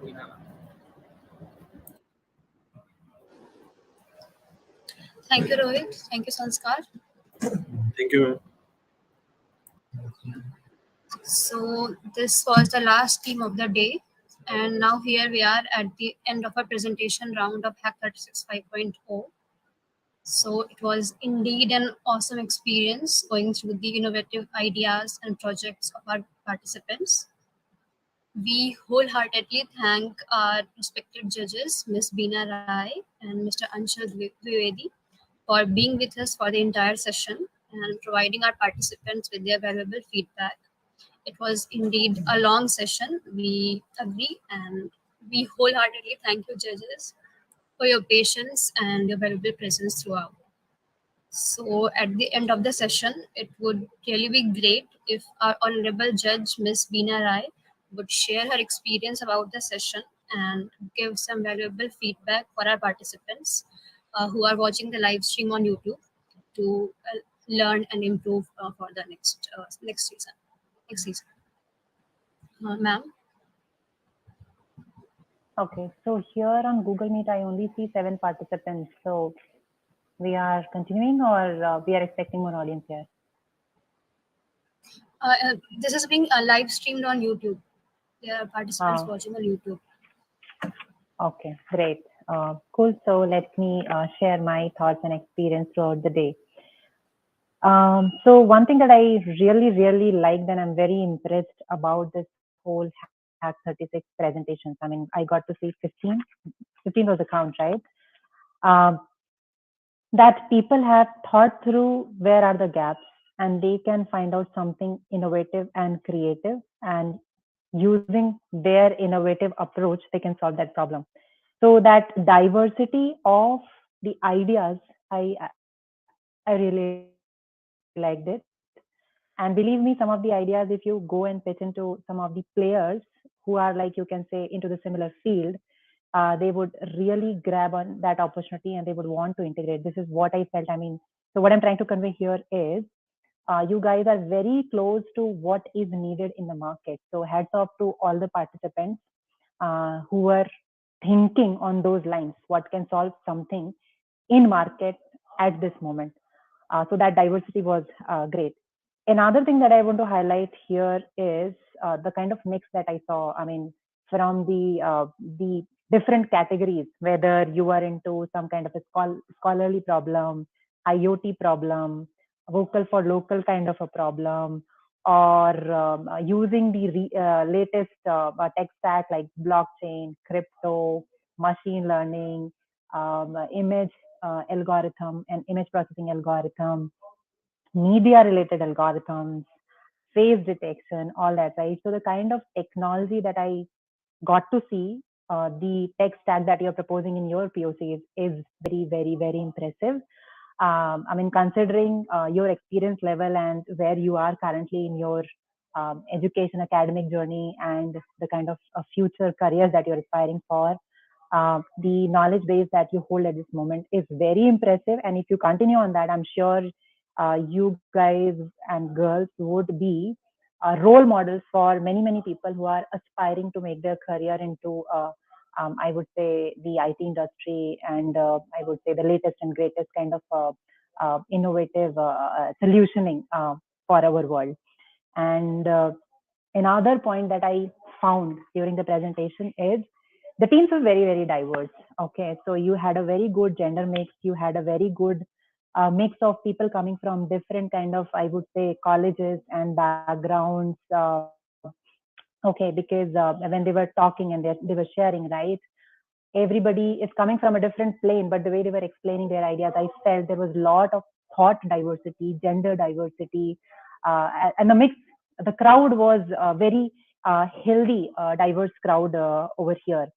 And one more point which I really loved in today's presentation that I would want to highlight is, I don't know, I mean, I think volunteers who were arranging this hackathon have already shortlisted a lot of, like, I mean, they went through all the presentations, everybody who participated, but the top 15 that they presented, uh, which might be the cream out of those 190, but I'm sure there was lot of good material which we couldn't get time to see, but I'm sure that would have been worth our time looking at it. So what I felt was you guys enriched me also, the kind of technologies you spoke about. It's worth the time. I mean, sitting here since 12:30 and listening to all of you, I did not feel at this moment that it was tiring or it was something that I was not looking forward to, because it is such an enriching journey for me also. Last few hours definitely have transformed my thinking, my perspective, how to approach some of the problems. So this is on the great things that I mean, I observed about this whole process. And believe me, those 36 hours would not have been enough for creating the front end, back end, integrating it with DBN. Almost all the participants were able to showcase their POCs in the working conditions, which is like very, very, very impressive. I'm not sure the other hackathons are able to pull off that kind of a material where everything is working to that level. So all that really great, really, really great. If I just want to give some tips to the participants to become better going forward. Um, some of you really pulled your presentations, kept to the point, which will help judges evaluate you better.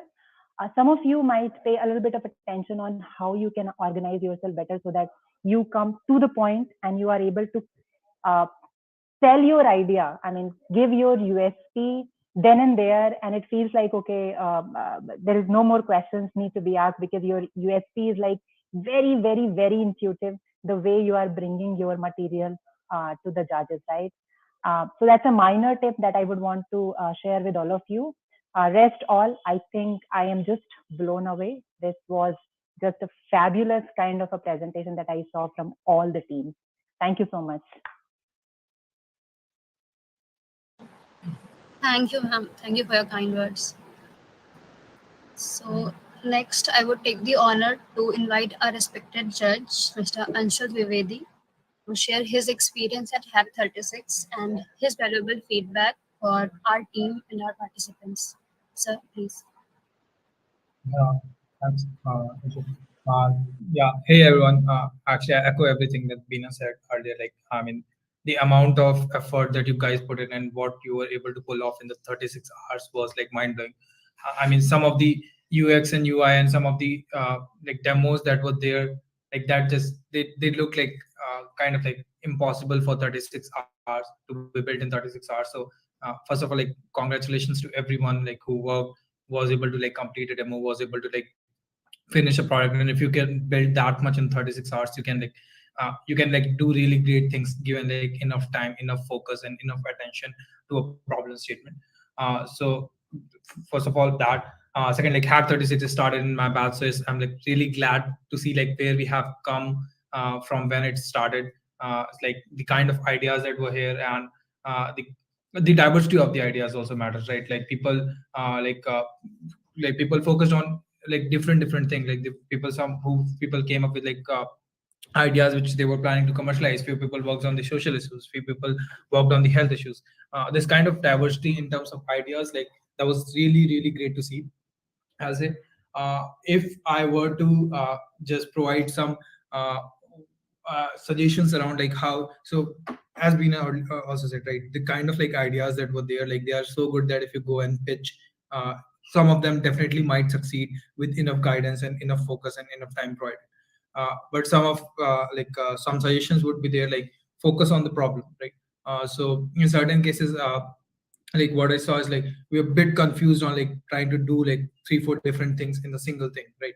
So focus on the core part of the thing that you're trying to solve. Second will be like what you can do better, which I saw like because all of you are in college. So we like once like you get to industry, you like gain more experience into that areas, but will be like do better competitor analysis, right? What is already available, what you're solving, is it really unique? It does not have to be unique all the time, by the way. If it's something is built does not mean that you don't build it. It's just like do understand like there's competitors, right? And how you can beat them, how you can why your product is better, right? Probably, or how you can capture the market. So consider those aspects. And yep, apart from that, like I think like presentations were great, really great. I really like couple of ideas a lot. Yeah, and I say like I was mind blown. Like it was really good presentations. Yeah, thanks. That's pretty much from my side. Thank you, sir. Thank you for your kind and enriching words. Okay, so finally, after 6 hours of presenting and judging, it's the time to announce the end of the presentation round of Hack 36 5.0. Thanks a lot, our respective judges, for gracing our hackathon with your valuable presence. Thank you, participants, for coming up with such awesome and innovative and interesting ideas and projects in 36 hours of time. So kudos to you all, and see you all at the closing ceremony. Please do join. Thank you, everyone. Thank you.